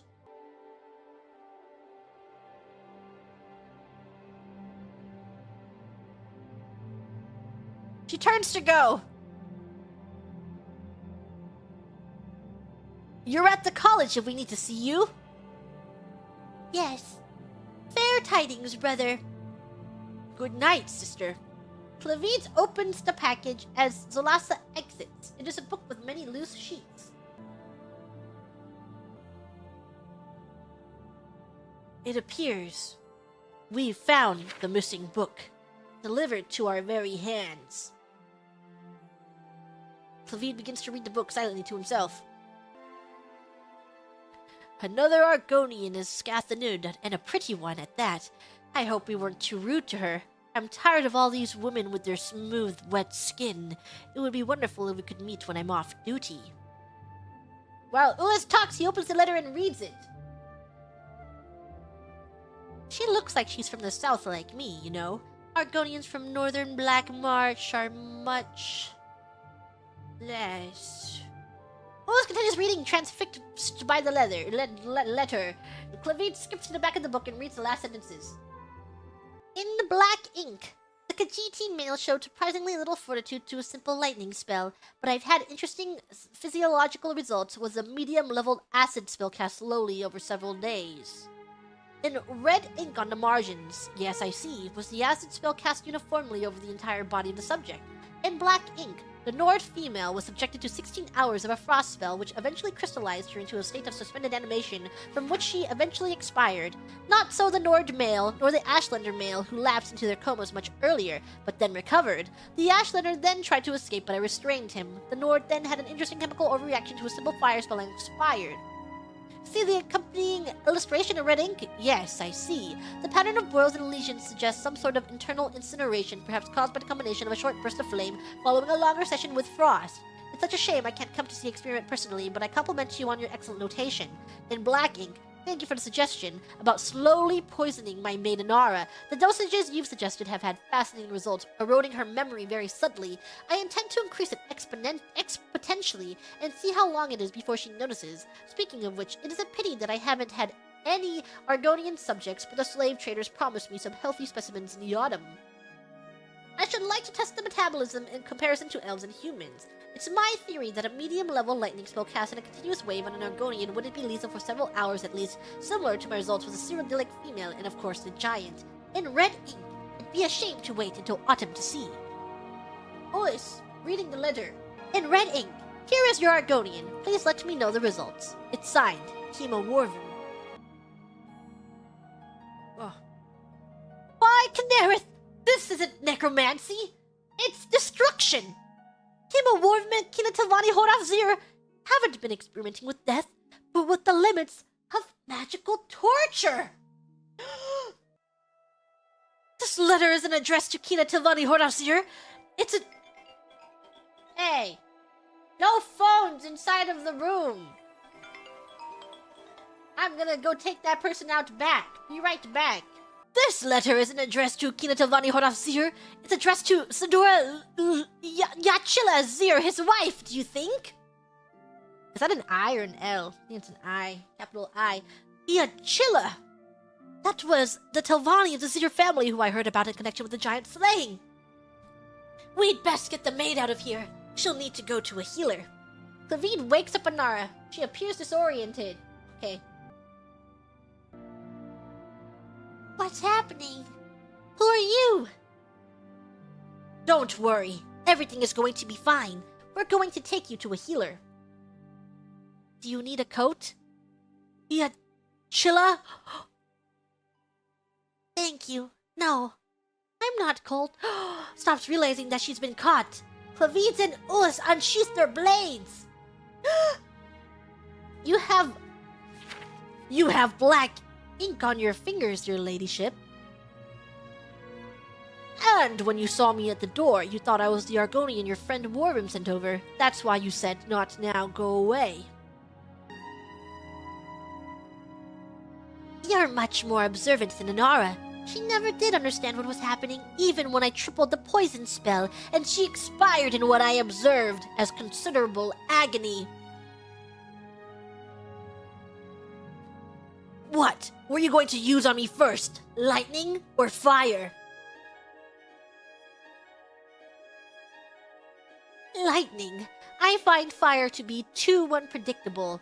As she speaks, the flames and the torches extinguish, the stage utterly dark. There is the sound of a struggle, swords clanging. Suddenly a bolt of lightning flashes and there is silence from the darkness. Anana / Yachilla speaks.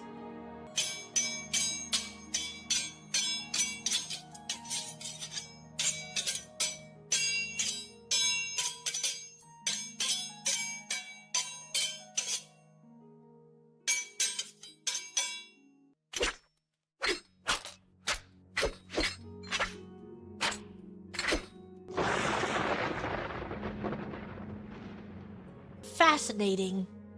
There are several more flashes of lightning as the curtains close.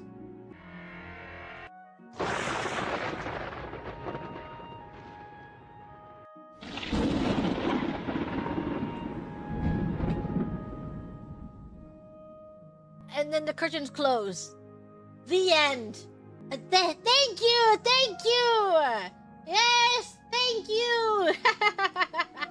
And that was my play! This is the only surviving fragment of the chronicle of this first era sect of the Elysian Order. It seems to have been kept at their great monastic complex at Lake Canalis, which was razed during the War of Righteousness, and its archives destroyed or dispersed. Note also that the Elysian scribes of this time customarily dated events from the apotheosis of Alessia. Here is recorded the events of the year 127, the blessed Alessia. In this year was a day darkened over all lands, and the sun was all as it were, master but 3 days old, and the stars about him at midday. This was on the 5th of first seed, all who saw it were dismayed, and said that a great event should come hereafter. So it did, for that same year issued forth a great concourse of devils from the ancient elvish temple Malada. Such had not been seen since the days of King Belharza. These devils greatly afflicted the land, such that no man could plow or reap or seed, and the people appealed to the brothers of Maruk for succor. And then Abbot Cosma gathered all the brothers and led them to Malada, also known as the High Fane in the Elvish tongue, and came against it with holy fire, and the foul demons were destroyed, and many devilish relics and books found therein were burned, and the land had peace for many years. In the 283rd year of the second era, potentate of Shezarr was faced with a disintegrating empire. The vassal kingdoms throughout Tamriel had reached a new height of rebellion, openly challenging his rule. They refused his taxes and led swords against the imperial garrisons throughout the land. At the destruction of his fortress in Dawnstar, he gathered the imperial council in what would be called the Council of Bardmont. After the town south of Dawnstar where they met, their potentates declared the Catholic and universal martial law. The princes of Tamriel would dissolve their armies or face his wrath. The next 37 years were perhaps the bloodiest in the violent history of Tamriel. In order to crush the last of the royal armies, Shezarr had to sacrifice many of his best legions, as well as spend nearly every last piece of gold in the imperial treasury. But he accomplished the unthinkable. For the first time in history, there was but one army in the land, and it was his own.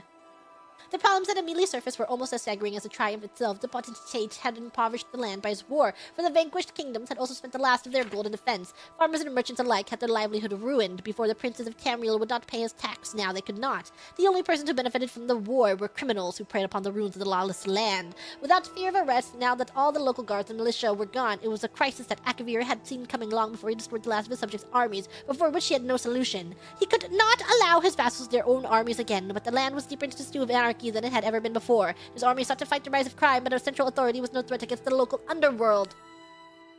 In the dawn of the year 320, a kinsman of Shezarr, Daenerys the Iron, presented himself with a host of companions before the potentate.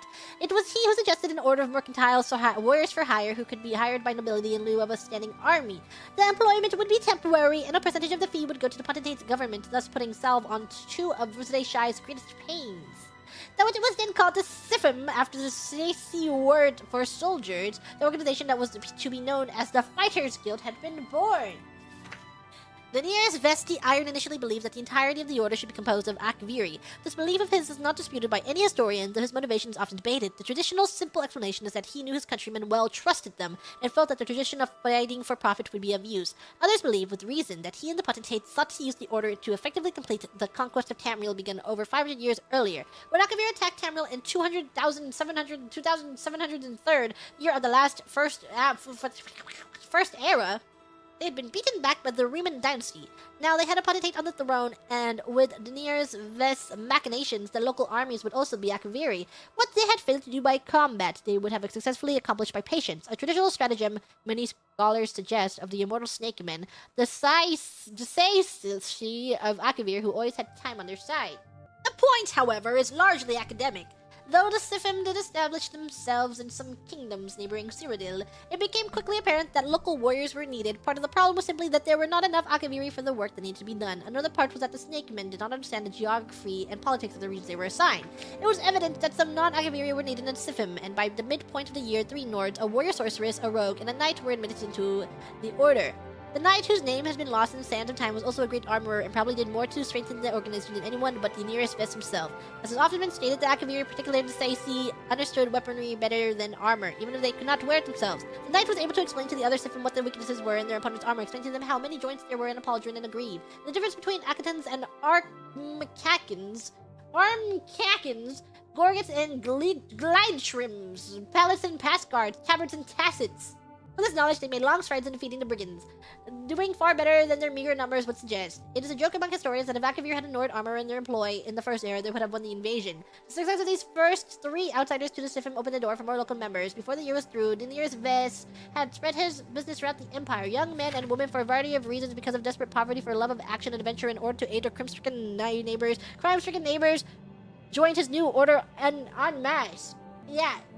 If we were doing popcorn reading in class, you could pick me, and I would make sure that we got out of there quickly, guys. Pick me for popcorn reading. They received training and were immediately put to work helping the aristocracies with rest problems, assuming the roles of guards and soldiers within their locality. The early success of the Sifim in combating crime and defeating local monsters so inspired our potentate Shezarr that he entertained representatives from other organizations interested in imperial sanction.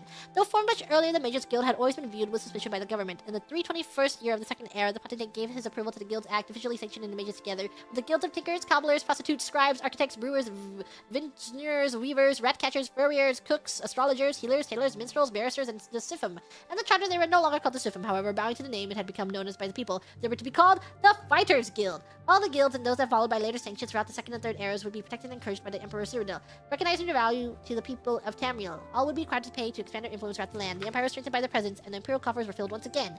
Shortly after Shezarr's death, only 3 years after the Guild Act, his Zavirian Chovak, allowing the reforming of local armies. The fighter guild was no longer the principal arm in the local aristocracy, but their worth had already been established. Though there were certainly strong individuals who sought their own fortunes in the past, many historians have suggested that the nearest Vez was the ancestor and spirit of the modern phenomenon of the adventurer, those men and women who dedicated their lives to questing for fame and fortune. Thus, all owe a debt of gratitude to the Fighters Guild, not only its members and the people who have been helped by its neutral policy of offering strong arms for a fee within the boundaries of the law. Without them, there would be no guilds of any kind, and it may be argued, no model for even the independent adventurer. Brothers and sisters of the Worm!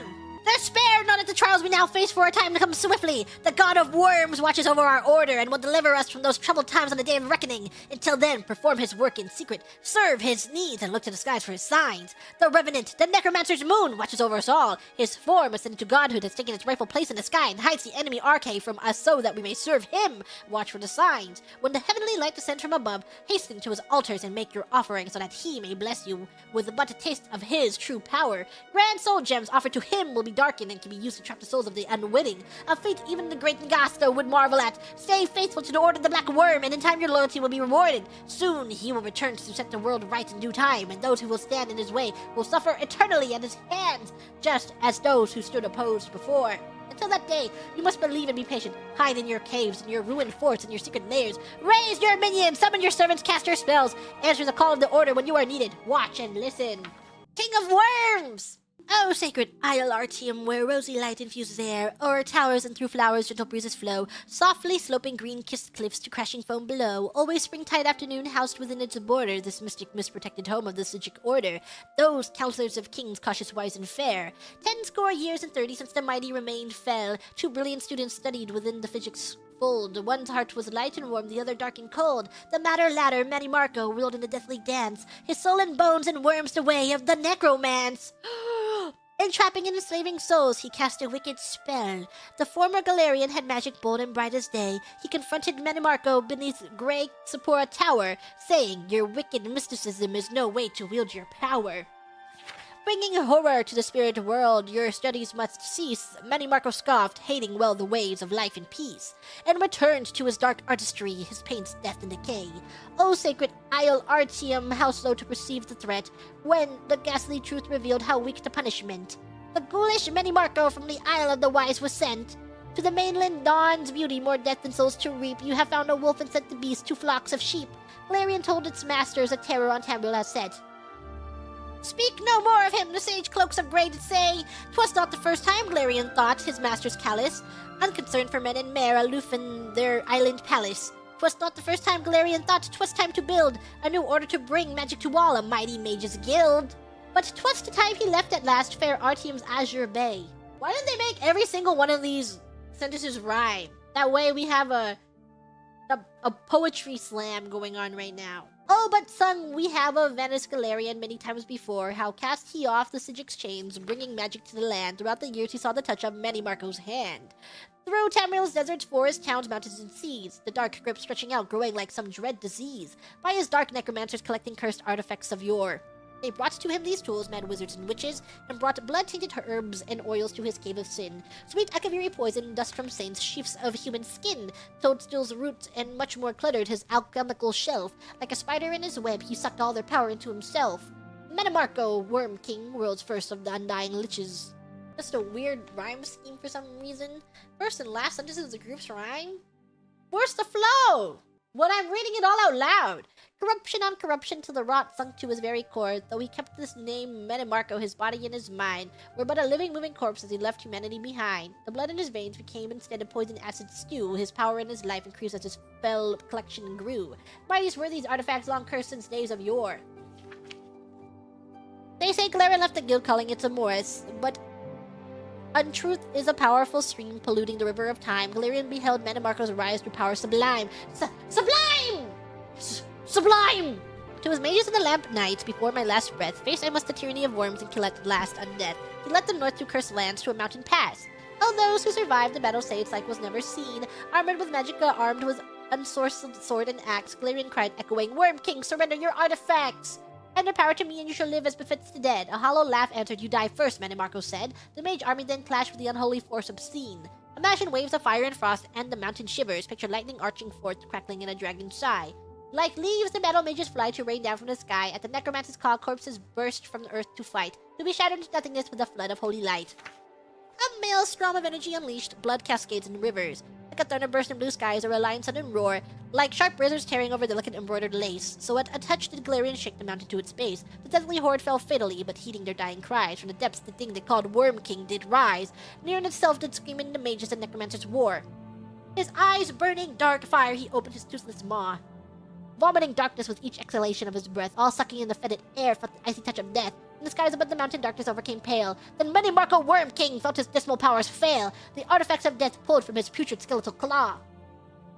1,000 good and evil perished, then history confirms. Among, alas, vanished Galerion, he who showed the way. It seemed once that Many Marco had truly died that day. Scattered seemed the necromancers wicked, ghastly fools. Back to the mages guild victors kept their cursed tools. Of him, living still and in death, Many Marco, king of worms! Children, listen as the shadows cross your sleeping hutch, and the village sleeps away, streets emptied of the crowds, and the moons do balefully glare through the nightly clouds. In the graveyards people rest, we hope in eternal sleep. Listen and you'll hear the whispered tap when the footsteps creep. Then pray you'll never feel the Worm King's awful touch. Who wrote this book? How you should know us! Death, defeat, and fear! We do not die, we do not fear death. Destroy the body and the animus is cast into the darkness, but the animus returns. But we are not all brave. We feel pain and fear it. We feel shame and fear it. We feel loss and fear it. We hate the darkness and fear it. The Scams have small thoughts and cannot fear greatly. The Vermai have no thoughts and cannot fear. The Dremora have deep thoughts and must master fear to overcome it. The clan bond. We are not born, we have no fathers. We have not fathers nor mothers, yet we have kin and clans. The clan form is strong, it shapes body and thought. In the clan form is strength and purpose. The oath bond, we serve by choice, we serve the strong, so that their strength might shield us. Clans serve by long practice, but practice may change. Dremora have long served Dagon, but not always so. Practice is secure when oath bonds are secure and trust is shared. When oath bonds are weak, there is pain and shame and loss and darkness and great fear. How we think about man? Perhaps you find Scamps comic and Vermai brutish. How then do you imagine we view you humans? You are the prey and we are the huntsmen. The Scamps are the hounds and the Vermai are the beaters. Your flesh is sweet and the chase is diverting. As you may sometimes praise the fox or hare, admiring its cunning and speed and lamenting as the hounds tear its flesh, so do we sometimes admire our prey and secretly applaud when it cheats our snares or eludes pursuit. But like all worldly things, you will in time wear and be used up. You age, grow ugly, weak and foolish. You are always lost, late or soon. Sometimes the prey turns upon us and bites. It is a small thing when wounded or weary we fly away to restore. Sometimes the precious thing is lost, but that risk makes the chase all the sweeter. Man's mystery. Man is mortal and doomed to death and failure and loss. This lies beyond our comprehension. Why do you not despair? He's good. On Wild Elves. In the wilds of most every province of Tamriel descended philosophically, if not directly from the original inhabitants of the land, are the Ayleids, commonly called the Wild Elves, while three races of elven stock, the Altmer, or High Elves, the Bosmer, or Wood Elves, and the Dunmer, or Dark Elves, have assimilated well into the new cultures of Tamriel. The Ayleids and their brethren have remained aloof toward our civilization, preferring to practice the old ways far from the eyes of the world. The Wild Elves speak a variation of Old Cyrodiilic, opting to shun Tamrielic and separating themselves from the mainstream of Tamriel even further than the least urbanized of their elven cousins. In temperament, they are dark-spirited and taciturn, though this is far from the point of view of outsiders or Palani in their tongue, and doubtless they act differently within their own tribes. Indeed, one of the finest sages at the University of Gwilym was a civilized Ayleid elf, Jernane Fear, whose published work on Wild Elves suggests a lively, vibrant culture. Fear is one of the very few Ayleids to speak freely on his people and religion. And he himself said the nature of the Ayleid tribes is multi-hued, their personalities often wildly different from their neighboring tribes. His nature of Ayleidic posy. Like any alien culture, Wild Elves are often feared by the simple people of Tamriel. The Ayleids continue to be one of the greatest enigmas of the continent of Tamriel. They seldom appear in the pages of written history in any role, and then only as a strange sight a chronicler stumbles upon before they vanish to the wood. When probable fiction is filtered from common legend, we are left with almost nothing. The mysterious ways that the Ayleids have remained enshrouded since before the First Era, and may well remain so for thousands of years to come. Hanging Gardens. This was apparently written in Dwemer and translated to Aldmeris. Only fragments of the most is readable, but it may be enough for a scholar of Aldmeris to translate fragments of other Dwemer books. Guide! Altmer Esriel led with foot flames from the town center where lay dead the Quadrangular Gardens. Asked the foundations and chains and vessels their naming places. Why did they not use solid sound to teach escape from the earth bones, nor nourished them with frozen flames? The word I shall have once written of this art or lesser cousins speak of when their admirable ignorance, but neither words nor experience cleanses the essence of the strange, terrible ways of defying our ancestors' transient rules. The translation ends with a comment in Dwemer in a different hand, which you may be translated as follows. Put down your ardent cutting globes. Your Aldmeris has correct words, but they cannot be properly misinterpreted. liminal passage of quickened objects or entities without the persistent agency of hyperagonal media is not possible, and even if possible would result in instantaneous retromission of the transported reference. Only transpontine circumpenetration of the limin will result in transit of greater than infinitesimal duration. Though other hyperagonal media may exist in theory, the only known transliminal artifact capable of sustained transpontine circumpenetrational in the Sigil Stone. A Sigil Stone is a specimen of pre-mythic quasi-crystalline morpholith that has been transformed into an extra-dimensional artifact through the arcane inscription of a Daedric sigil. Though some common morpholiths like soul gems may be found in nature, the exotic morpholiths used to make Sigil Stones occur morpholiths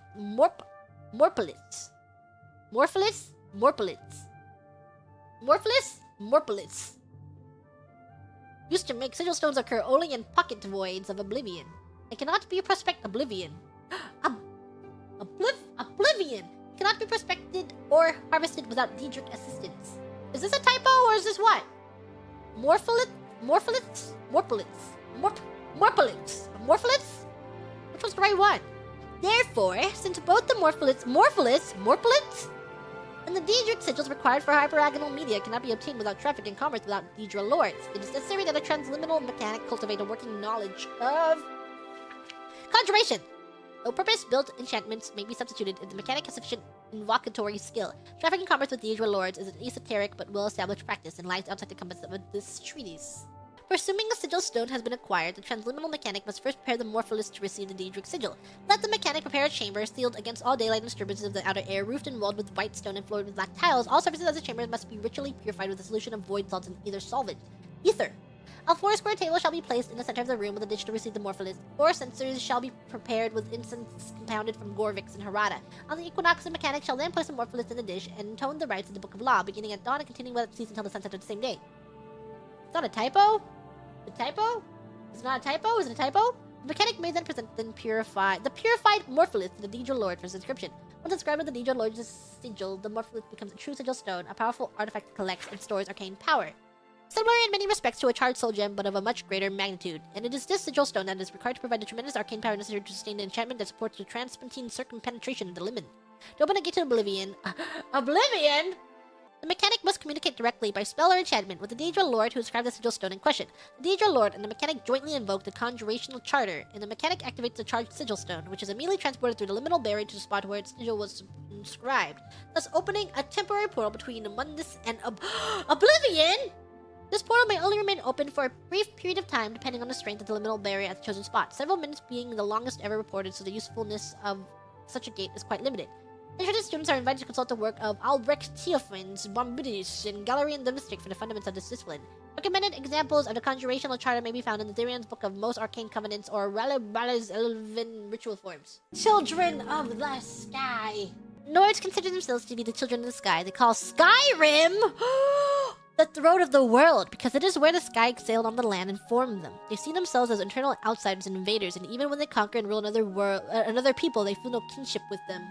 The breath and the voice are the vital essence of a Nord. When they defeat great enemies, they take their tongues as trophies. These are woven into ropes and can hold speech like an enchantment. The power of a Nord can be articulated into a shout like the ki of an Akaviri swordsman. The strongest of their words are called tongues. When the Nords attack a city, they take no siege engines or cavalry. The tongues form in a wedge in front of the gatehouse. When the leader lets it out in the ki, the doors are blown in and the axemen rush into the city. Shouts can be used to sharpen blades or to strike enemies. A common effect is a shout that knocks an enemy back, or the power of a command. A strong Nord can instill bravery in men with his battle cry, or stop a charging warrior with a roar. The greatest of the Nords can call to specific people over hundreds of miles and can move by casting a shout, appearing where it lands. The most powerful Nords cannot speak without causing destruction. They must go gagged and communicate through sign language and through inscribing runes. The further north can go into Skyrim. The more powerful and elemental the people become, and the less they require dwellings and shelters. Wind is fundamental to Skyrim and the Nords. Those that live in the far waste always carry a wind with them.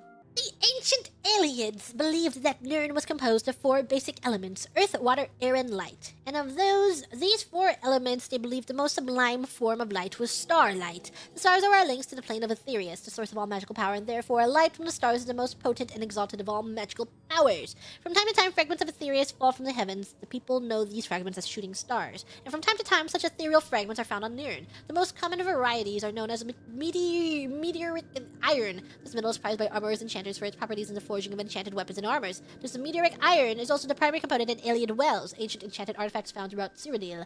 Another rare form of ethereal fragment is called meteoric glass. It is from such fragments that other rare alien enchanted artifacts are created, the Welkin stones and Varla stones. Alien wells are scattered across Cyrodiil's landscape. Their siting is a mystery. They are not associated with any known alien cities or settlements. It is presumed that in some manner they harvest magical power from starlight. It is also suggested without evidence or support that they are located at the meeting points of an ancient alliance of magical power. However, modern arcane arts have discovered no perceptible evidence of such alliance of power. Those with magical talents can draw magical from alien wells to restore their own reservoirs of magical power. No ritual of arcane knowledge is necessary, suggesting that these wells were designed to serve persons not skilled in the magical arts.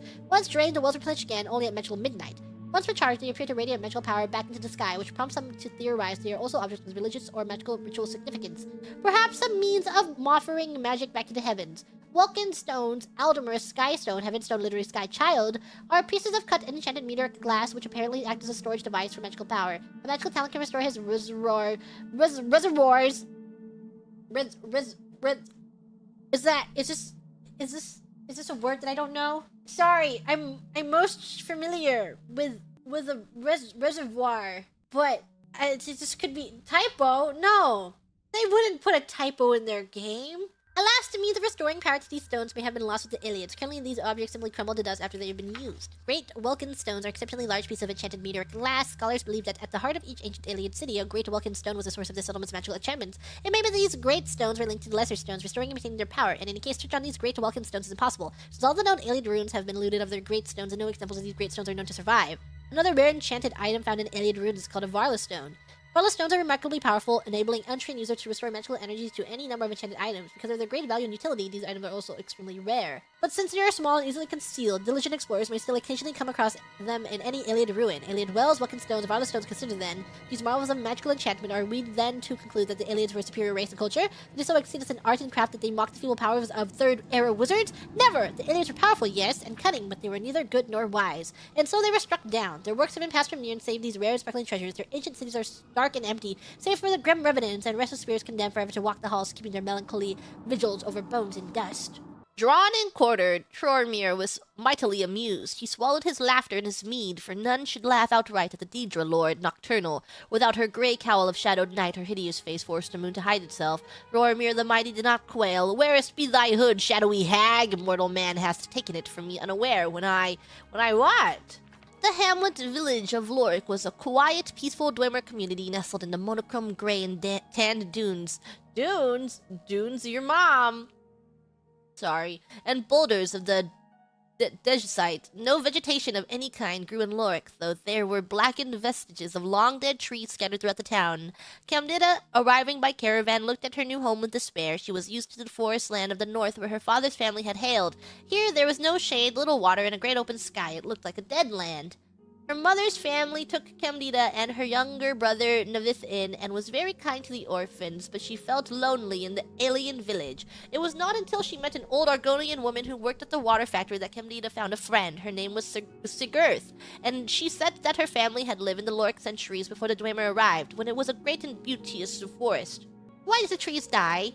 Asked Camdida. When there were Argonians only in this land, we never cut trees, for we had no need for fuel or wooden structures such as you use when the Dwemer came. We allowed them to use the plants as they needed them, provided they never touched the Hist, which are sacred to us and to the land. For many years we lived peaceably. No one wanted for anything.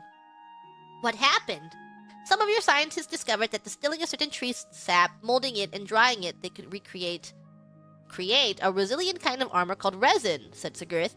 Most of the trees that grew here had very thin ichor in their branches, but not the Hist. Many of them fairly glistened with sap, which made the Dwemer merchants greedy. They hired a woodsman named Junin to start clearing the sacred arbors for profit.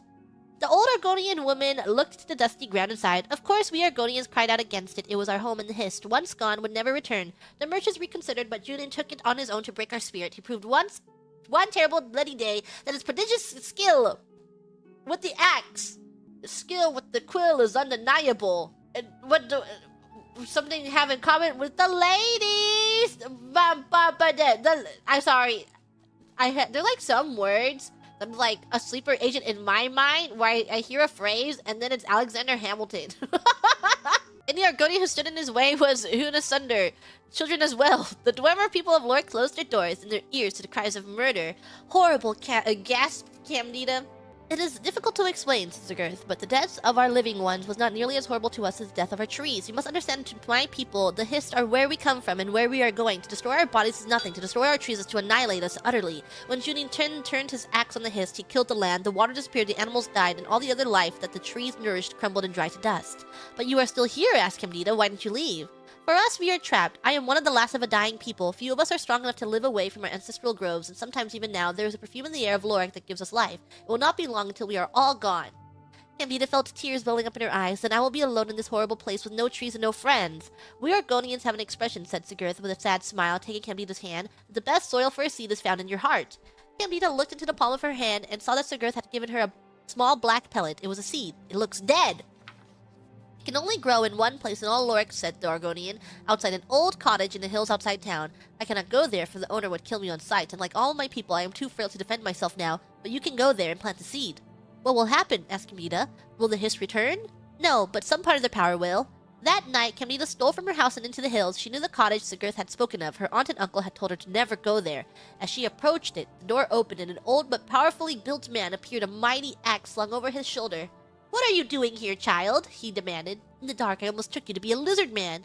I've lost my way in the dark, she said quickly. I'm trying to get to my home in Lorik.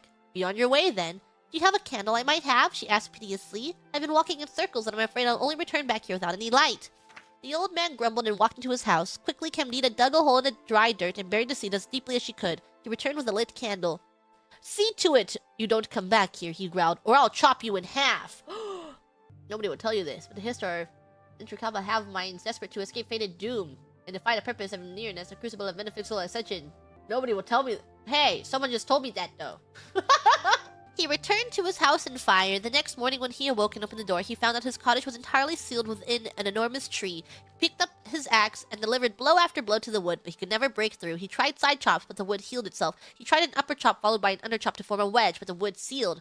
Much time went by before someone discovered old Junin's emaciated body lying in front of his open door, still holding his blunted broken axe. It was a mystery to all what he had been chopping with it, but the legend began circulating through Lorik that his sap was found on the blade. Shortly thereafter, small desert flowers began pushing through the dry dirt in the town. Trees and plants newly sown began to live tolerably as well, if not luxuriantly. The Hist did not return, but Candida and the people of Lorik noticed that at a certain time around twilight, long white shadows of great bygone trees would fill the street and hills.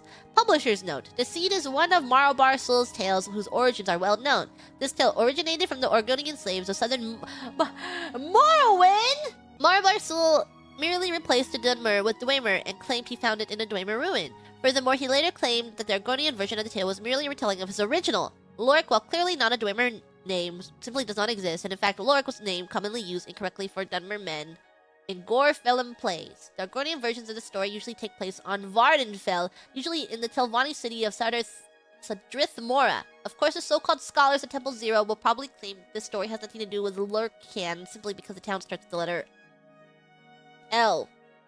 L! Morrowind! The tower touches all the mantles of heaven, brother Noviates, and by its apex one can be as he will. More, be as he was, and yet change for all else on that path for those that walk after. This is the third key of Numantia, and the secret of how mortals become makers, and makers back to mortals. The bones of the wheel need their flesh, and that is mankind's heirloom. Oath breakers beware, for their traitors run through the Nimic paths, runner dogs for prolix gods. Dragon's blood have a hidden ascension in 6,000 years of ethereal labyrinth, which is arena, which they yet deny is oath-bound. By the book, take the ski and pierce the divine shell that includes the mantle takers. The skin of gold, to hear about Arbex. Woe to the oath breakers of the skin of gold. The Sarces Mysterium says, be fooled not by the forlorn that ride astray the roadway, for they lost faith, and this losing was caused by the Daedra, who would know no other planet, whereby the words of Lord Dagon instructs us to destroy these faithless.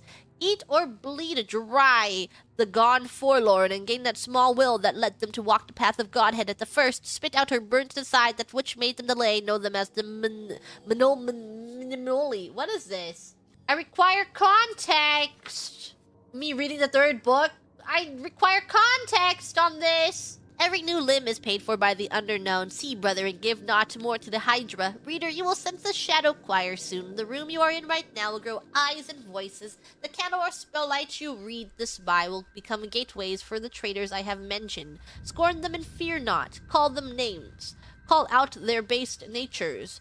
I, the Mankar of Stars, am with you, and I come to take you to my paradise, where the tower traders shall hang on glass racks until they smile with the new revolution.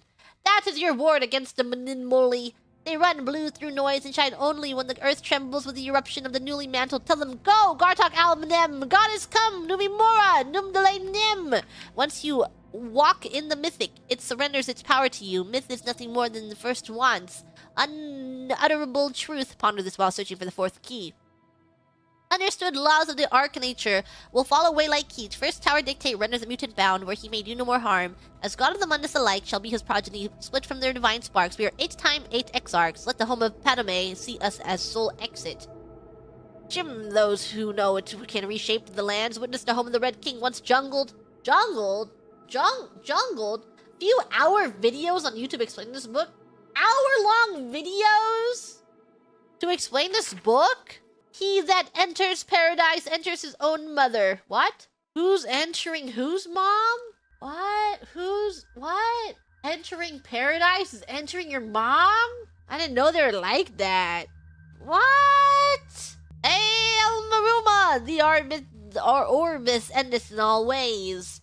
Endeth we seek through our dawn, all endeth, falter now, and become one with the wayside orphans that feed me. Follow, and I shall adore you from inside. My first daughter ran from the Dagonite road. Her name was Ruma, and I ate her with no bread and made another. What? Which learned, and I love that one, and blackbirds formed her twin behind all time. This is like, I'm just putting a bunch of words together. A bunch of words and sentences together that don't actually make sense. Starlight is your mantle, brother. Wear it to see by and add its light to paradise. Oh! Greetings, novitiate. And no first reassurance, Mankar Cameron was once like you, asleep, unwise, prodnymic. We mortals leave the dreaming sleeve of birth, the same unmantled save for the symbiosis with our mothers, thus to practice and thus to reproachment, until finally we might through new eyes leave our hearths without need or fear that she remains behind. In this moment we destroy her forever and enter the dimension of Lord Dagon. Reader, this book is your door to that dimension, and though you be a destroyer, you must still submit to locks. Lord Dagon would only have those clever enough to pause. All else the Orbis claims in their full running. Walk first, heed the impatience you feel is your first slave to behead. Yes, greetings. Enter as Lord Dagon has written. Come.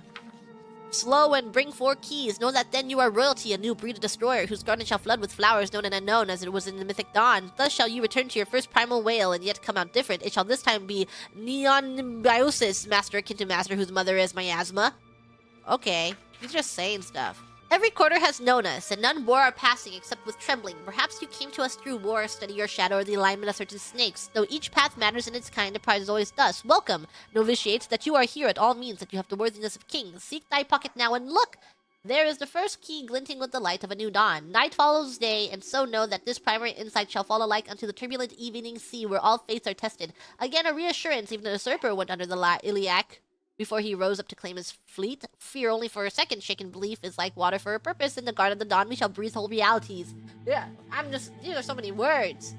Grug is not listening. Grug doesn't understand. Enter as Lord Dagon has written. Come slow and bring 4 keys. Our order is based on the principles of its mighty razor, novitiate, questing knights, chaplain, and master. Let the evil ones burn in its light as if by the excess of our vision. Thou shalt our knowledge go aright. However, recall that your sight is yet narrow, and while you have the invitation, you have not the address. Says Green Emperor. My own summons came through a book Lord Dagon wrote himself in the desert of rust and wounds. Its name is the Mysterium Zarsis, the Meritata Aggregate, forefather to the wife of all enigma. Each word is a razor fed in secret thinner than the cataclysms, tarnished like a red drink. That I mentioned it at all is testament to your new rank, my child. Your name is now cut into its weight.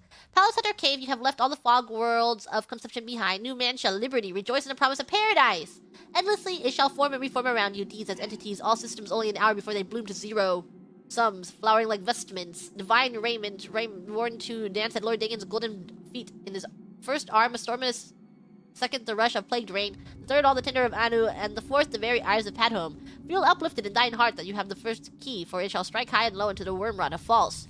Heavens. Roaring I wandered until I grew hoarse with the gospel. I had read the mysteries of Lord Dagon, and feeling anew went mad with the overflow. My words found no purchase until I became hidden. These were not words for the common of Tamriel, whose clergy long ago feigned the very existence of the dawn. Learn from my mistake. Know that humility was Mankar Cameron's original wisdom. Come slow and bring 4 keys. Offering myself to that daybreak allowed the girdle of grace to contain me. When my voice returned, it spoke with another tongue. After 3 nights, I could speak fire. Read, drink, razor fed, I had glimpsed a path unto the garden, and knew that to inform others of its harbor, I had to first drown myself in the search of sea. Know ye that I have found my fleet, and that you are the flagship of my hope. Greetings, novitiate Mankar Cameron, once you. Asleep, unwise, pontific, but am no more. Now I sit and wait to feast with thee on all the worlds of this cosmos. New mansion, liberty! Whosoever findeth this document, I call him brother. Answers our liberations were the slaves of Malviage that came to know Numantia cast down the jailer king. Maztiak, which the Zarces Mysterium calls the Arcane. Maztiak, whose carcass was dragged through the streets by his own bone walkers, and whose flesh was opened on rocks thereon, and those angels who loved him no longer did drink from his honeyed ichor, screaming, Let all know free will and do as they will! Way. Your coming was foretold, my brother, by the Lord Dagon in his book of razors. You are to come as islands drop away from you one by one. You are exalted in eyes that have not yet set on you. You swain too well traveled to shadow of mantles. You, brother, are to sit with me in paradise and release of all unknowns. Indeed, I shall show you his book in its foul and many-feathered rubric, so that you can put into symbols what you already know. The sphere of destruction is but the milk of the unenslaved. I fault not your stumbling, for they are expected and given grace by the oils. I crave not your downfalls, though without them you might surpass me. Even in the coming earth of all infinities, Lord Dagon wishes you no ills but the momentous, and as he wants, you must want, and so learn in the pages of God this, the ritual of want. Whisper to earth and earth, where the meddlers take no stones except to blood, as blood is blood, and to cracking of bone, and bone is bone, and so to crack and answer and fall before the one and one, I call you Dagon, as brother and king. Ides of Drew, 7 and 7, draught of oil at 1 and 1, circles drawn by wit debilitates 3 concentric, and let their lower blood fall where it may, a birth watched by blackbirds, earth fire first, incant to follow when your hearing becomes blurred. Enraptured he who finally goes out unrecorded, recorded the slaves that without knowing turned the wheel, enslaved all the children of the Arbus as it is. May the holder of the 4th key know that heart thereby. The Mundix terrain was once ruled over solely by the tyrant Drew kings, each to their own dominion, and border wars fought between their slave oceans. They were akin to the time totems of old yet evil and full of mockery and profane powers. No one that lived did so outside the sufferance of the Drews. Dominion? Dominion? I give my soul to the Magnagae, saith the joyous in paradise, for they created Maroons, the razor in secret in the very bowels of the League. I won't say, domain of the upstart who vanishes, though they came from the diverse waters, each get shared sole purpose to artifice of Prince of Good, spinning his likeness in random swath and imbuing him with oblivion. Oblivion! Most precious and scarce asset. Hope. Middays.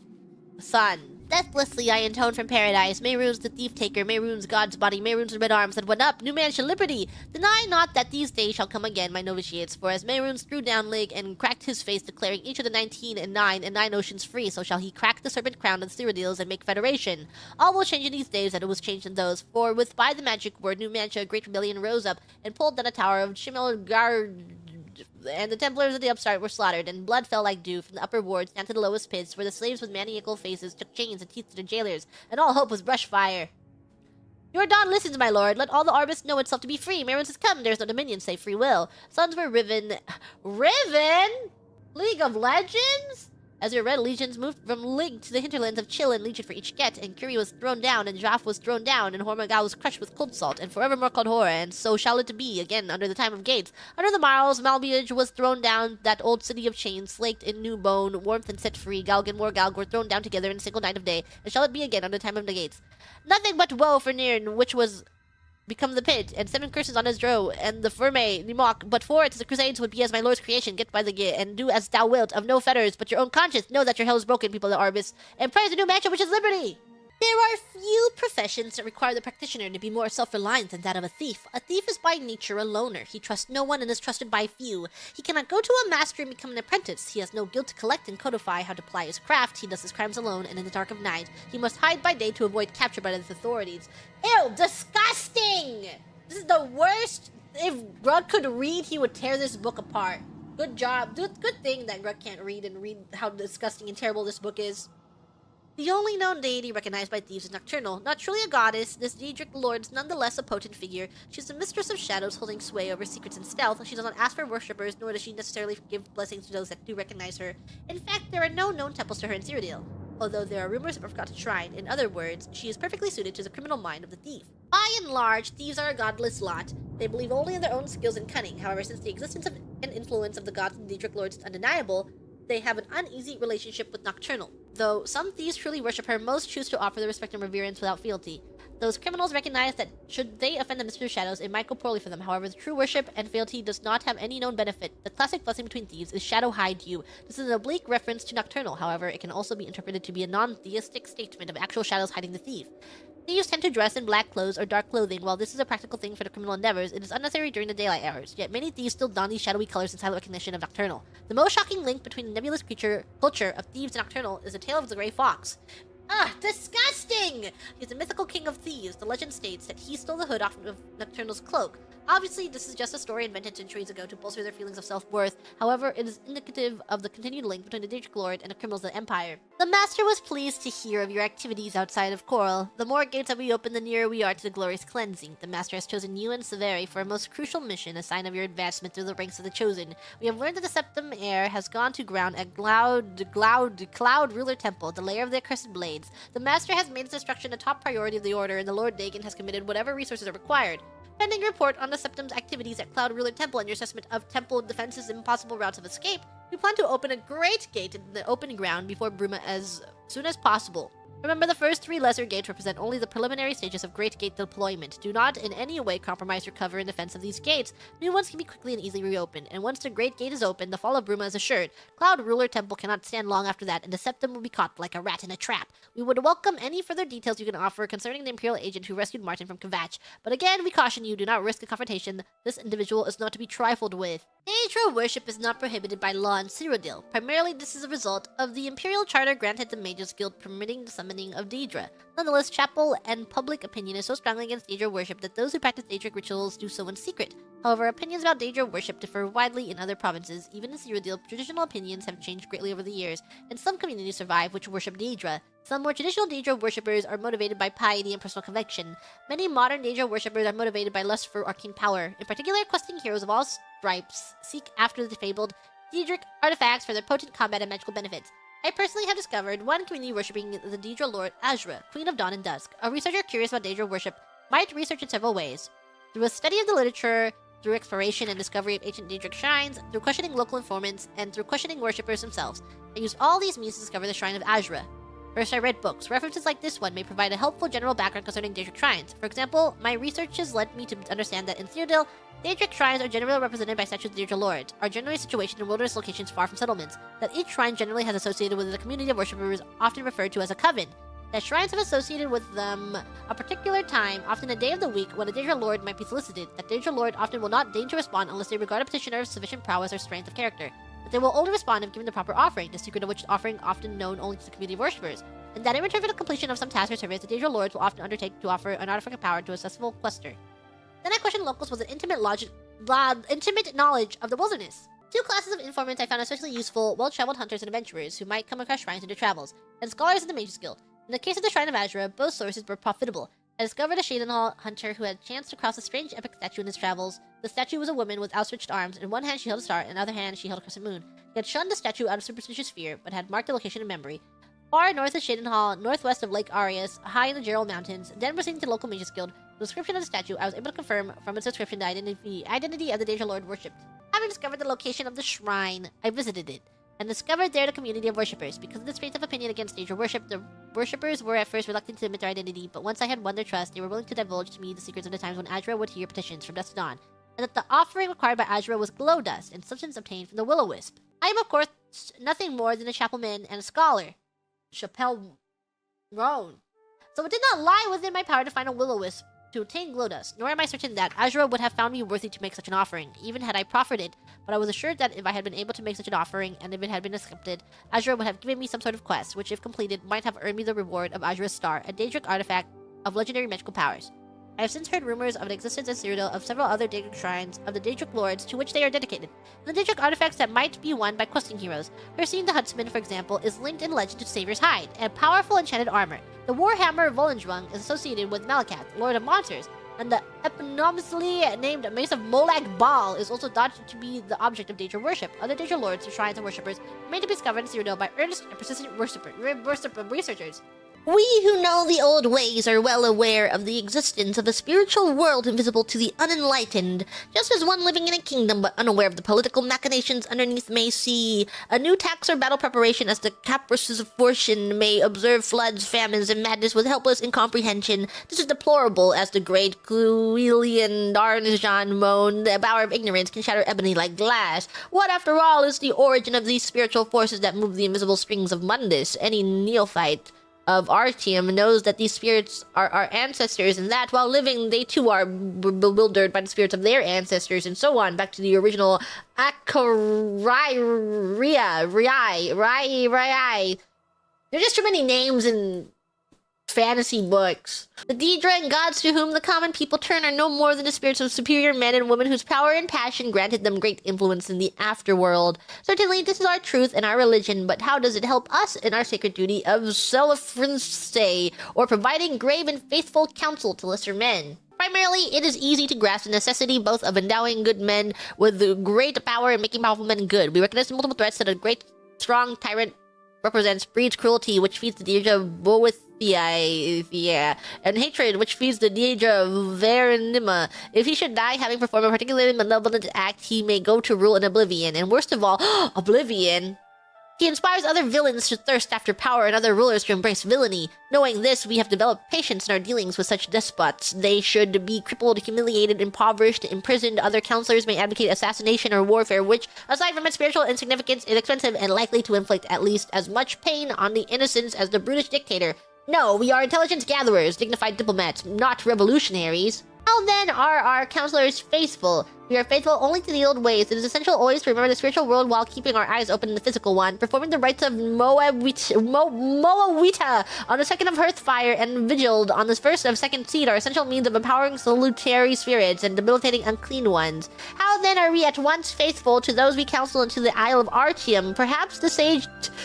This is a book of names! They have every name in this book. Teherite said it best. In Mundus, conflict and disparity are what bring change, and change is the most sacred of the elven forces. Change is a force without focus or origin. It is the duty of the disciplined Psijic, enlightened one, to salute change where it brings greed, gluttony, sloth, ignorance, prejudice, cruelty. Here, Teherite lists the rest of the 111 prodigalities, and to encourage change where it brings excellence, beauty, happiness, and enlightenment. As such, the faithful council has but one master, his mind. The man of the Psijic councils acts wickedly and bring Ognithur bad change, and will otherwise not be counseled. It is the Psijic's duty to counterbalance the Ognithur by any means necessary. Emphasis mind. A student of the old ways may indeed ally himself to a lord, but it is a risky relationship. It cannot be stressed enough that the choice be wisely made. Should the lord refuse wise counsel and order the Psijic, to use Charitade's outmoded word, to perform an act contrary to the teachings of the old ways, there are a few available options. The Psijic may obey, albeit unwillingly, and fall prey to the dark forces against which he has devoted his life. The Psijic may abandon his lord, which will bring shame on him and the Isle of Artium, and so may never be allowed home again, or the Psijic may simply kill himself. The man who would be emperor of all Tamriel was born Thoris Pelagius Septim, a prince of the royal family of Wayrest in 3E 119 at the end of the glorious reign of his uncle Antiochus I. Wayrest had been showered by much preference during the years before Pelagius' birth, for King Magnus was Antiochus' favorite brother. It is hard to say when Pelagius' madness first manifested itself, for in truth the first 10 years of his life were marked by much insanity in the land itself. When Pelagius was just over a year old, Antiochus died, and a daughter, Kintyra, assumed the throne to the claim of all. Kintyra II was Pelagius' cousin, an accomplished mystic and sorceress. If she had sufficient means to peer into the future, she would have surely fled the palace. The story of the War of the Red Diamond has been told in many other scholarly journals, but as most historians agree, Kintyra's second reign was usurped by her and Pelagius' cousin Uriel, by the power of his mother Potema, the so-called Wolf Queen of Solitude. The year after her coronation, Kintyra was trapped in Glen Point and imprisoned in the imperial dungeons there. All of Tamriel exploded into warfare as Prince Uriel took the throne as Uriel III, and High Rock, because of the imprisoned empress's presence there, was the location of some of the bloodiest battles. Pelagius' father, King Magnus, allied himself with his brother Sephora against the usurper emperor, and brought the wrath of Uriel III and Queen Potema down on Wayrest. Pelagius, his brother and sisters, and his mother Euthela fled to the Isle of Balfira. Euthela was on the line of Durrani, and her family manse is still located on that ancient isle even to this day. There is thankfully much written record of Pelagius' childhood in Balfir recorded by nurses and visitors. All who met him described him as a handsome, personable boy interested in sport, magic, and music. Even assuming diplomats' lack of candor, Pelagius seemed, if anything, a blessing to the future of the Septim dynasty. When Pelagius was 8, Sepphoris slew Uriel III at the Battle of Ichthag and proclaimed himself Emperor Sepphoris I. For the next 10 years of his reign, Sepphoris battled Potema. Pelagius' first battle was the Siege of Solitude, which ended with Potema's death and the final end of the war. In gratitude, Sepphoris placed Pelagius on the throne of Solitude.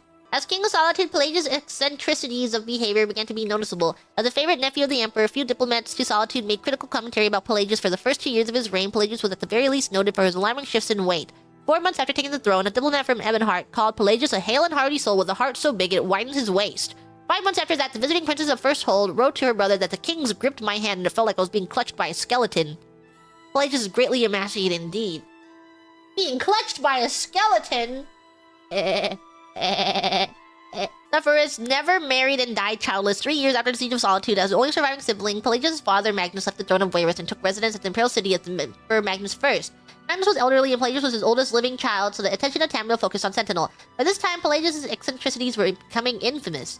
There are many legends about his acts as King of Sentinel, but few well-documented cases exist. It is known that Pelagius locked the young princes and princesses of Sylvanar in his room with him, only releasing them when an unsigned declaration of war was slipped under the door.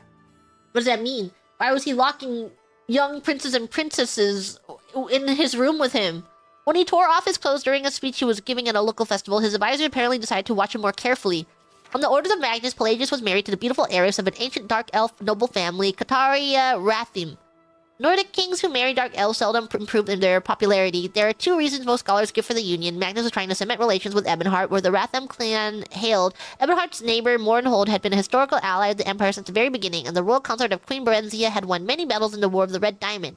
Ebonheart had a poorly kept secret of aiding Uriel III and Potema. The other reason for the marriage was more personal. Kataria was as shrewd a diplomat as she was beautiful. If any creature was capable of hiding Pelagius' madness, it was she. On the 8th of the second seed, 3E145, Magnus I died quietly in his sleep. Joleth, Pelagius' sister, took over the throne of Solitude, and Pelagius and Kataria wrote to the imperial city to be crowned Emperor and Empress of Tamriel. It is said that Pelagius fainted when the crown was placed on his head, but Kataria held him up so only those closest to the throne could see what had happened. Like so many Pelagius stories, this cannot be verified. Pelagius III never truly ruled Tamriel. Kataria and the Elder Council made all the decisions and only tried to keep Pelagius from embarrassing all. Still, stories of Pelagius' third reign exist. It was said that when the Argonian ambassador from Blackrose came to court, Pelagius insisted on speaking in all grunts and squeaks, as that was the Argonians' natural language. It is known that Pelagius was obsessed with cleanliness, and many guests reported waking the noise of an early morning scrub down of the imperial palace. The legend of Pelagius, while inspecting the servants' work, suddenly defecating on the floor to give them something to do is probably apocryphal. He shat on the floor! They're talking about him shitting on the ground! When Pelagius began actually biting and attacking visitors to Imperial Palace, it was decided to send him to a private asylum. He's biting and attacking visitors! After shitting on the floor! Kataria was proclaimed regent 2 years after Pelagius took the throne. For the next 6 years, the emperor stayed in a series of institutions and asylums. Traitors to the Empire have many lies to spread about this period. Whispered stories of hideous experiments and tortures performed on Pelagius have almost become accepted as fact. The noble lady Kataria became pregnant shortly after the Emperor was sent away, and rumors of infidelity and even more absurd conspiracies to keep the same Emperor locked away ran amok. As Kataria provided, her pregnancy came about after a visit to her husband's cell. With no other evidence, as loyal subjects, we are bound to accept the Empress's word on the matter. Her second child, who would reign for many years as Uriel IV, was the child of her union with her consort Lariat, and publicly acknowledged as such. On a warm night in Sun's Dawn in his 34th year, Pelagius III died after a brief fever in his cell at the Temple of Kinnereth in the Isle of Bethany. He died at 34 years old, after shitting on the ground and biting people. Kataria I reigned for another 46 years before passing the scepter onto the only child she had with Pelagius, Cassander. Pelagius' wild behavior has made him perversely dear to the province of his birth and death. The 2nd of Sun's Dawn, which may or may not be the anniversary of his death, records are not very clear, is celebrated as Mad Pelagius, the time when foolishness of all sorts is encouraged, and so one of the least desirable emperors in the history of the Septim Dynasty has become one of the most famous ones. He lived to 34 and then his wife lived for another 46 years. 3E82, a year after the wedding of his 14-year-old granddaughter, the Princess Potema, to King Mantiarco of the Nordic Kingdom of Solitude, the Emperor Earl Septim II passed on. His son Pelagius Septim II was made emperor, and he faced a greatly depleted treasury thanks to his father's poor management. As the new Queen of Solitude, Potema faced opposition from the old Nordic houses who had viewed her as an outsider. Mantiarco had been widowed and his former queen was loved. She had left him a son, Prince Bathorg, who was 2 years older than his stepmother, and he loved her not. But the king loved his queen and suffered with her through miscarriage after miscarriage in her 29th year when she bore him a son. 3E97, you must do something to help the pain, Potema cried, baring her teeth. The healer Kelmuth immediately thought of a she-wolf in labor, but he put the image from his mind. Her enemies called her the Wolf Queen for certes, but not because of any physical resemblance. Your Majesty, there is no injury for me to heal. The pain you feel is natural and helpful for the birth. He was going to add more words of consolation, but he had to break off to duck the mirror she flung at him. I'm not a pig-nosed peasant girl, she snarled. I'm the Queen of Solitude, daughter of the Emperor. Summon the Daedra. I'll trade the soul of every last subject of mine for a little comfort. My lady, said the healer nervously, drawing the curtains and blotting out the cold morning sun, it is not wise to make such offers even in jest. The eyes of Oblivion are forever watching for just such a rash interjection. What would you know of Oblivion, healer? She growled, but her voice was calmer, quieter. The pain had relaxed. Would you fetch me that mirror I hurled at you? Are you going to throw it again, your majesty? Said the healer with a taut smile, obeying her. Very likely, she said, looking at her reflection. And next time I won't miss, but I do look a fright. Is Lord Vulcan still waiting for me in the hall? Yes, your majesty. Well, tell him I just need to fix my hair and I'll be with him and leave us. I'll howl for you when the pain returns. She really is like a wolf. A few minutes later, Lord Vulcan was shown into the chamber. He was an enormous bald man whose friends and enemies called Mount Vulcan, and when he spoke, it was with a low grumble of thunder. The queen was one of the very few people Vulcan knew who was not the least bit intimidated by him, and he offered her a smile. My queen, how are you feeling? He asked. Damned, but you're looking like springtide has come to Mount Vulcan. I take it from your married disposition that you've been made war chief. Only temporarily, while your husband the king investigates whether there is evidence behind the rumors of treason on the part of my predecessor's Lord Thone. If you've planted it as I've instructed, he'll find it, Potema smiled, propping herself up in the bed. Tell me, is Prince Bathorg still in the city? What a question, your highness, laughed the mountain. It's a tournament of stamina today. You know the prince would never miss that. The fellow invents new strategies of self-defense every year to show off during the games. Don't you recall last year where he entered the ring unarmored and after 20 minutes of fending off 6 bladesmen left the games without a scratch? He dedicated that bout to his late mother, Queen Amoditha. Yes, I recall. He's no friend to me or you, your highness, but you must give the man his due respect. He moves like lightning. You wouldn't think it of him, but he always seems to use his awkwardness to his advantage to throw his opponents off. Some say he learned the style from the orcs to the south. They say he's learned from them to how to anticipate a foe's attack by some sort of supernatural power. There's nothing supernatural about it, said the queen quietly. He gets it from his father. Mantiarco never moved like that, Vulcan chuckled. I never said he did, said Potema, her eyes closed and her teeth gritted together, the pain returning. Oh, the pain's returning. You must fetch the healer, but first I must ask you one other thing. Has a new summer palace construction begun? I think so, your highness. Do not think, she cried, gripping the sheets, biting her lips so a stream of blood dripped down her chin. Do! Make certain that the construction begins at once today. Your future, my future, and the future of this child depend on it. Go! 4 hours later, King Mantiar entered the room to see his son. His queen smiled weakly as he gave her a kiss on the forehead. When she handed him the child, a tear ran down his face. Another one quickly followed, and then another. My lord, she said fondly, I know you're sentimental, but really... It's not only the child, though. He is beautiful, with all the fair features of his mother. Mantiarco turned to his wife sadly, his aged features twisted in agony. My dear wife, there is trouble at the palace. In truth, this burst is the only thing that keeps this day from being the darkest in my reign. What is it? Something at the tournament? Potema pulled herself up in bed. Something with Bathorg? No, it isn't a tournament, but it does relate to Bathorg. I shouldn't worry you at a time like this. You need your rest. My husband, tell me. I want to surprise you with a gift after the birth of our child, so I had the old summer palace completely renovated. It's a beautiful place, or at least it was. I thought you might like it. Truth to tell, it was Lord Vulcan's idea. It used to be Amodetha's favorite place. Bitterness crept into the king's voice. Now I've learned why. What? Is there a twist? What have you learned? Asked Potema quietly. Amoditha deceived me there with my trusted war chief, Lord Thone. There were letters between them, the most perverse things you've ever read, and that's not the worst of it. No? The dates on the letters correspond with the date of, with the time of Bathorg's birth. The boy I raised and loved as a son. Mantiarco's voice choked up with emotion. He was Thone's child, not mine. My darling, said Potema, almost feeling sorry for the old man. She wrapped her arms around his neck as he heaved his sobs down on her and their child. Henceforth, he said quietly, Bathorg is no longer my heir. He will be banished from the kingdom. This child you have born me today will grow to rule solitude. And perhaps more, said Potema. He is the emperor's grandson as well. We will name him Mantiarco II. My darling, I would love that, said Potema, kissing the king's tear-streaked face. But may I suggest Uriel, after my grandfather, the emperor, who brought us together in marriage? King Mantiarco smiled at his wife and nodded his head. There was a knock at the door. My liege, said Mount Vulcan, His Highness Prince Bathorg has finished the tournament and awaits you to present his reward. He has successfully withstood attacks by 9 archers and a giant scorpion we brought in from Hammerfell. The crowd is roaring his name. They are calling him the man who cannot be hit. I will see him, said King Montiarco sadly, and left the chamber. Oh, he can be hit all right, said Potimo wearily, but it does take some doing. Forgive me, it's been so long, I can't remember the last time I've written. I can only hope these letters reach you. I know your duties keep you busy, but any message from you would be welcome, even if it is not given to that fool skill. If it is not possible, fear not, my love is constant. I can remember the day you brought me to your realm as if it were yesterday, but I miss you terribly. You should see the supplicants mucking about in the fringe these days. A few, I think, will be ready soon. The rest you can say. If it weren't blasphemous, I might venture to say that the world has been slowly going sane. I can almost feel in my bones a chilling presence approaching, like a devouring emptiness. That does not bode well, but I trust in my Lord's power to keep our spirits well nourished from his bounteous showers of inspiration. Our child continues to destroy those pesky adventurers who come seeking our treasure and glory. That's their child?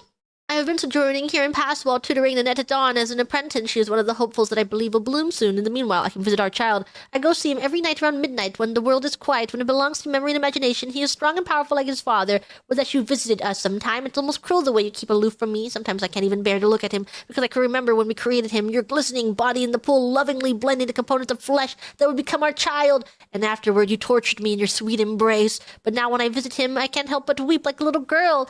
I know how unlike me it seems, I just can't help it. To make matters worse, it seems my tears burn my poor creature. It agitates that Diedrich soul bound in his body, threatening to sever the warding magic weaved into him. I didn't realize how badly that soul would seek release from the shell I grew in my gardens, but the flesh is pure, perfect. Perhaps it is my own tears that hold the imperfection.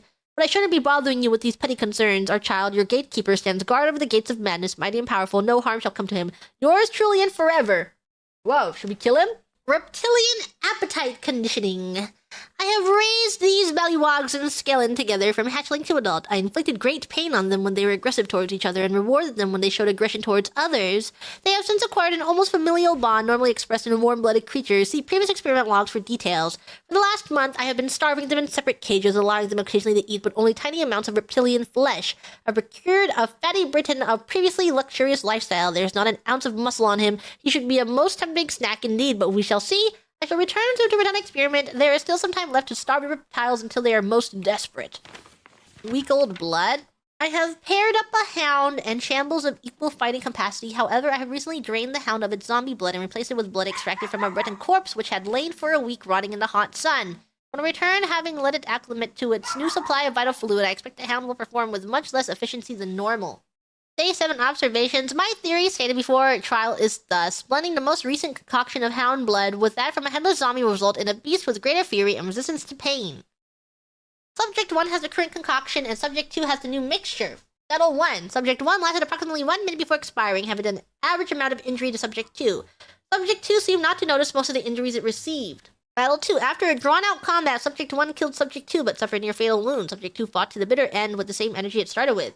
Battle 3. Subject 1 went out very quickly. Battle 4. Subject 1 lasted less than that minute. Subject 2 took little injury.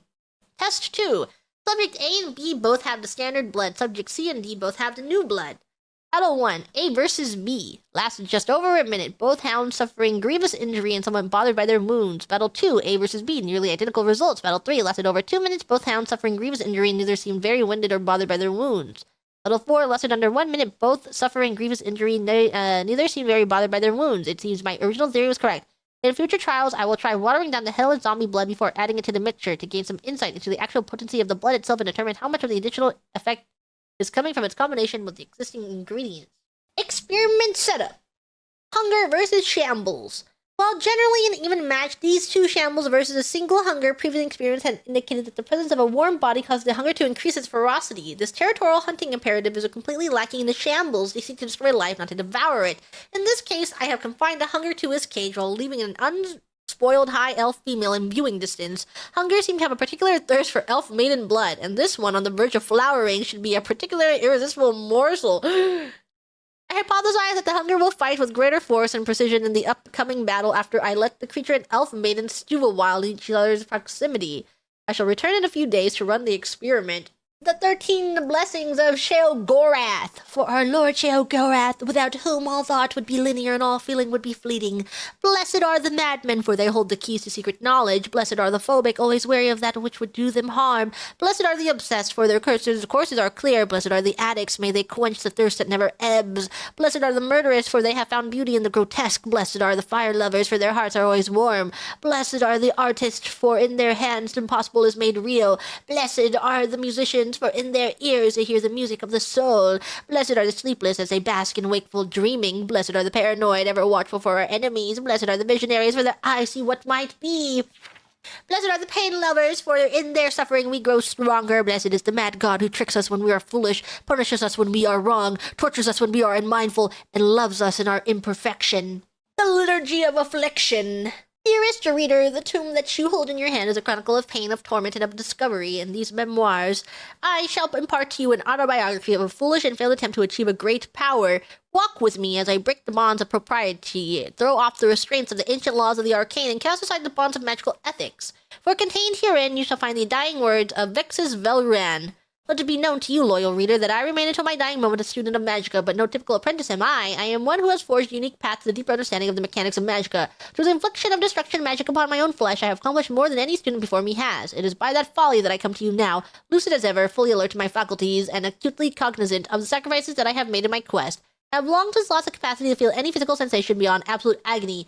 I have become so accustomed to it, so detached from the feeling that to me pain is simply always there. You do not think of the air around you as a sensation, do you? How is it, you ask, that I came to be what I am? It began instantly enough. I was once a healer, one of the most promising students of the temple. Which one, it doesn't matter. I was eventually expelled. Fools, you see. We had a number of patients interred in our humble sanctuary who had been affected with the red fever. My attempts to use the magical arts to turn the disease on itself were less than successful.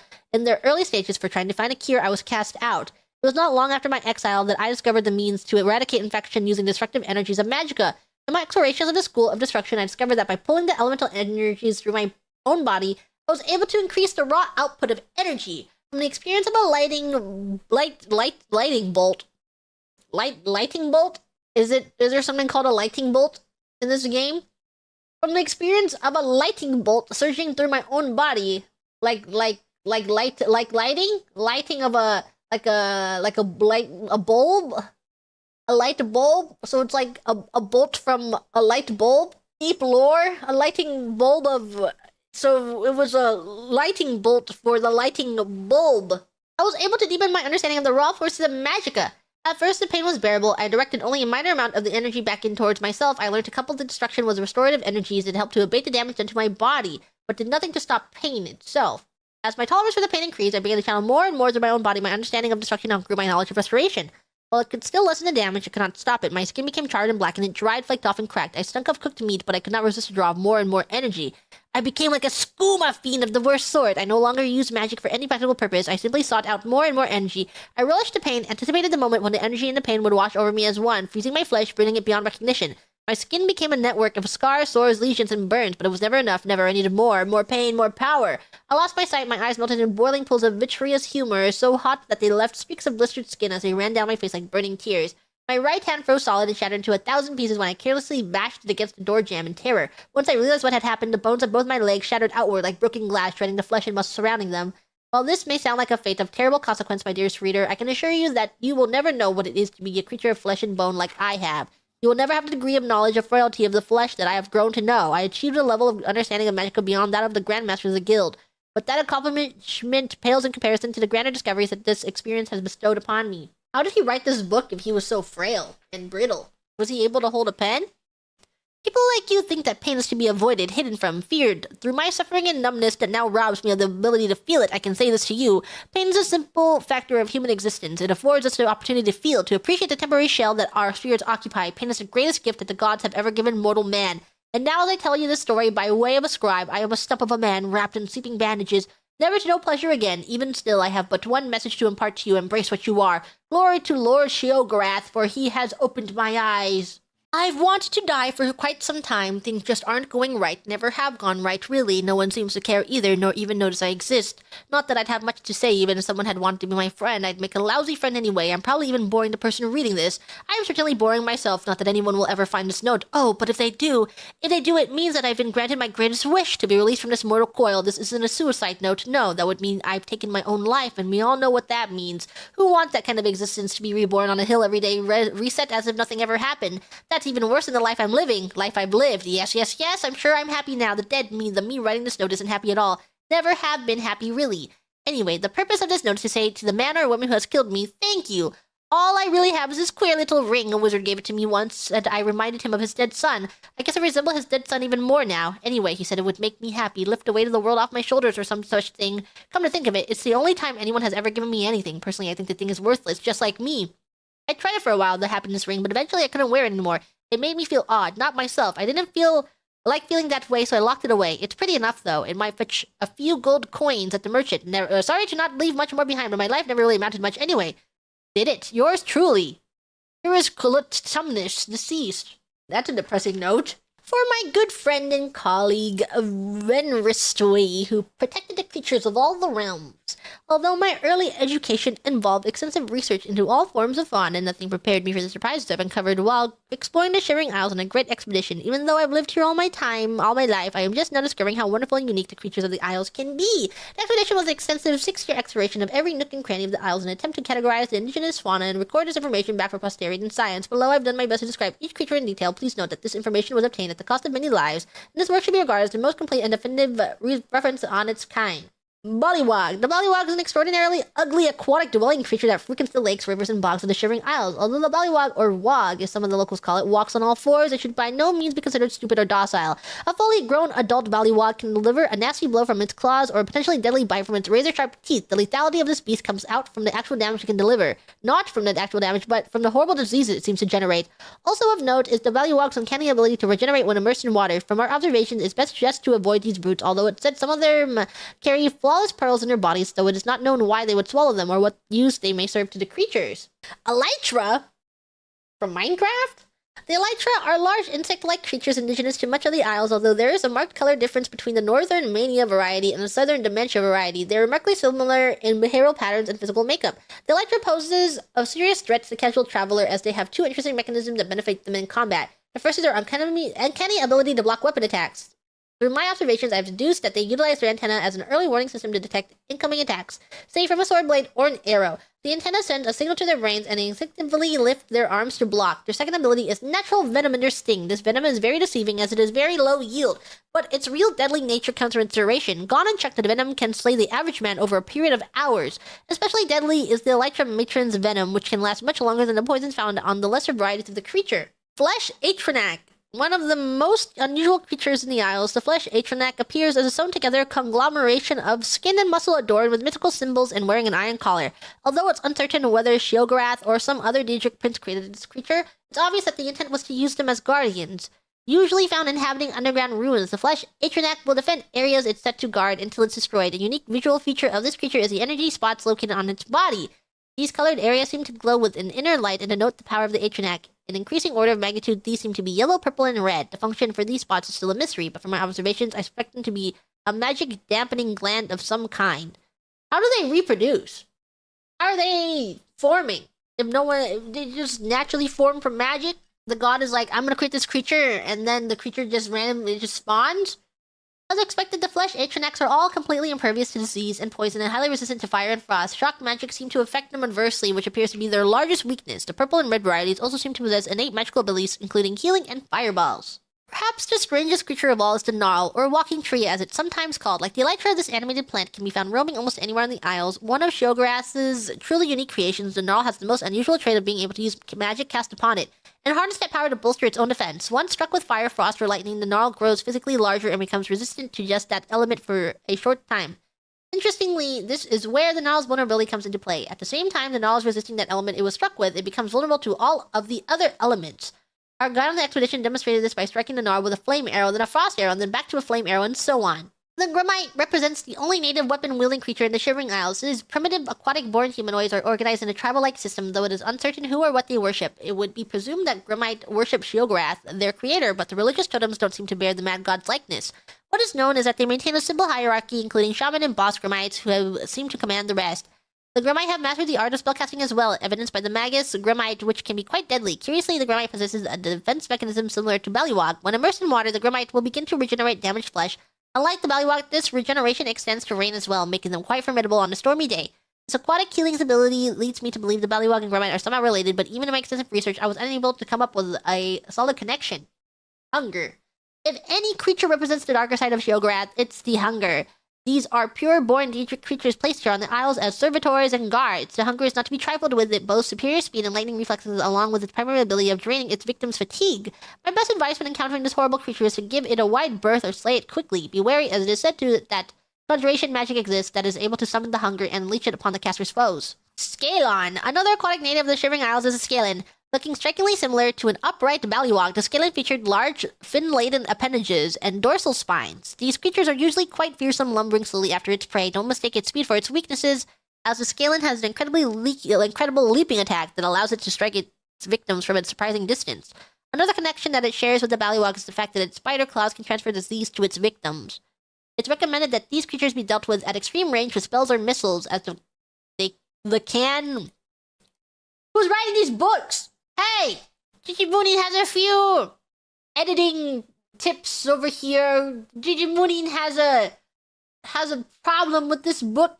Can be quite ferocious in close proximity. Yeah, who's editing these books? Who's the editor? May I speak to your editor? The shambles appears to be some sort of undead construct made of bone and lashed together with wire or bits of cloth. Oddly, the bone used in their makeup appear to have no correlation to one another. They might have skulls for kneecaps or leg bones for arms, to cite a few examples. The shambles may be undead, but they pursue any victim as if they were a predator chasing down its prey. Like its undead bony brethren, the shamble is fully resistant to disease. Poison and paralysis, however, they possess a unique resistance to all frost magic. Furthermore, upon death, the shambles will explode in a spectacular shower of frost.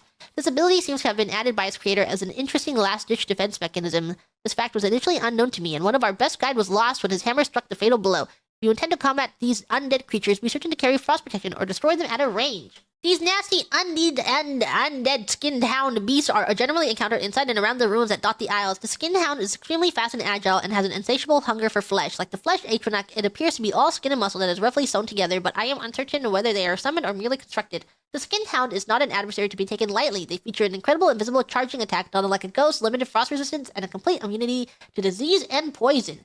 This beast's weakness is fire. They don't seem intelligent enough to be frightened by it, but it's certainly very efficient at dispatching them quickly. Although this work only touches upon the combat-related aspects of the creature, I feel this is of primary importance to any traveler within the confines of the Shivering Isle. In future works, I will touch upon the other aspects of these creatures, such as reproduction or creation, magical origins, and even some delicious recipes I've discovered in my travels. My best advice when walking the roads and paths of the Isle is to remain ever vigilant and always be prepared. Knowing your foe can mean the difference between a gruesome death and survival. Many things. Wet things and dry things. Things from plants, things from animals, things from stone and sky and tree and man and myrrh. So many beautiful things for potions, all of them there for the taking, waiting to be plucked and put to use. Grind me, take my essence, and turn me into something new, something wonderful, they cry out to me. I have given my life to finding so many of the wondrous things of Tamriel, and now the things that lie beyond. The realm of the mad god, dangerous and beckoning, has so many new things to offer that I have trembled with excitement over it. I stop to take note of what I have found so that I may not forget it in the coming days when I spend my time searching, mixing, and discovering. The apprentice will find that marrow from the shambles and fins from scalons merge to make a deadly poison that strikes at one's very heart, damaging the health of those who ingest it. Many a blade did I sink into wet flesh and dry bone to learn this, but what I have found pleases me. Flame stalks and the very essence of flesh Atronachs can be mixed by even a novice to counter that damage, as one can drink a potion made from these two to feel healthy again. The expert may find that rather than risk himself against those walking monstrosities, the screaming maw can be used instead. For Magicka, and without Magicka, where would I stand now? The ichor of an elytra can be mixed with the withering moon by a novice or thornhook by a journeyman. No explorer in the Shivering Isle should venture forth without looking for these. The tongue of a hunger by itself, a marvel of anatomy, can be eaten to cure poisons or matched with withering moon to cure disease. I cannot help but wonder what disease would be so dire as to risk one's life against a hunger. To cure disease? I know someone who's diseased. I have been most pleased to find that to the expert alchemist, rot skill and worm's head caps can be mixed to paralyze one's enemy. This has been proven most useful in extracting ingredients from the Isle's less cordial residents. The Standing Stones. Any visitor to the Shivering Isles will soon come across the dreadful shape of a tall, crystalline stone looming over them like an accusing finger. Variously known as standing stones or obelisks, they cannot be avoided in traveling the Shivering Isles no matter how hard you might try. There are many theories on the origin and purpose of these stones. Purpose? Can a stone have a purpose? Is it a sentient being or an inanimate object? Is it listening to you, watching you, whispering to you? Some claim they are simply interesting geological formations. Not so, not so. They cannot be chipped or cracked or even scorched. Believe me, I've tried. Nothing harms them. Although perhaps they still feel the blows. They seemed angry for a while. I sang to them and that seemed to soothe them. I can't say why. And if you've tried to dig one up, as I have, you know that they go down forever. Months I spent digging down, no matter how deep there it was, still gleaming in the secret darkness beneath the earth. They know the secrets, even those that are buried deep. I've spent many years trying to understand these stones. Avoiding doesn't work, as I said. They're everywhere, so try for understanding as I have.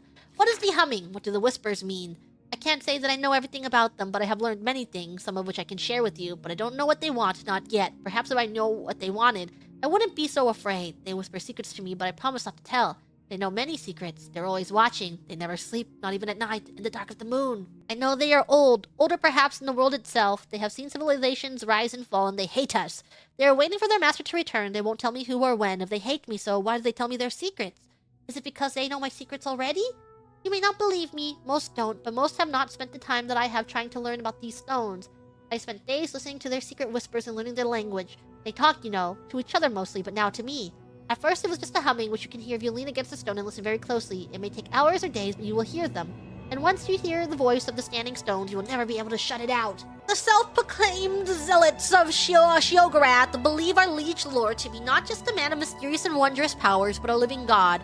They believe his will sustains the lands and his whim supports all things in it. They believe Ardensul, who reads the winds in our entrails, was the mortal aspect of Lord Sheogorath and will come again to cleanse the realm. Since these claims are clearly ridiculous, it can be assumed that all zealots are quite mad. The zealots cannot be reasoned with, they cannot be treated with easily. They attack almost anyone on sight, assuming them to be heretics or non-believers. They fight to the death, reveling in carnage. The reader might ask, then how does one join the zealots? After much research, I discovered that zealots sneak into settled areas and leave sets of robes behind. Anyone inclined towards zealotry can don these robes and approach the zealots safely. It is said that zealot leaders can see the true heart of a supplicant, even if he wears the robes, and will slay any false supplicants. Even then, the zealots have painful rituals meant to prove their fealty to Sheogorath. Only the most devout supplicants are accepted into their ranks. Those who fail these tests are put to death. Once a supplicant is accepted as a zealot, he is taught ceremonies and sorcerous secrets. The best known of these is summoning flesh Atronox to do their bidding. These powerful creatures are formidable foes. Bark and sap, the root system and ecology and culture of the Gnarl. Editors wish to express that the views contained herein belong solely to the author and have been printed posthumously and anonymously. Forward, before this present volume, little existed detailing the root system, tunnels, and Gnarl, but rumors, superstitions, and outright falsities. After consideration of such rumors, and after much research and expeditions into the root systems to see the Gnarl in their natural habitat firsthand, this author will elucidate the ecology and culture of the Gnarl, the nature of the root system, and their symbiotic relationship. The root system. Commonly believed to be a series of natural caverns and rock formations with roots and foliage growing within, the root system tunnels are in fact part of a giant living organism. Not only are these tunnels a living organic root-like entity, but each of the so-called root dungeons represents a smaller piece of a larger whole. The roots of all the trees, indeed of most of the plant life on the Isles, all connect directly to the large root system. The various twisting and turning tunnels have been created slowly over past millennia. Indeed, the growth and motion of the roots is imperceptible, though definitely recordable. The very fastest growing tunnels increase at a rate of a few feet every month, and the slowest, a few inches every few decades. Amber is a colorful resin formed from hardened sap. Much like skin bleeds and scabs over to protect the wound, the root system tunnels bleed the sap that congeals and hardens into amber deposits. Even still, the walls of the roots are very resilient. Swinging a sword at the wall is not enough to puncture it. The large fissures that cause the appearance of amber are the result of the massive pressures and frictional forces encountered by the giant roots as they push through tons of rock and dirt. The current and best theory describes the Gnarl as the caretakers and stewards of the root system. The creatures tend to the general maintenance and cleaning of the tunnels, clearing away excess amber. This behavior has been observed directly, but observation time was limited due to the aggressive nature of the Gnarl. However, the abundance of amber found on the corpses of the creatures further supports this view. There have been some conjecture, though at present very little evidence to support the claim that as Gnarl grow, they eventually become too large to maneuver the tunnels and eventually fuse with the walls, becoming themselves part of the root system. As to the recent claims of giant Gnarl, it should be noted that no creditable sources exist to corroborate. However, even were these reports to be true, the rarity of such sightings would suggest that only a few Gnarl ever grow large enough to ascend to this root state. Little is known about the natural lifespan of the Gnarl or their social behavior, since observational expeditions into the root system are difficult at best. We don't know with certainty that they are very territorial. The Gnarl are so protective of their tunnels that they will respond aggressively to anyone who comes within sight, which makes studying their social systems nigh impossible. This behavior has, however, provided us with an abundance of corpses to study at our leisure. When we analyze the corpses of dead Gnarl, we can see clearly that these creatures are made entirely of plant material. They are covered in bark and leaves, and over time they decompose similarly to other plant detritus. All attempts to plant gnarl or parts thereof into the ground have been proven simple folly. To date, we don't actually know how the gnarl reproduce. Upon examination, we have found nothing that looks like a brain, as found in other sentient creatures. This does lend credence to the symbiotic caretaker theory, suggesting a kind of hive mentality. But there have been no substantiated sightings of any such queen gnarl who might be controlling the drones. The other available explanation is that it is magic that animates these creatures, though this author finds resolving difficult questions in this manner to be counterproductive to the development of a rational theory. Whoa, they have no brains? So many things we have in common. The complex root is a living organism that grows little by little each month, tunneling beneath the land. Virtually all the plant life on the Isles is connected to this root system. Severe trauma to the system walls result in the formation of amber deposits as part of its natural defense mechanism. The root system has a symbiotic relationship with the gnarl, who act as its protectors and caretakers, and who may be phyletically and physiologically connected to the root system itself. In short, we have a living system with its own dedicated staff of protector caretakers growing and developing largely unnoticed beneath our very feet. Here, the editors wish to acknowledge that the author was found dead near the entrance to one of the root dungeons. We again wish to remind the reader that the opinion expressed by this author is his own. While we do not dismiss the rational method employed by the author in his studies, we certainly do not deny that magic explanation enough for our Lord Sheogorath's many wondrous blessings. We did, however, carefully consider omitting this clearly treasonous second half. We have decided to include it for journalistic integrity and at the request of his generous widow. Afterward.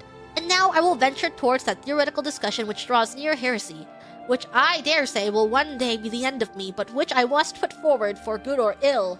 The common belief is that our Lord Sheogorath has blessed our land with two temperaments, mania and dementia. However, after much study and reasoning, I believe that it is the very realm itself that imposes upon us these two spheres of polar extremes. Not our Lord and Savior Sheogorath? I have devised a clever experiment whereby I seek to prove this theory. If you take a flower from a common plant, cut it, and place its stem in water with dye in it, you will notice that the petals will slowly take on the color of the dye. Clearly, the veins of the plant transport the color to the leaves. Now, when we look at the dementia side of the land, colors are muted and dark, and in the mania side, bright and colorful. I believe the root system and the gnarl that serve it are draining the color from the land of dementia and giving it to the land of mania. For what purpose it isn't clear, but my experiment shows how color is transported through plant veins, and what bigger system of plant veins is there than the giant root system tunnel network. Is it not then obvious that this system is the conduit of the forces of mania and dementia? And do we not eat the plants and the fruit of the trees that connect to the root system and the beasts that feed on them and drink the waters that fall from their leaves? Do we not breathe the air that carries our spores and seeds? Do we not throw our own waste onto the ground to be absorbed into the soil?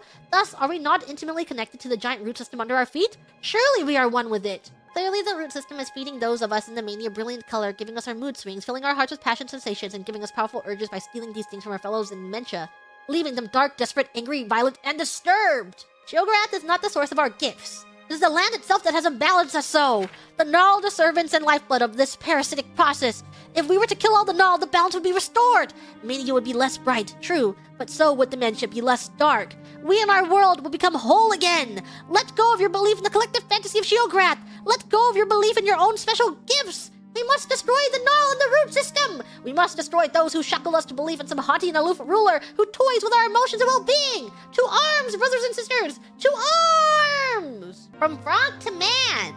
The life cycle of the Grummites is rather unique. They appear to be a deviant version of frogs and may even be distantly related to Argonians, although I have no direct evidence of that. Like the humble frog, the Grummite is born from eggs found in our near water. The eggs hatch into tiny polywogs no bigger than my hand. The polywog grows quickly and inside of a few weeks grows limbs and changes into an amphibious bollywog. The bollywog will live for up to 2 years, growing to be larger than a man in both length and weight. Eventually, the adult bollywog will feel the urge to seek out deep water and bury itself in the mud. It hibernates there for many months, gestating into a Grummite. I have been unable to determine the exact time of gestation. The Grummite emerges from the mud fully grown.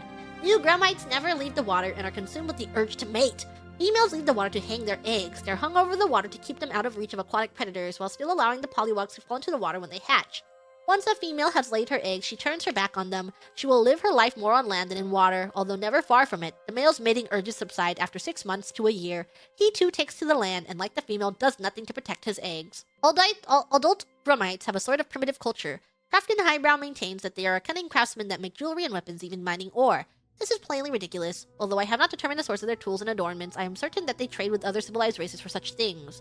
As for tales of magic-casting Grummites, that is even more ludicrous. While their primitive brains are surprisingly large, they clearly do not have the intelligence to learn the arcane crafts. I do not know how Crafton managed to train his pet Grummite to cast spells, but I assure all my reader that this is some sort of trick. Zealotry is an abomination that must be wiped from the Shivering Isles. We cannot suffer their beliefs to spread even one more soul. They name us heretics for our lack of belief. We gladly accept the name, and will make an honorable one. It is not heresy to speak truth. It is not heresy to speak out against an unjust lord. It is not heresy to take arms in action in defense of true belief. We are the so-called heretics of the Shivering Isles, but we do not speak heresy, we speak the truth. Our Lord Sheogorath is but a man. He is only flesh and blood, not a god, and certainly not a Daedric prince. There are no princes in the realms of Daedra, only vile servitors such as the hungers that we summon to do our bidding. Sheogorath the False is a mad despo. Years of dabbling in a foul magic and consorting with Daedra have driven him mad. He is not a fit ruler, let alone divine. He perverts the teachings of Ardent Soul, he who gave us his heart's blood. When the truth of our cause is common knowledge among the people, we will drive him from New Sheoth and put that cesspool to the sword. His 4 limbs will be scattered to the 4 winds. His head will rest upon this hill of suicides. And his heart shall be burnt in the flames of freedom. His entrails shall be fed to the dogs. We will make all the people of the Shivering Isles wear the robes of the heretics. But these robes we know each other to be true non-believers. The people shall return to the wilderness and live among the wild things as we do. They will see the wisdom and purity of the life we lead, and they will hail us as saviors. It is a strange life that I have chosen here amongst the beasts of these Shivering Isles. These Elytra, a most gentle creature if ever there were a gentle creature. They have welcomed me among their brood as one of their own. I have made my life and home in their tunnels as if they were my own humble cabin, and indeed I have been invited to their warm family unit. Many who encounter the Elytra are initially set to unrest by their appearance. Their size alone is sufficient to unsettle most of the humanoid races. The enlarged thorax can grow to be as large as a human male and nearly a full span in girth. Whoa, girth.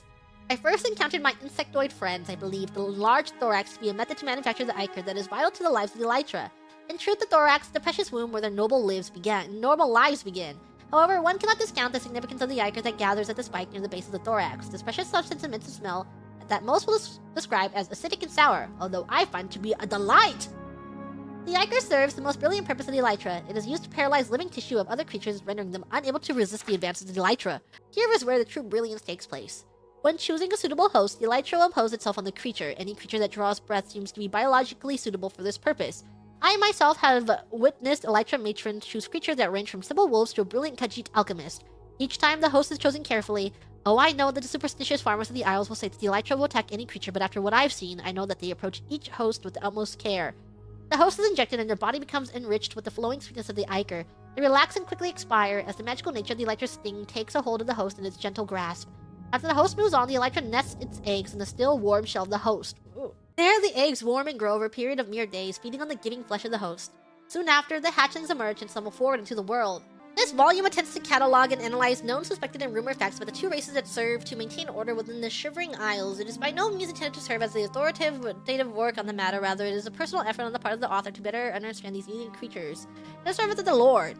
It is beyond the scope of this work to determine the origins of the Golden Saints and Dark Seducers. They are Daedra, and as such, their basic existence is a mystery to those mortal born. The commonly held belief that all Daedra are incapable of creation suggests that even Lord Sheogorath himself is not responsible for the genesis of these races. Yet it is worth noting that the Prince of Madness has motives and powers that none may guess. To attempt to do so would only confuse the subject further. It is enough, then, to see that they exist and know that it is so. Beyond this knowledge, however, it is curious that the Saints and Seducers serve Lord Sheogorath unerringly. Its allegiance is ultimate and eternal, from all indications, but its source is unknown. Could it be that they themselves were tricked into the service by the Mad God, or do they simply ally themselves with the greatest power in the realm? Previous literary work suggests that Daedra choose to serve their masters so they might find protection and safe harbor. Clear that the Saints and Seducers have this in the Shivering Isles, indeed they have fortresses which few not of their race are allowed to enter. They have power in the realm, acting as guardians of those who serve Lord Sheogorath. Constantly they vie for the favor of our Lord, fighting any who oppose him, and at times even each other. It is reasonable to assume that they have made a willing choice to take up their role in the Isles. Character in society. The immediate image called to mind when hearing the name Golden Saint suggests an angelic figure, elegant and benevolent. It is ironic then that while the Golden Saints embody this image and form, their behavior is in stark contrast to it. The Saints are a proud, arrogant race, quick to anger and cruel in their punishment. There's no question that they view all in the Isle as inferior and make no effort to hide this in their interactions. Dark Seducer also exhibit little beyond their appearance to match the names. While they too assert their superiority over all others in the realm, they appear to have a more patient, introspective nature about them. They often appear humble in their dealings with mortals and are known to be patient with the lesser races. In fact, the terms Golden Saint and Dark Seducers are external constructs. While the 2 groups recognize and respond to these names, they have their own names for their races, the Oriel and the Mavskin, respectively. It is possible the Daedra simply have no concern for the names and titles given to them by lesser beings, or perhaps they find amusement in the names. Further research into the subject is necessary but daunting, as the Saints and Seducers do not freely offer personal information about themselves. Other information can be gathered from observation. It is easy to see that 2 groups are strongly militaristic in their societal structure, and one's strength and discipline determines one's place in society. Military commanders, for example, are revered by subordinates. With further observation, a second distinction becomes apparent. Both societies are matriarchal in nature. Females lead the guards within New Sheoth and have the highest positions of power. Males, while not openly denigrated, are clearly subservient to their female superiors. It is unclear where this practice began, but has been wholly integrated into daily lives of both races. You're absorbing none of this? This is gonna be on the test later! Any resident of the Shivering Isles can confirm that it is unwise to provoke the Golden Saints and Dark Seducers. They thrive on conflict and warfare, and are quick to punish any and all who disobey. Acting in their capacity as guardians of the realm does not satisfy them, however, and so they often engage in combat with one another, despite being garrisoned in areas where they are unlikely to interact. It is possible that this is more than an outlet for aggressive behavior. Repeated engagements between the two races may be an effort to gain favor with Lord Sheogorath. If one can triumph over the other, it would prove superiority and a right to gain sole control over the realm. The battle for Xyr is one of particular interest, as both sides have been locked in combat with no hope of resolution for time beyond memory. Does this combat serve to sharpen the skills of the two sides or weaken them when they could be directed elsewhere? If the conflict cannot be resolved, why then does Lord Sheogorath not step in and settle himself? Little is known about the private customs of the Golden Saints and Dark Seducers. They are reclusive when it comes to matters specific to their race, particularly regarding the mysterious process by which they return to the realm in the likely event of their death. It is common knowledge that Golden Saints and Dark Seducers are as Daedra cannot be killed. The animus of the Daedra is cast back into the darkness of Oblivion and can return to the realm to take form once more. The reports of time it takes for a Daedra to return to the realm from the waters of Oblivion are anecdotal and inconclusive. The process by which this return occurs remains shrouded in mystery based on behavior patterns and strength of numbers. It can be deduced that the stronghold for each race plays a major part in this process. Common phrases in language such as "may the chimes call you home" suggest that rather than merely a metaphor, sound may play some role in the sequence of events. It is believed that the chimes referenced by saints and seducers do indeed exist and are considered almost holy relics. Attempts to gain information about these chimes or the process by which they are used has been met with exceptional hostility and so have been abandoned. Any and all information regarding the Golden Saints and Dark Seducers, particularly relating to the private customs and origins, should be brought to the attention of the author immediately. The greater the scope of our knowledge, the better our ability to understand these compelling creatures. Project Limb Removal. Day 12 Observations and Summary Conclusions. Day 12, removing an arm from the young wood elf female made her fight all the harder for her life despite being clearly outmatched. In previous battles, she fought much less bravely and to lesser effect. She lasted a full minute against my most angry of hounds before her throat was ripped out and I had to revive her. However, removing just the feet of the middle-aged Nord male made him despondent and without any will to defend himself, even against the lesser foe. So pitiful was the look on the face of his corpse that I decided to leave him be rather than resurrect him. After so many years of scientific study, I still cannot abide apathy. I'm sure that my aversion to pity has colored my findings as I only make use of strong-willed test subjects. Though I suppose, flawed as my research may be, it is still more revealing and faithful than any other has done before me. Summary conclusions. After studying the various combats between the test subjects in this project, I've concluded that, much as the pain threshold is inconsistent within a given species, so too is the effect of dismemberment. Whether beast or man, the removal of a limb, be it functional as a hand or peripheral as a tail, has varying effects on the subject, having to do more with individual temperament than any biological or cultural endowment. Whatever the particular effect, it is substantial, whether it enhances a subject's tendency toward aggressiveness or passivity, or swings them to the other extreme. Removing a limb has a profound effect on behavior. After reviewing my notes, I will attempt to catalog all the similarities and differences between the subjects and their responses. I may be able to offer Lord Sheogorath a guidebook detailing how to craft a better kingdom by removing various appendages from the bodies of its people. Unproductive musings. Today I intended to continue my research into the effect of pain on the host of the unborn, in this case the middle-aged pregnant Breton female.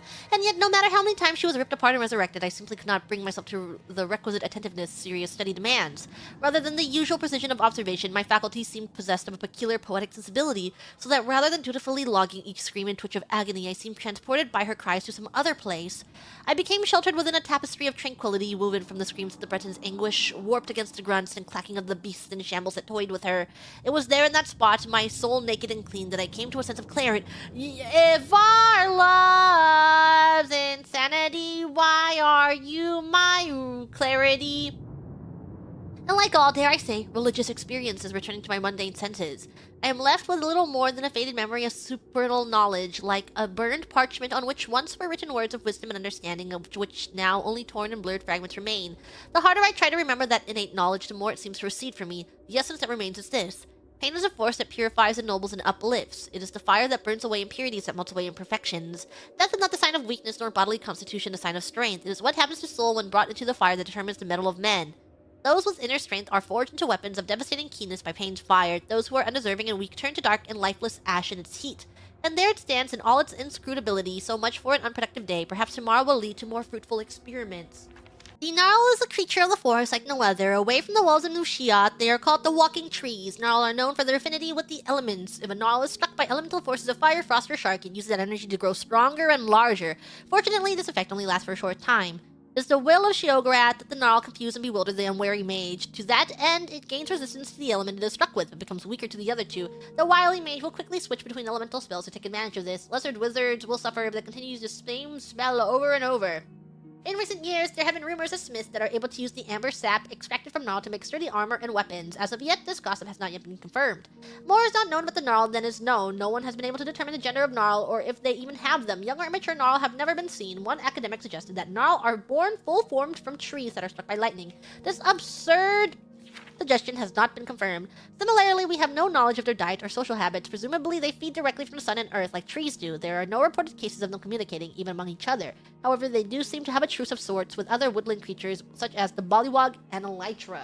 The Myths of Sheogorath. Sheogorath invents music. In the earliest of days, in a time when the world was still raw, Sheogorath decided to walk amongst immortals. He donned his guise of gentleman with a cane and moved from place to place without being recognized. After 11 days and 11 nights, Sheogorath decided that life among mortals was even more boring than his otherworldly existence. What can I do to make their lives more interesting, he said to himself. At that same moment, a young woman nearby commented wistfully to herself, the sounds of the birds are so beautiful. Sheogorath silently agreed with her. Mortals could not make the beautiful and inspired calls of birds, their voices were wretched and mundane. Could not change the nature of mortals, for that was the purview of other Daedric princes. However, he could give them tools to make beautiful sounds. Sheogorath took hold of the petulant woman and ripped her asunder. From her tendons he made lutes, from her skull and arm bones he made a drum, for her bones he made flutes. What the hell? He presented these gifts to the mortals and thus music was born. I don't think he had to do all that. Sheogorath and King Leander. King Leander was known to be an exceedingly rational man. He lived in a palace that was a small, simple structure, unadorned with art and ugly to look upon. I do not need more than this, he would say. Why spend my gold on such luxuries when I can spend it on my armies or on great public works? His kingdom prospered under his sensible rule. However, the people did not always share the king's sense of practicality. They would build houses that were beautiful to look upon, although not necessarily very practical. They devoted time and energy to works of art. They would celebrate events with lavish festivals. In general, they are quite happy. King Leander was disappointed that more of them did not follow his example and lead frugal, sensible lives. He brooded on this for many years. Finally, he decided that his subjects simply didn't understand how much more they could accomplish if they didn't waste time on those frivolous activities. Perhaps he reasoned they just needed more examples. The king decreed that all new buildings must be simple, unadorned, and no larger than was necessary for their function. The people were not happy about this, but they liked their king and respected the new law. In a few short years, there are more plain buildings than ornate ones. The citizens used the money to save to make and buy even more lavish art and hold even more excessive celebrations. Once again, King Leander decided to provide them a strict example of how beneficial it would be to use their time and resources for more practical purposes. He banned all works of art in the city. The people were quite put out by this, but they knew that their king was doing what he thought was best for them. However, human nature is not so easily denied. In a few more years, the city was filled with plain, simple buildings and devoid of any art. However, the people now had even more money and time to devote to their parties and festivals. With a heavy heart, King Leander decided that his people were to be treated like children, and like all children, they needed rules and discipline laid down by great figures of authority to make them understand what was truly important in life. He decreed that there should be no revelry in the city. Singing, dancing, and music were all banned. Even food and drink were limited to water and simple foodstuffs. The people had had enough. Revolt was out of the question since King Leander had very well trained and equipped army. They visited the shrines and temples in droves, praying to all the gods and even to some of the Daedric princes. That King Leander would revoke these new oppressive laws. Sheogorath heard their pleas and decided to visit King Leander. He appeared to the king in his dreams as a field of flowers, each with arms instead of petals in the face of the mad god in the center. I am the Lord of the Creative and Lord of the Deranged. Since you have no use for my gifts of creativity, I have decided to bless you with an abundance of my other gift. From that day forward, every child born in the city was born into madness. Since infants do not reveal illnesses of the mind, it was several years before this was realized. Is this the kingdom of mania? Or just a kingdom, and they're all mad.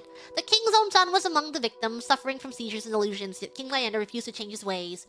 When his son Glint was 12 years old, he stabbed his father while Leander was sleeping. With his dying breath, King Leander asked, "Why?" His son replied, "It's the most practical thing I could do." The new young king ordered all the palace servants slaughtered. He ordered a grand festival to celebrate his new reign and the repeal of Leander's laws. He served the crowds a stew made from the carcasses of the palace servants. He ordered the east-facing walls of every building painted red, and the west-facing walls painted in stripes. He decreed that all citizens wear ornate masks on the back of their heads. He then burned the palace and began construction of a new one. In the new palace, the young king ordered his personal chambers to not have any doors for fear that small woodland creatures would attack him. He ordered that it have no windows for fear that the sun and moon were jealous of him and plotting his death. And thus ended the line of King Leander. The people of the city returned to their grand works of art and raucous celebrations. They talked and acted as if they still had a living king and even kept at the palace, using it to house and care for their mad children. Sheogorath was mightily pleased with this outcome. From that day forward, the city was blessed with more than the normal number of gifted artists and deranged citizens. The Contest of Wills. A mighty wizard named Ravate once walked the winds of time to find Lord Sheogorath. His intent was to win a favor from this most capricious of the Daedric princes. Upon finding Sheogorath, Ravate spoke humbly to him. "Lord Sheogorath, I beg a favor of you. I would gladly drive 1,000 men mad in your name if you would but grant me the greater magical powers." Fortunately for Ravate, Sheogorath was in a playful mood. He proposed a game. I will grant your wish if you are still sane in 3 days. During that time, I will do my utmost to drive you mad. It shall be great fun. Ravate was not so certain that he liked this new deal. He had been really looking forward to driving 1,000 men mad.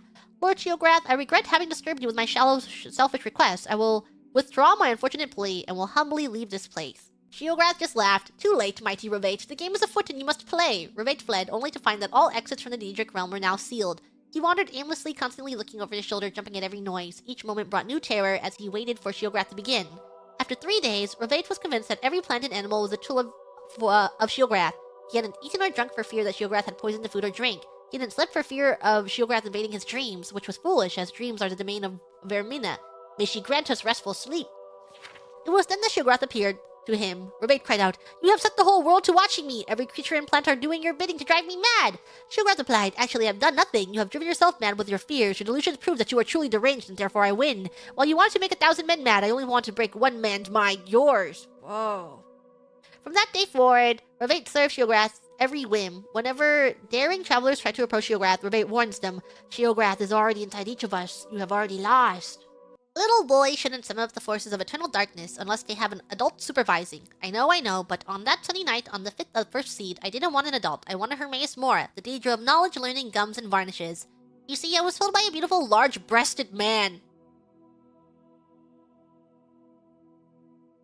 Oblivion.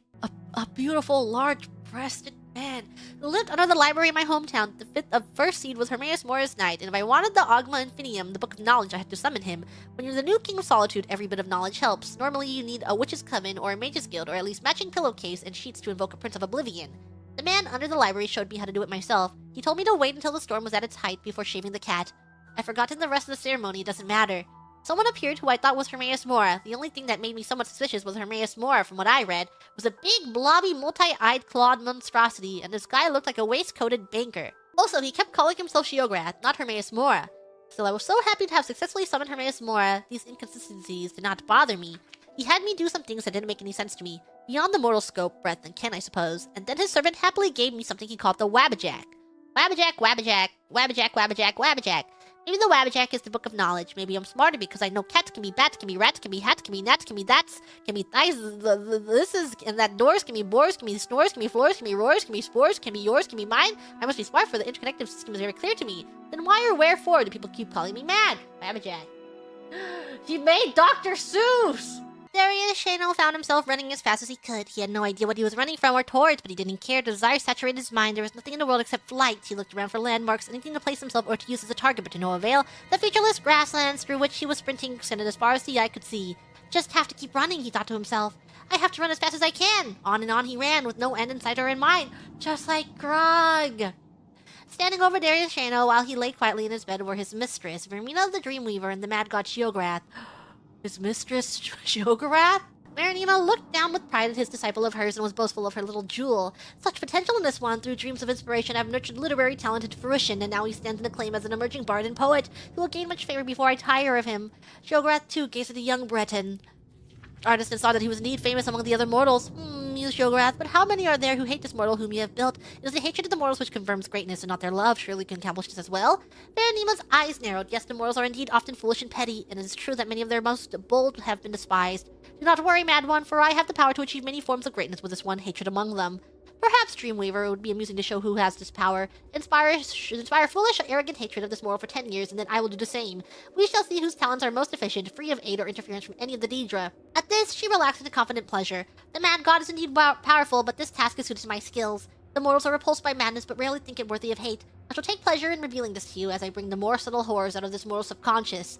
And so in the 19th year of his life, the dreams Darius Shano had been experiencing began to change. Fear had always been part of the night for him, but now there was something else. A darkness began to creep into his slumber, a darkness that sucked away all feeling of color, leaving only emptiness behind.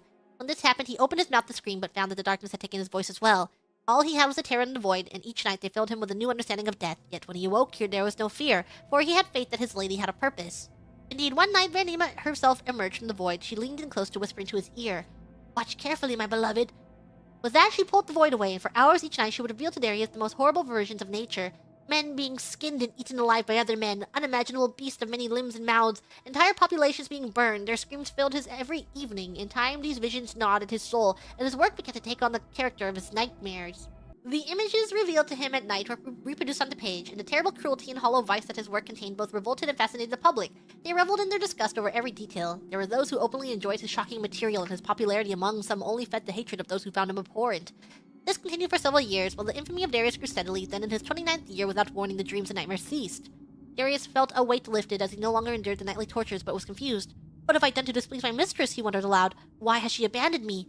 Vernima never answered his prayers. No one ever answered, and the restless dreams faded away to leave Darius in long, deep sleeps.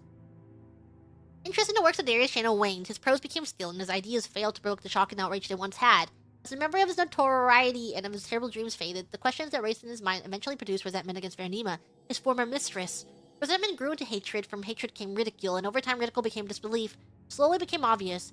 Vernima had never spoken to him at all. His dreams were simply the product of a sick mind that had righted itself. He had been deceived by his own subconscious, and the anger and shame overwhelmed him. The man who once conversed with a deity drifted steadily into heresy. In time, all the bitterness, doubt, and sacrilege focused in Darius a creative philosophy that was threaded throughout all of his subsequent work. He challenged the gods themselves, as well as the infantile public and corrupt state for worshipping them. He mocked them all with perverse caricature, sparing no one and giving no quarter. He challenged the gods in public to strike him down if they existed, and ridiculed them with no such comeuppance was delivered. Then, to all of this, the people reacted with outrage far greater than they had shown his previous work. His earlier career had offended only sensibilities, but now he was striking directly at the heart of the people. His body of work grew in size and intensity. Temples, nobles, and commoners were all targets of his scorn. Finally, at age 39, Darius wrote a piece entitled The Noblest Fool, ridiculing the emperor god Tiberseptum for integrating into the pathetic Nine Divines cult. The local king of Daenia, who had been humiliated by this upstart in the past, saw his chance. For his sacrilege against the empire, Darius Shano was executed with a ceremonial blade in front of a cheering crowd of hundreds. Only hundreds? Not even thousands? His last bitter words were gurgled through a mouthful of his own blood. 20 years after their wager was first placed, Vernima and Sheogorath met over Darius Shana's headless corpse. The Dreamweaver had been eager for this meeting. She had been waiting for years to confront the Daedric prince over his lack of action. I have been deceived by you, Sheogorath. I performed my half of the bargain, but during your 10 years you never contacted the mortal once. He owes none of his greatness to you, or your talents, or your influence. Nonsense, croaked the mad god. I was with him all along. When your time ended and mine began, your whispers in his ear were replaced with silence. I severed his link to that from which he found the most comfort and meaning, and withheld the very intentions the creature so desperately craved. Without his mistress, this man's character could ripen under resentment and hatred. Now his bitterness is total and overcome by a madness fueled by his rage. He feeds me in my realm as an eternal servant. Sheogorath turned and spoke to the empty space by his side. Indeed, Darius Shano was a glorious mortal despised by his own people, his kings, and even by the gods he mocked. For my success, I shall accept 30 followers of Vernima into my service, and the dreamers will awaken as madmen. And thus did Sheogorath teach Vernima that without madness there are no dreams and no creation. Vernima will never forget this lesson. Chapter 1, in which the Keep Vitharn is established and passes from the first generation of rule to the second. I don't know if this is Vithern, Vithern. So many ways. Count Vithern, who built and appointed his keep in the mud of dementia, gathered to himself any who would pledge themselves as liege. Nearby tribes of fanatics were united as vassals to protect his lands and line, and thus the Count lived out his days in the Isles. He and his Countess Moine bore Sarin and Nuila, the first son and daughter of Tharn.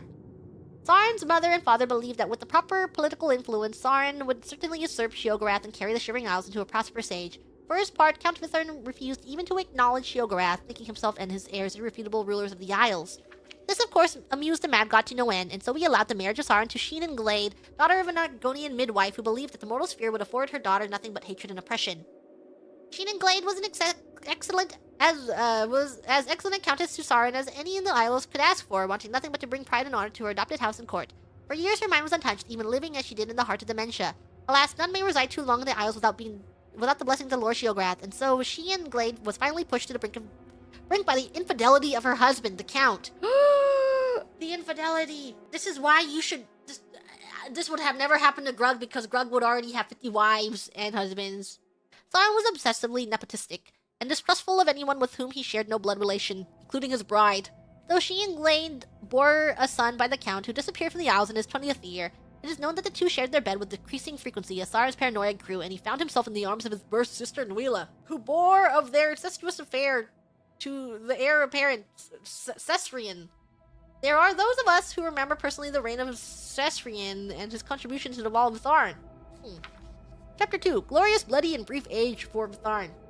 Vitharn. I don't know. Violent-natured and quick of temper, Xyrian sought enemies where there were none. His extermination of every tribe of man, mare, or beast within sight of the keep until none were left.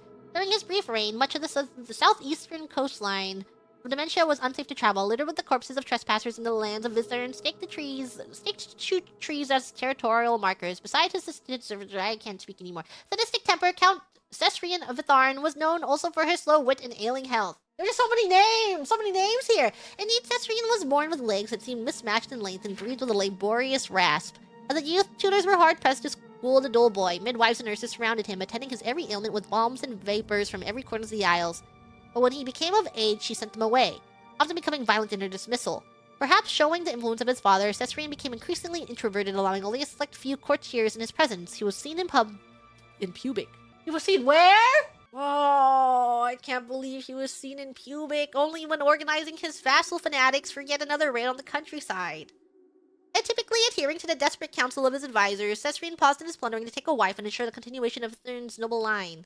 The increasingly ill Count chose a vibrant peasant woman as his betrothed, from a heretic commune in the wilds of Mania. Indeed, Countess Jadine could not have been any more his opposite. Vassal fanatics, long loyal to their ancestral agreement with Count Vitrian, were inflamed by this heresy, and tensions grew as the health of Xyrian finally failed, and his young son, Cyrian, ascended the throne of Vithern. Can you believe they write that? Yeah! I'm sure there's not a single typo in this entire game. Chapter 3, in which conflict besets Vitharn and the what? Young Count Cyrian had scarcely been seen in public before his hasty See? They know how to sell public. They put that on purpose. Before his hasty coronation in the Bailey of Vithern Keep, some say he still bore bruises from beatings at the feeble hand of ceremony. Had Cyrian been old enough to govern, his gentle reserved demeanor may have been enough to ease the seething tension among the vassal tribe, but his mother, Countess Jadine, was forced to assume many of the duties her husband had so long ignored. By all accounts, Jadine was a fit countess, loved by her people, but the leaders of the vassal fanatics cannot contain indefinitely their personal sentiments of outrage at her manic heritage. Despite her exceedingly tactful attempts at diplomacy, the animosity against her was deep-seated and grew over the years. It is perhaps admirable that the vassals remained true to the oath so long. When Cyrian finally came of age to rule, the sheepish boy Count tried in earnest to ascend gracefully, but his fear of the world was so great that even the shadow of a passing bird would startle him visibly. He was all but unable to address the people publicly, and when he attempted to placate the vassals, still outraged by his mother's heritage, he could scarcely contain his fright, and some say that he even sold himself before fleeing the throne chamber. Certain as the march of fate, the tolerance of the vassal fanatics snapped, and warriors encircled Vithern. The Count's personal guards were ill-suited to repel the attack, and the siege lasted a single day. Since the day of that battle, no living soul has wandered away from Vithern. Local myth tells of tireless struggle between the spirits of fanatic vassals and Vithern's meager defenders, damned by the treachery of fanatics and the cowardice of Cyrian to replay their final moments in perpetuity. But the acclamations of the fellows of the Imperial Society still ringing in my ears, I decided to return to Morrowind. Morrowind! Immediately, it was not without some regret that I bade farewell to the flesh pots of the Imperial City, but I knew that the wonders I had brought back from Relid Mackay had only scratched the surface of the Dwemer ruins in Morrowind. Even more spectacular treasures were out there. I felt just waiting to be found, and I was eager to be off. I also had before me the solitary example of poor Bannerman, who was still dining out in his single expedition to Black Marsh 20 years ago. That would never be me, I vowed. With my letter from the Empress in hand, this time I would have the full cooperation of the Imperial authorities. No more need to worry about the attacks from superstitious locals, but where would I look next? The ruins at Camel Zay were the obvious choice. Unlike Ralid Mackay, getting to the ruins would not be a problem. Also known as the Cliff City, Camel Zay literally lies on the mainland side of the Vardenfell Rift.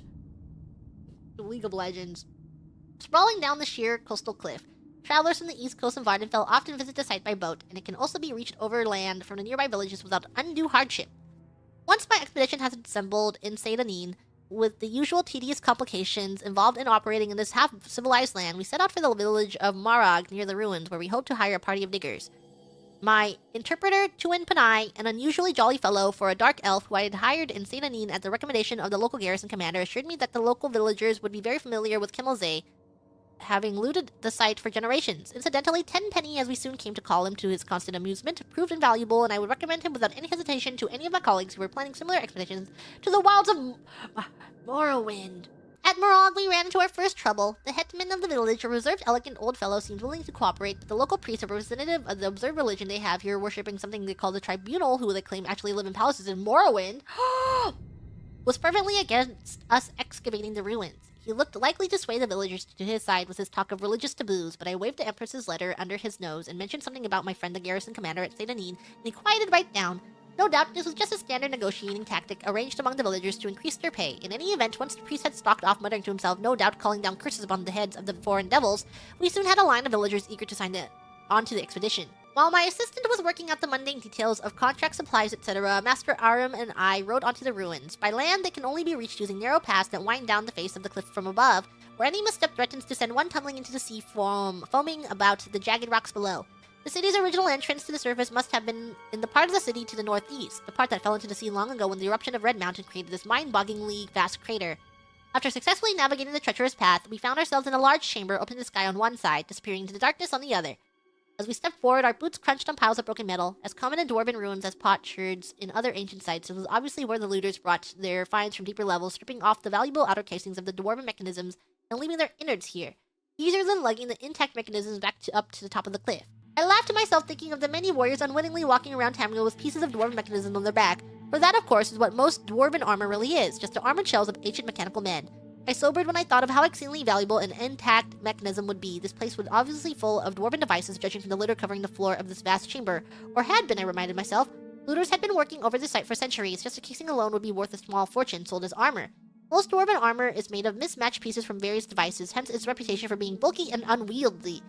But a match set from an intact mechanism is worth more than its weight in gold, for the pieces all fit together smoothly, and the wearer hardly notices the bulk. Of course, I had no intention of destroying my finds for armor. No matter how valuable, I would bring it back to the society for scientific study.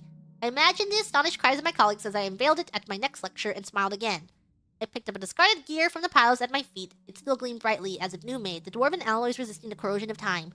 I wondered what secrets remained hidden in the maze of chambers that lay before me, to find the efforts of looters waiting to gleam again in the light they had not seen in long eons. Waiting for me.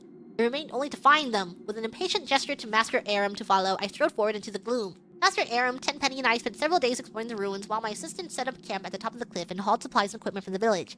I was looking for a promising area to begin excavation, a blocked passage or corridor untouched by looters that might lead to completely untouched areas of the ruins.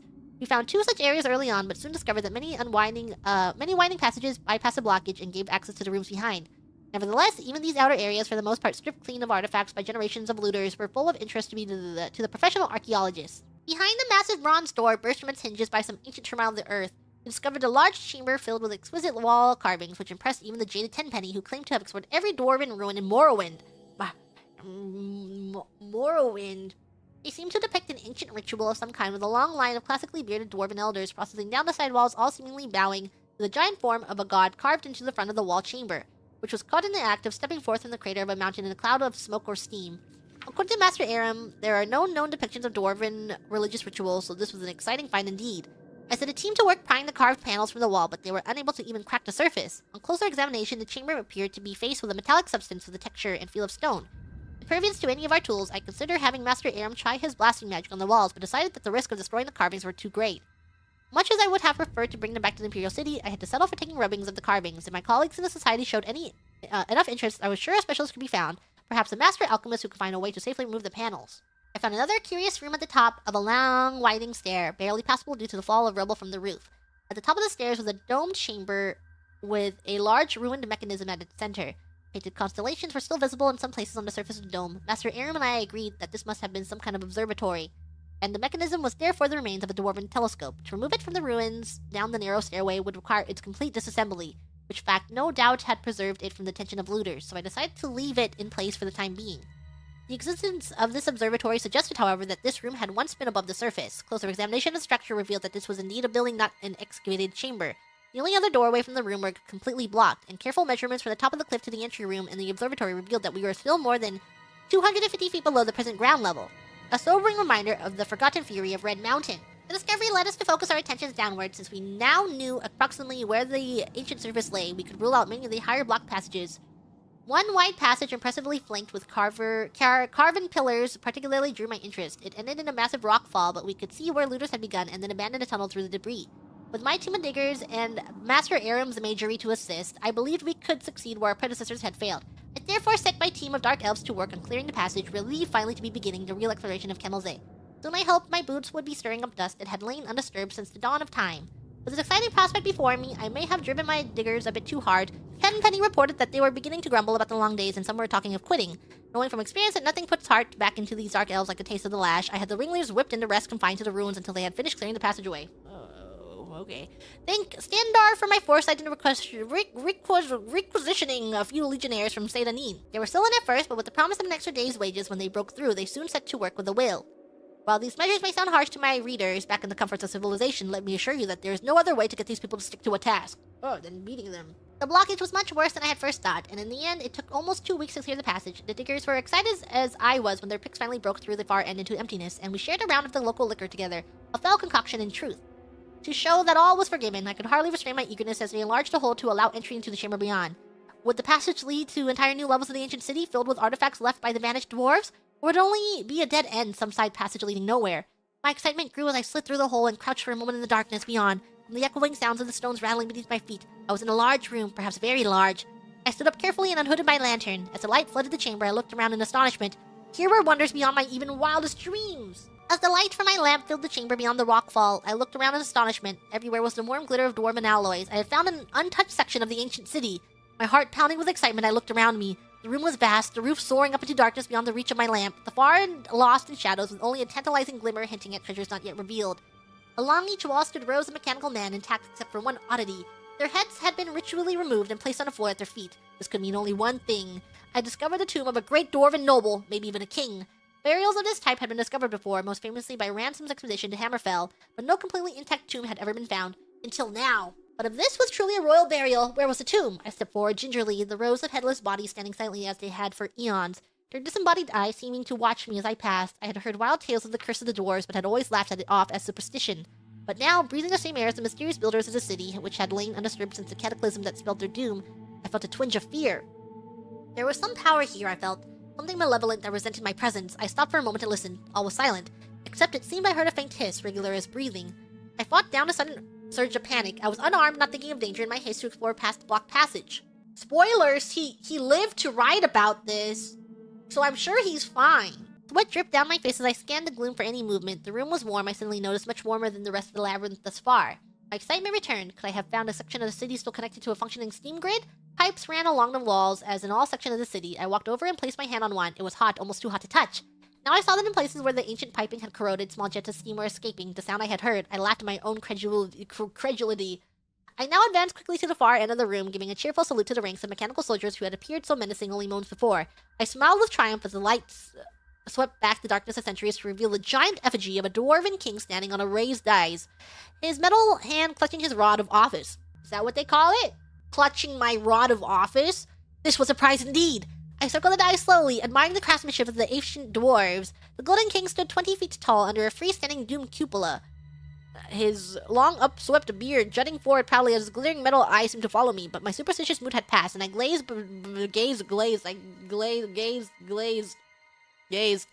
benevolently on the old dwarven king, my king as I had already begun to think of him.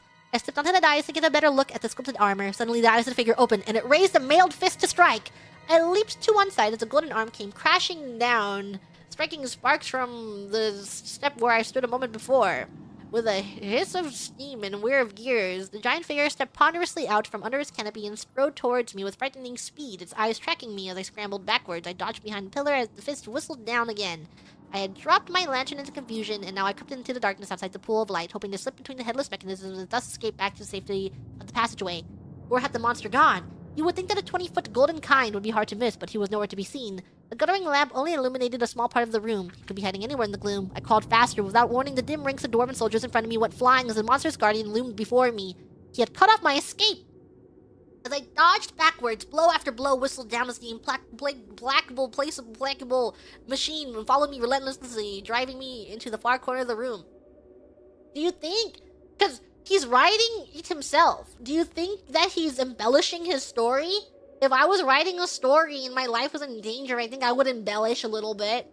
At last, there was nowhere left for me to go. My back was to the wall. I glared up to the foe, determined to die on my feet. The huge fist lifted for one final blow. The room blazed with sudden light. Bolts of purple energy crackled across the middle carapace of the dwarven monster and it halted, half-trained to meet this new threat.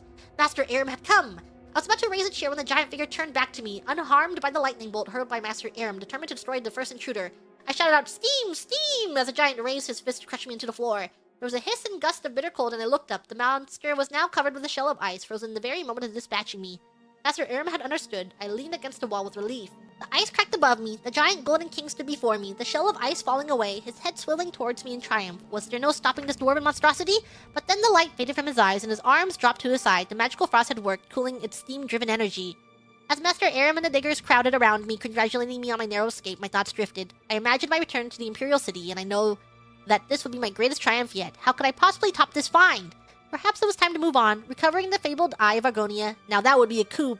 I smiled to myself, reveling in the glory of the moment, but already planning my next adventure. Wow. In an earlier volume, I discussed the vagaries and influences of the Adric prophecies, more commonly known as the Elder Scrolls. Readers wanting to know the history behind the highly inappropriate appellation Adric referred to chapter 23 to 27 of my previous work for a full explanation, as well as the incompetencies of my good comrade Theron of Mournhold, who named them thus. The influences of the archivally historic Elder Scrolls cannot be understated. Once a prophecy contained in an Elder Scroll is enacted in Tamriel, the text of the parchment becomes fixed. All readers ingest the same divine messages. It becomes an historical document declaring the unequivocal truth of a past event. Scholars, even those as dim-witted as Theron of Mournhold, cannot argue the bias of the writer, like he has with my earlier works. Not even magic can affect the word written upon these ancient pages. In 2E852, allied northern Briton forces crossed the borders into Cyrodiil and occupied the major passes and settlements in the Gerald Mountains, making their headquarters for the winter at Sancor Tor. The Nord-Breton allies dared King Culisaine's choo-choo train, new General Talus to assault them in their mountains fastnesses. When they learned that General Talus had mustered an army in the dead of winter and was marching to assault Sancor Tor, they were elated. Sancor Tor was impregnable, its citadel on high cliffs overlooking the lower city nestled in a high mountain basin with steep, unscalable cliffs in their rear. In the Cyrodiilic army was small, poorly trained and outfitted, short on rations and unprepared for winter campaigning, as their ragged units assembled in the lowlands beneath the citadel. The Nord-Breton allies confidently assumed that their enemy had delivered himself into their trap. The citadel was not only protected by an unscalable cliff in front and unscalable heights in their rear, but the entrance to the citadel was magically concealed under the appearance of a large mountain lake in the basin beneath the heights. Accordingly, the Nord-Breton allies left on a small force to defend the citadel, descending through lower passages to attack and overwhelm the cold-hungry Cyrodiilic forces before them. They expected to defeat, overrun, and annihilate General Talus's army, leaving no one to oppose their springtime descent into the Cyrodiilic heartlands. Thus did General Talus lure the Nord-Breton allies to their doom. Leaving a weak force into the lowlands to draw out the defenders, General Talus approached the citadel of Sancor Tor from the rear, descending the supposedly unscalable heights behind the citadel and seeking to the supposedly magically concealed entrance to the inner citadel. This remarkable feat is attributed to the agency of a single unnamed traitor, by tradition a Breton turncoat sorcerer who revealed both the existence of an obscure mountain trail down the heights behind the citadel and a secret citadel entrance concealed beneath its illusory lake surface. While the Cyrodiilic army in the lowlands fought a desperate defense against the Nord-Breton sortie, General Talus and his men entered the citadel, swept aside the sparse defense, captured the Nord-Breton nobles and generals, and compelled them to surrender the citadel and their armies. Confused and demoralized Nord captives, already suspicious of the scheming high rock sorcerer aristocracy and their overreaching dreams of Heartland's conquest, deserted the alliance and swore loyalty to Tiber Septim. The Skyrim generals Skyrim joined their rank and file in Tiber Septim's army. The High Rock Battle Mage Command was summarily executed and the Captain Bretons imprisoned or sold into slavery. Thus was a concerted allied invasion of Cyrodiil foiled, and General Talus's army, spoiled by the hardened Nord veteran troops that played so crucial a role in General Talus's succeeding campaigns, which consolidated the Colovian and Liminian into the core of the Cyrodiilic Empire, in which resulting in the crowning of General Talus as an Emperor Tiber Septim. Historians marvel at Tiber Septim's tactical daring in assaulting a fortified mountain citadel in the dead of winter against vastly superior numbers. Later, Tiber Septim attributed his unwavering resolve against overwhelming obstacles to have been inspired by his divine vision of the Amulet of Kings in the tomb of Remen III. The young Talos may indeed have been inspired by his belief that he was fated to recover the ancient secret symbol of the Covenant and to lead Tamriel to the high civilization of the Third Empire. Nonetheless, this should in no way reduce our admiration for the dash and genius of this defining military triumph against impossible odds. Let me tell the tale of the Thief of Virtue. In the land of Hammerfell, in the city of Such, there lived a baron who was quite wealthy. He was a noted collector of rare coins. The Baroness Veronique found the whole thing quite tedious. However, she did appreciate the lifestyle that the baron's wealth provided. Ravius Tyrannus was a noted thief. He claimed to be a master thief in the mythical guild of thieves. However, that was most likely just braggadocio. The only known thieves guild was wiped out over 450 years ago. Ravius decided that the baron should share his wealth, specifically he should share it with Ravius. The wily thief crept into the Baron's castle one night, intending to do just that. The walls of the castle were noted for their height and unscalability. Ravius cleverly used an arrow penetration to affix a rope to the top of the battlements. Once on the battlements, he had to evade the Baron's guards. By hiding in the shadows of the crenellations, he was able to work his way to keep undetected. Entering the keep was child's play for a thief of his caliber. However, a cunning lock with no less than 13 pins protected the private quarters of the Baron. Ravius broke only 9 lockpicks to open it, using only a fork, a bit of string, and a wineskin. He disabled the 7 traps guarding the Baron's coin collection. Truly, Ravius was a master among thieves.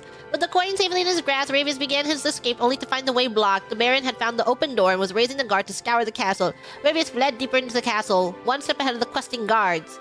His only way out led through the boudoir of Baroness Veronique. He entered to find the lady preparing for bed. Now it should be said at this point that Ravius was noted for his handsome looks, while the Baroness was noted for her plainness. Okay, asshole.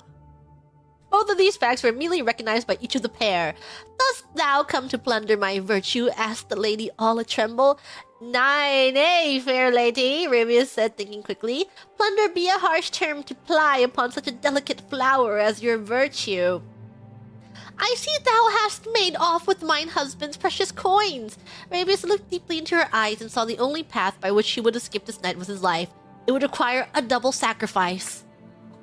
"Though these coins are of rarest value, I have now found a treasure that is beyond all value," Ravius said smoothly.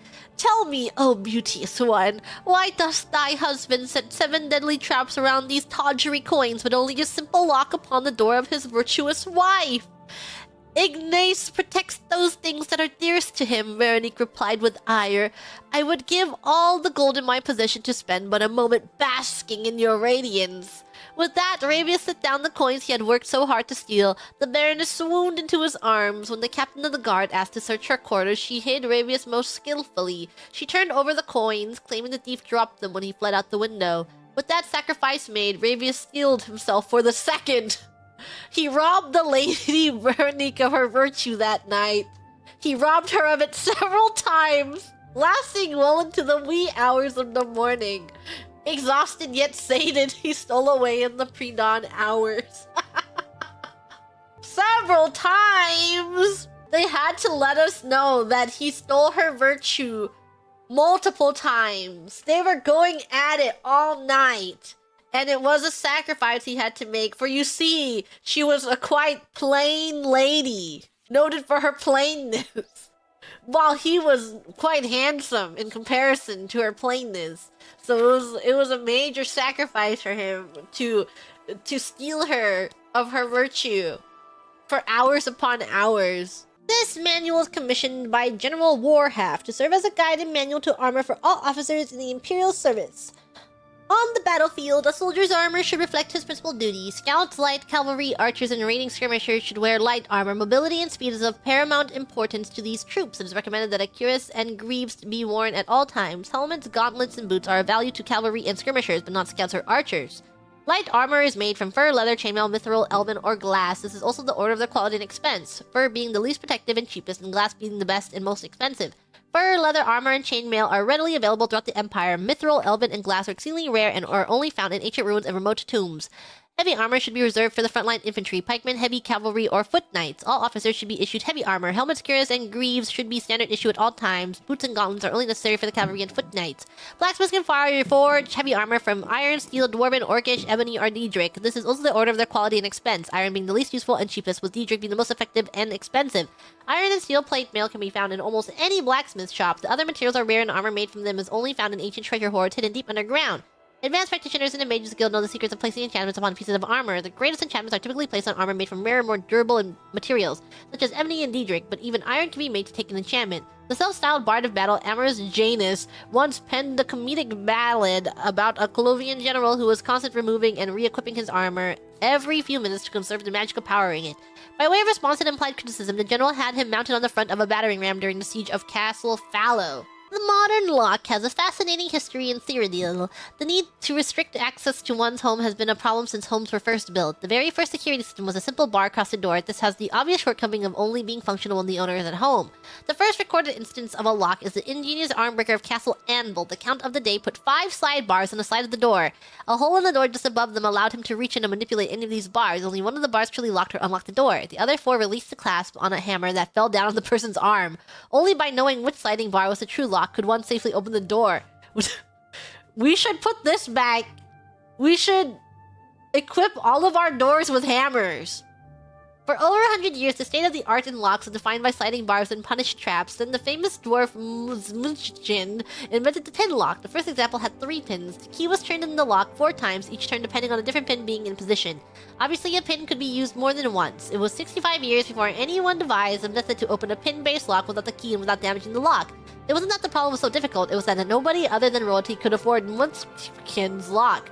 An enterprising blacksmith named Orenthal decided to mass-produce a common form of the lock at a reasonable price. Suddenly, every shop had a lock. Now, there was a reason to subvert the locks. It wasn't long before lockpicks and lockpicking appeared. Orenthal became quite wealthy, inventing more and more sophisticated locks. Today's locks are sophisticated mechanisms with spring-loaded pins. Each metal pin must be pushed up by the key precisely to open the lock. Any imprecision in the key, any poorly made copy, or any clumsy attempt at lockpicking releases the spring tension, causing the pin to clamp down upon or even break the key or lockpick. Locks are made more secure by using multiple pins in the lock. Multiple pins locks are more delicate and difficult to make and more expensive, but provide a greater reliability against tampering. Multiple pin locks have the further virtue of resetting all pins when any single pin is tampered with. A single mistake with the 5th pin of a 5-pin lock requires the thief to reset all 5 pins again. Most affordable locks are 1-pin or 2-pin locks. The 5-pin lock is the highest achievement of the lockmaker's craft, and the greatest challenge to a would-be intruder.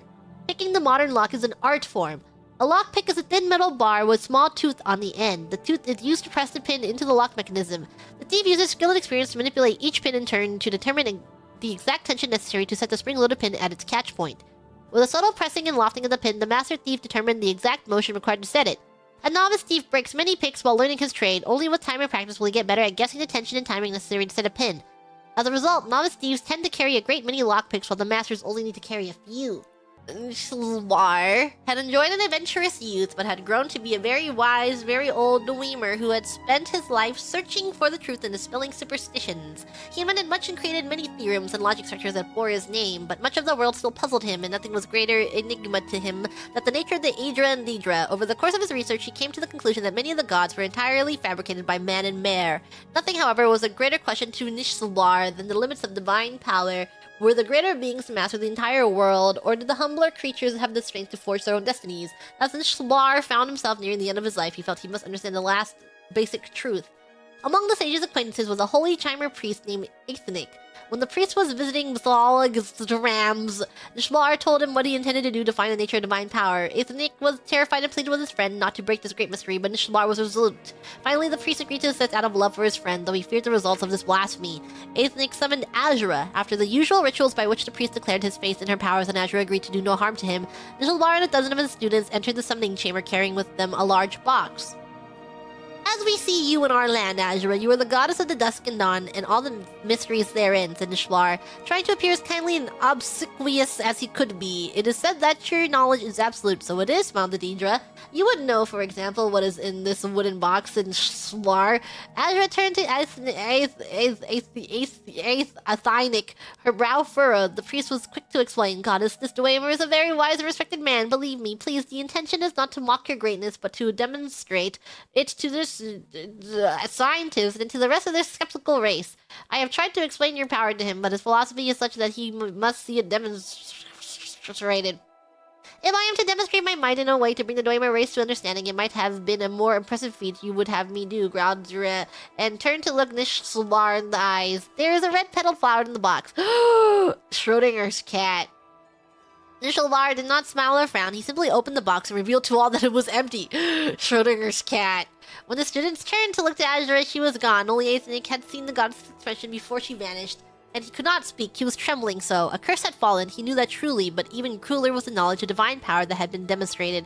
Shezarr also looked pale, uncertain on his feet, but his face shone with not fear but bliss. The smile of a Dwemer finding evidence for the truth only suspected. 2 of his students supported him, and 2 more supported the priest as they left the chamber. I have studied very much over the years, performed countless experiments, taught myself 1,000 languages, and yet the skill that has taught me the finally truth. What? And yet the skill that has taught me the finally truth. Hey! Who's beta reading these books? I think Oblivion and Morrowind needs beta readers for their books. It's the one that I learned when I was but a poor young man trying only to have enough gold to eat, whispered the sage. As he was escorted up the stairs to his bed, a red flower petal fell from the sleeve of his voluminous robe. Nishilbar died that night, a portrait of peace that comes from contented knowledge. I should have marked each book that has a typo in it. Maybe I can start, but it's too late. I've already read 100 books. But I'll start this book. Publisher's note. This is another tale whose origin is unmistakably Dwemer. Again, the words of some Aldemari's translations are quite different, but the essence of the story is the same. The Dunmer have a similar tale about Nishilbar, but in the Dunmer version, Ahzirr recognizes the trick and refuses to answer the question. She slays the Dwemer present for their skepticism and curses the Dunmer for blasphemy. In the Aldemari's versions, Ahzirr is tricked not by an empty box, but by a box containing a sphere, which somehow becomes a flat square. Of course, the Aldemari's versions, being a few steps closer to the original Dwemer, are much more difficult to understand. Perhaps the stage magic explanation was added by Gore Phelim because of Phelim's own experience with such tricks in his plays when a mage was not available. Marabor's soul left even the character of Nishilbar alone and represents many Dwemer virtues. His skepticism, while not nearly as absolute as in the Aldemari's version, is celebrated even though it brings a curse upon the Dwemer and the unnamed house of the poor priest. Whatever the true nature of the gods and how right or wrong the Dwemer were about them, this tale might explain why the dwarves vanished from the face of Tamriel. Though Nishilbar and his kind may not have intended to mock the Aedra and Daedra, their skepticism certainly offended the divine orders. The great sage was a tall, untidy man, bearded but bald. His library resembled him. All the books had been moved over the years to the bottom shelves where they gathered in dusty conglomerations. He used several of the books in his current lecture, explaining to his students, Texim and Vonguldak, how the Mages Guild had first been founded by Vanus Galerion. They had many questions about Galerion's beginnings in the Sigic Order and how the study of magic there differed from the Mages Guild. It was, and is, a very structured way of life, explained the great sage. Quite elitist, actually. That was the aspect of its Galerion most objected to. He wanted the study of the magic to be free. Well, not free exactly, but at least available to all who could afford it. In doing that, he changed the course of life in Tamriel. He codified the practices and rituals used by all modern potion makers, item makers, and spell makers, didn't he, great sage? Asked Vonguldak.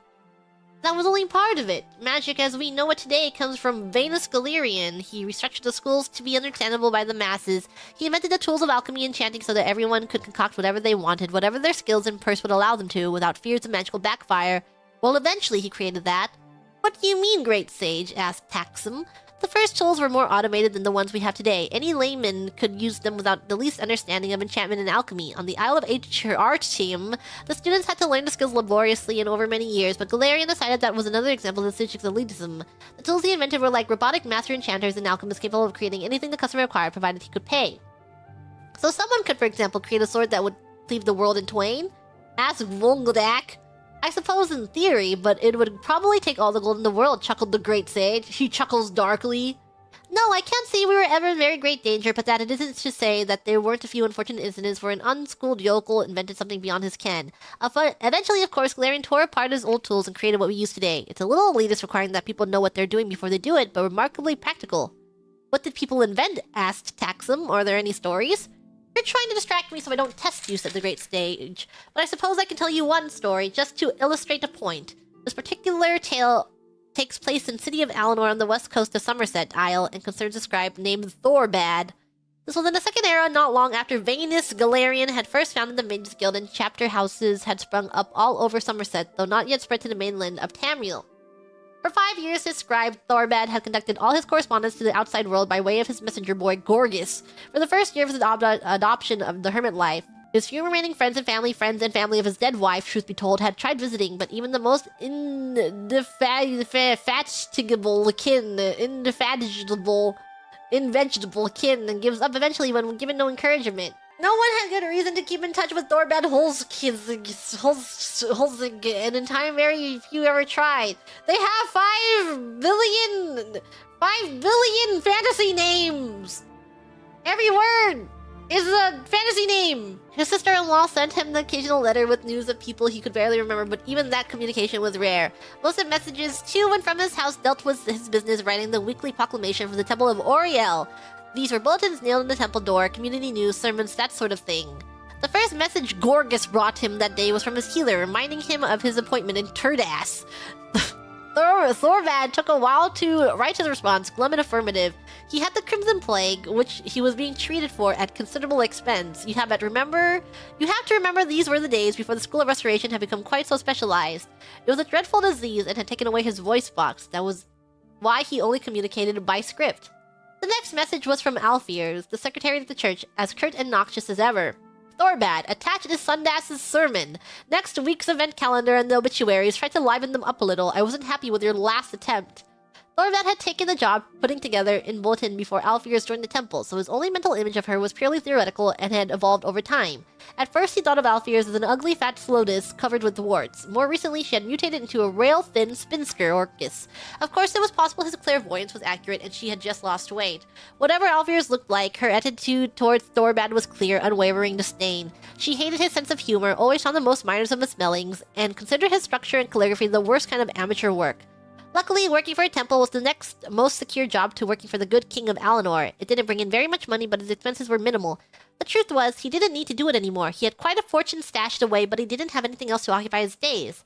And the truth was further that having little else to occupy his time and thoughts, the bulletin was very important to him. Gorgas, having delivered all the messages, began to clean, and as he did so, he told Thorbad all the news in town. The boy always did so, and Thorbad seldom paid him any attention, but this time he had an interesting report. The Mages Guild had come to Alinor. As Thorbad listened intently, Gorgas told him all about the guild, the remarkable Archmagister, and the incredible tools of alchemy enchanting. Finally, when the lad had finished, Thorbad scribbled a quick note and handed it in a quill to Gorgas. The note read, "Have them enchant this quill. It will be expensive," said Gorgas. Thorbad gave Gorgas a sizable chunk of the thousands of gold pieces he had saved over the years and sent him out the door. Now Thorbad decided he would finally have the ability to impress Alfears and bring glory to the Temple of Auriel. The way I've heard the story, Gorgas had thought about taking the gold and leaving Alinor, but he had come to care for poor old Thorbad, and even more, he hated Alfears, who had to see every day. He had to see every day to get his messages for his master. It wasn't perhaps for the best of motivations, but Gorgas decided to go to the guild and get the quill enchanted. The Mages Guild was not then, especially not then, an elitist institution, as I have said, but when the messenger boy came in and asked to use the item maker, he was greeted with some suspicion. When he showed the bag of gold, the attitude melted, and he was ushered in the room. Now, I haven't seen one of the enchanting tools of old, so you must use your imagination. There was a large prism for the item to be bound with magicka, assuredly, and an assortment of soul gems and globes of trapped energies. Other than that, I cannot be certain how it looked or how it worked, because of all the gold he gave to the guild, Gorgas could infuse the quill with the highest priced soul available, which was something Daedric called Fey Falcon. The initiate at the guild, being ignorant as most guild members were at the time, did not know very much about the spirit except that it was filled with energy. When Gorgas left the room, the quill had been enchanted to its very limit, and then some. It was virtually quivering with power. Of course, when Thorbad used it, that's when it became clear how over his head he was. "And now," said the great sage, "it's time for your test." "But what happened? What were the quill's powers?" cried Taxum. "You can't stop the tale there," objected Volgoldak. "We will continue the tale after your conjuration test, provided you both perform exceptionally well," said the great sage. So that's why we have to read Fey Falcon too! After the test had been given, and Volgoldak and Taxum had demonstrated their knowledge of elementary conjuration, the great sage told them that they were free to enjoy the day. The two lads, who most afternoons fidgeted through their lessons, refused to leave their seats. "You told us that after the test, you'd tell us more of your tale about the scribe and his enchanted quill," said Taxum. "And the Grems. You've already told us about the scribe, how he lived alone in his battles with the temple secretary over the bulletin he scripted for posting, and how he suffered from the Crimson Plague and couldn't speak. When you left off, his messenger boy had just had his master's quill enchanted with the spirit of a Daedra named Fey Falcon," added Volgoldak to add the great sage's memory. "As it happens," said the great sage, "I was thinking about a nap. However, the story does touch on some issues of the natures of spirits and thus is related to conjuration, so I'll continue." Thorbad began using the quill to write the temple bulletin, and there was something about the slightly lopsided, almost three-dimensional quality of the letters that Thorbad liked a lot. Into the night, Thorbad put together the Temple of Auriel's bulletin. For the moment he washed over the page with the Fey Falcon quill. It became a work of art, an illuminated manuscript crafted of gold, but with good, simple, and strong vernacular. The sermon excerpts read like poetry, despite being based on an archpriest workman-like exhortation of the most banal of the Elysian doctrines. The obituaries of two of the temple's chief benefactors were stark and powerful, pitifully mundane deaths transitioned into world-class tragedies. Thorbad worked the magical palette until he nearly fainted from exhaustion. At 6 o'clock in the morning, as day before deadline, he handed the bulletin to Gorgas for him to carry to Alfears, the temple secretary. As expected, Alfears never wrote back to compliment him, or even comment on how early he had sent the bulletin. It didn't matter. Thorbad knew it was the best bulletin the temple had ever posted. At 1 o'clock on Sundas, Gorgas brought him many messages. "The bulletin today was so beautiful when I read it in the vestibule. I'm ashamed to tell you I wept copiously," wrote the archpriest. "I don't think I've seen anything that captures Auriel's glory so beautifully before. The cathedrals of Firsthold pale in comparison. My friend, I prostrate myself before the greatest artist since Galerion." The archpriest was, like most men of the cloth, given to hyperbole. Still, Thorbad was happy with the compliment. More messages followed. All of the temple elders and 33 of the parishioners, young and old, had all taken the time to find out who wrote the bulletin and how to get a message to congratulate him. And there was only one person they could go through for that information: Alfears. Imaging the dragon lady besieged by his admirers filled Thorbad with positive glee. He was still in a good mood the next day when he took the ferry to his appointment with his healer Telemisiel. The herbalist was new, a pretty red guard woman who tried to talk to him even after he gave her the note reading, "My name is Thorbad Holzik, and I have an appointment with Telemisiel for 11 o'clock. Please forgive me for not talking, but I have no voice box anymore." "Has it started raining yet?" she asked cheerfully. The diviner said it might. Thorbad frowned and shook his head angrily. Why was it that everyone thought that mute people liked to be talked to? Did soldiers who lost their arms like to be thrown balls? It was undoubtedly not a purposefully cruel behavior, but Thorbad still suspected that some people just like to prove that they weren't crippled too. The examination itself was routine horror. Telemisiel performed the regular invasive torture, all the while chatting and chatting and chatting. "You ought to try talking once in a while. That's the only way to see if you're getting better. If you don't feel comfortable doing it in public, you could try practicing it by yourself," said Telemisiel, knowing his patient would ignore his advice. "Try singing in the bath. You'll probably find you don't sound as bad as you think." Thorbad left the examination with the promise of test results in a couple of weeks. On the ferry ride back home, Thorbad began thinking of next week's temple bulletin. What about a double border around the last Sundas's offering plate announcement? Putting the sermon in 2 columns instead of 1 might have interesting effects. It was almost unbearable to think that he couldn't get started on it until Ahzirr sent him information. But she did. It was with the note, "Last bulletin a little better. Next time don't use the word fortuitous in place of fortunate. The words are not, if you look them up, synonymous." In response, Thorbad almost followed Telemisiel's advice by screaming obscenities at Gorgas. Instead, he drank a bottle of cheap wine, composed and sent a suitable reply, and fell asleep on the floor. The next morning, after a long bath, Thorbad began work on the bulletin. His idea for putting a light shading effect on the special announcements section had an amazing textural effect. Alfears always hated the extra decorations he added to the borders, but using the Feyfolken quill, they looked strangely powerful and majestic. Gorgas came to him with a message from Alfears at that very moment, as if in response. To the thought, Thorbad opened it up. It simply said, "I'm sorry." Thorbad kept working. Alfear's note he put from his mind, sure that she would soon follow it up with the complete message. "I'm sorry that no one ever taught you to keep right hand and left hand margins the same length," or "I'm sorry we can't get someone other than a weird old man as a scribe for our bulletin." It didn't matter what she was sorry about. The columns from the sermon notes rose like the massive pillars of roses crowned with unashamedly ornate headers. The obituaries and birth announcements were framed together with a spherical border as a heartbreaking declaration of the circle of life. The bulletin was simultaneously both warm and avant-garde. It was a masterpiece. When he sent it off to Alfears late that afternoon, he knew she'd hate it and was glad. Thorbad was surprised to get a message from the temple on Lovidicus. Before he read the content, he could tell from the style that it wasn't from Alfears. The handwriting wasn't Alfears' usual belligerent, flashing style. And it wasn't all in Alfears' usual capital letters, which read like a scream from Oblivion. Oblivion! What happened? What happened to Alfears? "Thorbad, I thought you should know. Alfears isn't at the temple anymore. She quit her position yesterday, very suddenly." "My name is Vanderthil, and I was lucky enough, let me admit it now, I beg pitifully, to be your new temple contact. I'm overwhelmed by your genius. I was having a crisis of faith until I read last week's bulletin. This week's bulletin is a miracle. Enough I just wanted to say I'm honored to be working with you. Vanderthil." What happened to Alfears? What if they became friends? No! The response on Sundas after the service even astonished Thorbad. The Archpriest attributed the massive increase in attendance and collection plate offerings entirely to the bulletin. Thorbad's salary was quadrupled. Gorgas brought over 120 messages from his adoring public. The following week, Thorbad sat in front of his writing plank, a glass of fine Torvali mead at his side, staring at the blank scroll. He had no ideas. The bulletin his child, his second wife, bored him. The third-rate sermons of the Archbishop were absolute anathema, and the deaths and births of the temple patron struck him as entirely pointless. Blah, blah, he thought as he scribbled on the page. He knew he wrote the letters blah, BLA, BLA. The words that appeared on the scroll were, "A necklace of pearl on a white neck." He scrawled a jagged line across the page. It appeared and through that damned beautiful Feyfolken quill. Glory to Auriel. Thorbad slammed the quill and poetry spilled forth in a stream of ink. He scratched over the page, blotting over everything, and the vanquished words sprung back up in different form. Even more exquisite than before. Every daub and splatter caused the document to whirl like a kaleidoscope before falling together in gorgeous asymmetry. There was nothing he could do to ruin the bulletin. Feyfolken had taken over. He was a reader, not an author. Now, asked the great sage, what was Feyfolken from your knowledge of the School of Conjuration? What happened next? Cried Volgodak. First, tell me what Feyfolken was, and then I'll continue the story. You said it was a Daedra, said Taxim, and it seems to have something to do with artistic expression. Was Feyfolken a servitor of Ahzirr? But the scribe may have been imagining all this, said Volgdak. Perhaps Feyfolken is a servitor of Sheogorath, and he's gone mad, or the quill's writing makes everyone who views it, like all the congregation at the Temple of Auriel, go mad. Hermias Moore is the Daedra of knowledge, and her scene is the Daedra of the wild. The Daedra of revenge is Boethia. Pondered Taxim and then smiled. Feyfolken the servitor of Clavicus Vile, isn't it? Very good, said the great sage. How did he know? It's his style, said Taxim. Assuming that he doesn't want the power of the quill now that he has it, what happens next?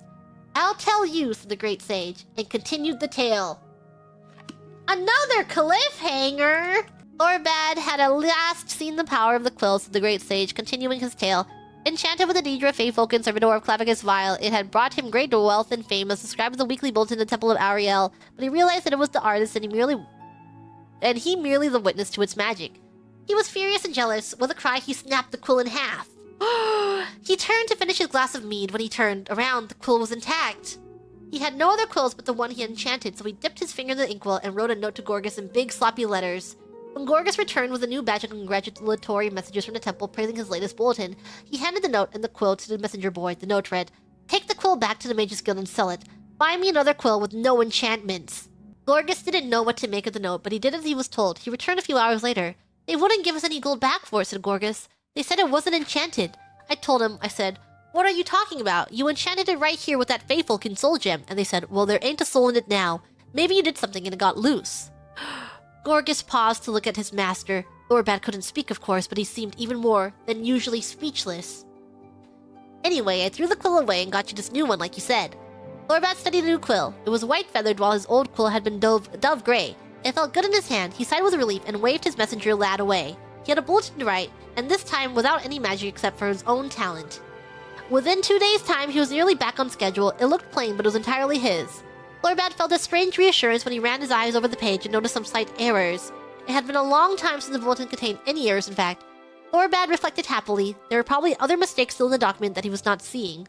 He was finishing a final whirl of plain calligraphy on the borders when Gorgas arrived with some messages from the temple. He looked through them all quickly until one caught his eye.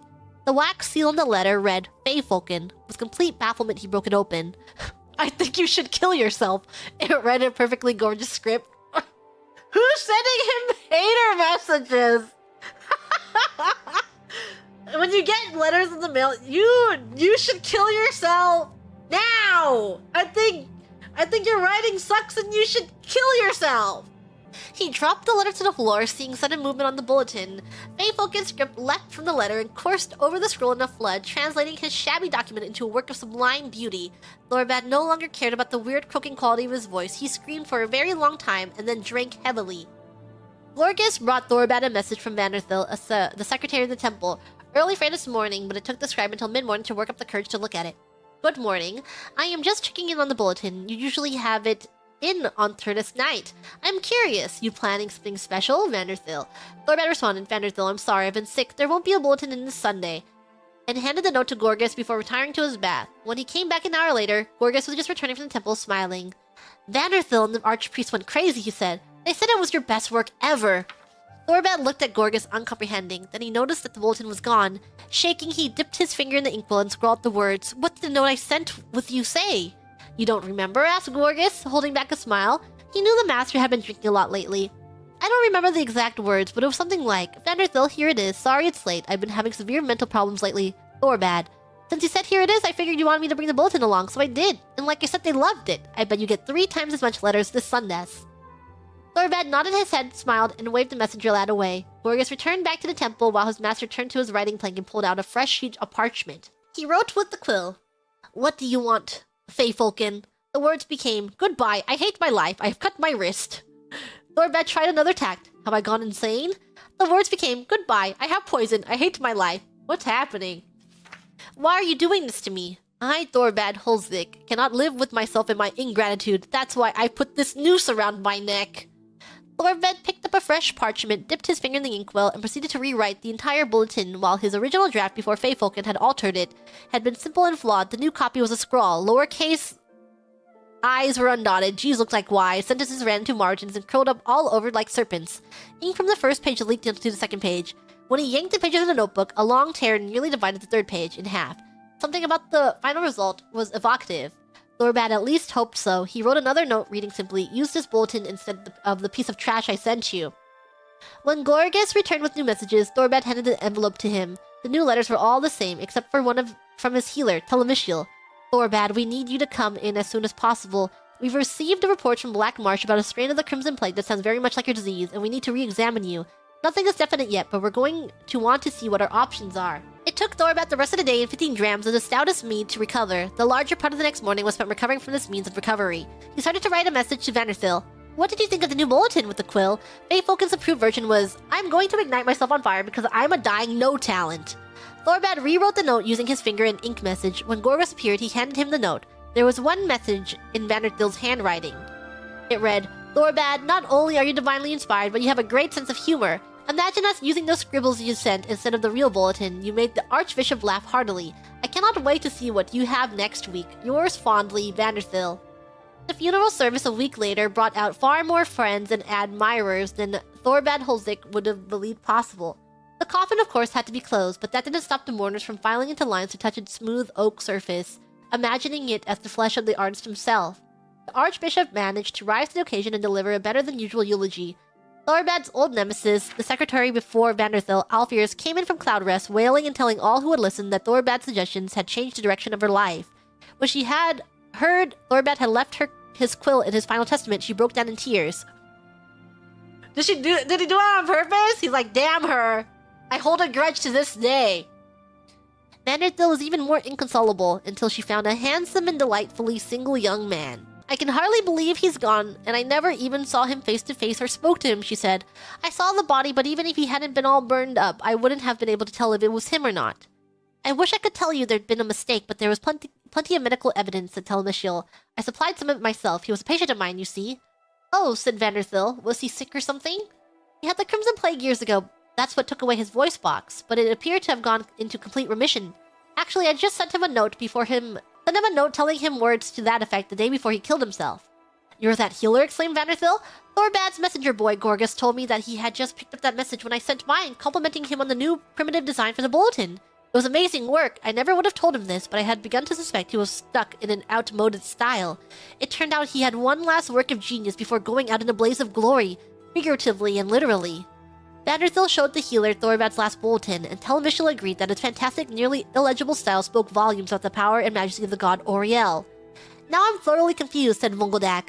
"About which part?" asked the great sage. "I think the tale is very straightforward." "Feyfolken made all the bulletins beautiful except for the last one, the one Thorbad did for himself," said Taxim thoughtfully. "But why did he misread the notes from Vanderthil and the healer? Did Feyfolken exchange those words?" "Perhaps," smiled the great sage. "Or did Feyfolken change Thorbad's perception of those words?" asked Vungeldak. "Did Feyfolken make him mad after all?" "Very likely," said the great sage. "But that would mean that Feyfolken was a servitor of Sheogorath," said Vungeldak. "And you said he was a servitor of Clavicus Vile. Which was he, an agent of mischief or an agent of insanity?" "The will was surely altered by Feyfolken," said Taxim, "and that's the sort of thing a servitor of Clavicus Vile would do to perpetuate the curse." "As an appropriate ending to the tale described in his cursed quill," smiled the great sage, "I will let you read into it as you will." He's like, "This story is up to your interpretation." Wow. They're just ending the story there? It's up to us to interpret it how we want. The Elder Scroll!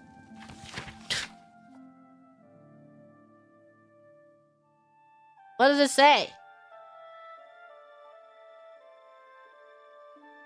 Whoa, it's the Elder Scroll! I have the Elder Scroll! My name will be known across the world for theft? No! I've encountered many thieves whose sole interest in locks is how to open them and thereby pilfer the protected contents of the room or chest. I've taken upon myself to devise a system of locks that can defeat such villainous intent. The materials used to create a lock are of utmost importance. Shoddy brass or copper will give way to a well-placed kick, thereby rendering the lock itself useless. I recommend steel over iron when choosing a material. More robust materials tend to be prohibitively expensive and necessitate the door being made of similar metals. I have been chagrined to stumble across the shattered shell of a wooden chest, its dwarven lock intact and still locked. Once these basics are settled, pay particular attention to the offset of the tumblers. A 7-degree offset to the keyhole will allow a torque-style key to work smoothly, while at the same time causing numerous headaches for the thief attempting to insert non-torque lockpicks. In similar fashion, the springs of the tumbler should be made by different smiths. Each smith will unknowingly create a spring with different tension than his fellow smith. This variance will also create difficulties for anyone attempting to pick this lock. Okay.